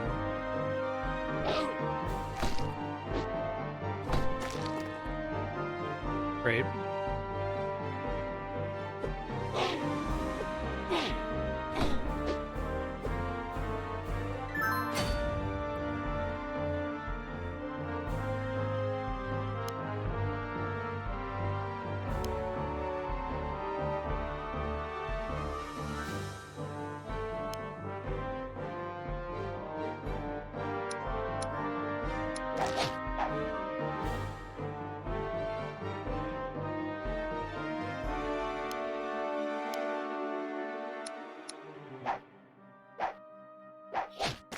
Hooray!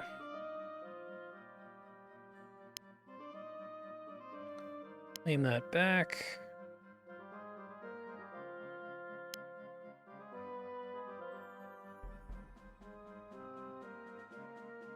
It does have a turn limit, but we're doing fine. No one else is gonna make it down there in time, I don't think.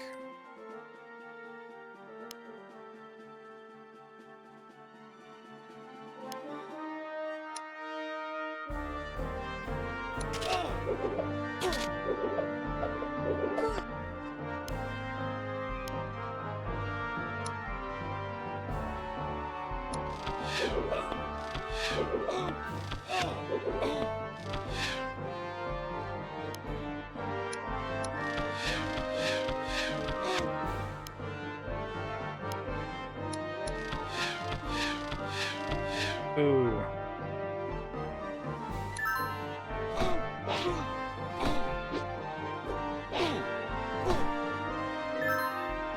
Already, you dummy.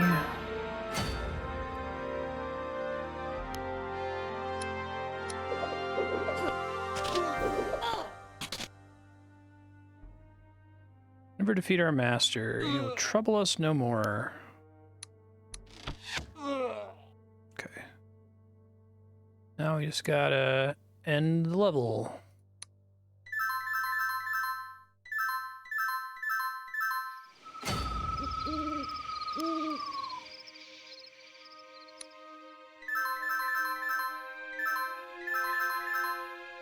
It's probably going to be a good stopping point once I finish this stage here. Come to seek your aid. Footprints leading away to the south. Perhaps he was taken by undead?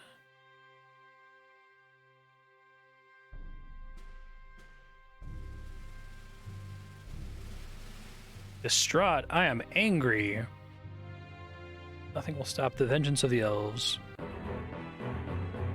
Oh, wow. Did that one pretty early. Nice. At least it feels like it. I think I was able to keep the heat off of my strong units by just rushing the mermen at them. Can I save here? Save game. All right, future Marstead. End of stream 221. You're doing this campaign, the South Guard one. It's pretty good so far. You can make mermen, archers. You start with this guy who has a leadership aura around the people near him. Minister Hylas heals people in melee range. Your Dragoon moves really fast and hits decently hard. Be wary of damage types. Right now, you're going up against a lot of skeletons who resist who resist piercing. You have a lot of piercing damage. Assuming that you still have the fairy in the next level, she has a really strong magic attack and a pretty powerful slow. So go ahead and use that. But other than that, this game is pretty sight readable. I don't think you really need to like retain too much information or write too much down. I think you'll be able to figure it out. Thank you, Retro, for putting this on the voting system, and to everyone who helped to vote for it. This game is really good. Like, this might be one of the best tactical games I've ever played. I think Advance Wars was near the top of that list previously, and maybe XCOM. But other than that, a lot of tactical games have felt kind of like a dry genre for me, where like the turn-to-turn gets pretty dull the later in the game it gets. But I really like this game's approach of having discrete little campaigns that have very specific rules about what kinds of units you're allowed to use there. And I also really like, you know, the level ups carrying over between submissions. It feels a lot more balanced to me than something like, you know, Heroes of Might and Magic, which was fun, but it was really easy to snowball and just like destroy the map a lot of the time. And I don't think that's the case with this game. Yeah, cool. I'm excited to play more of this next week.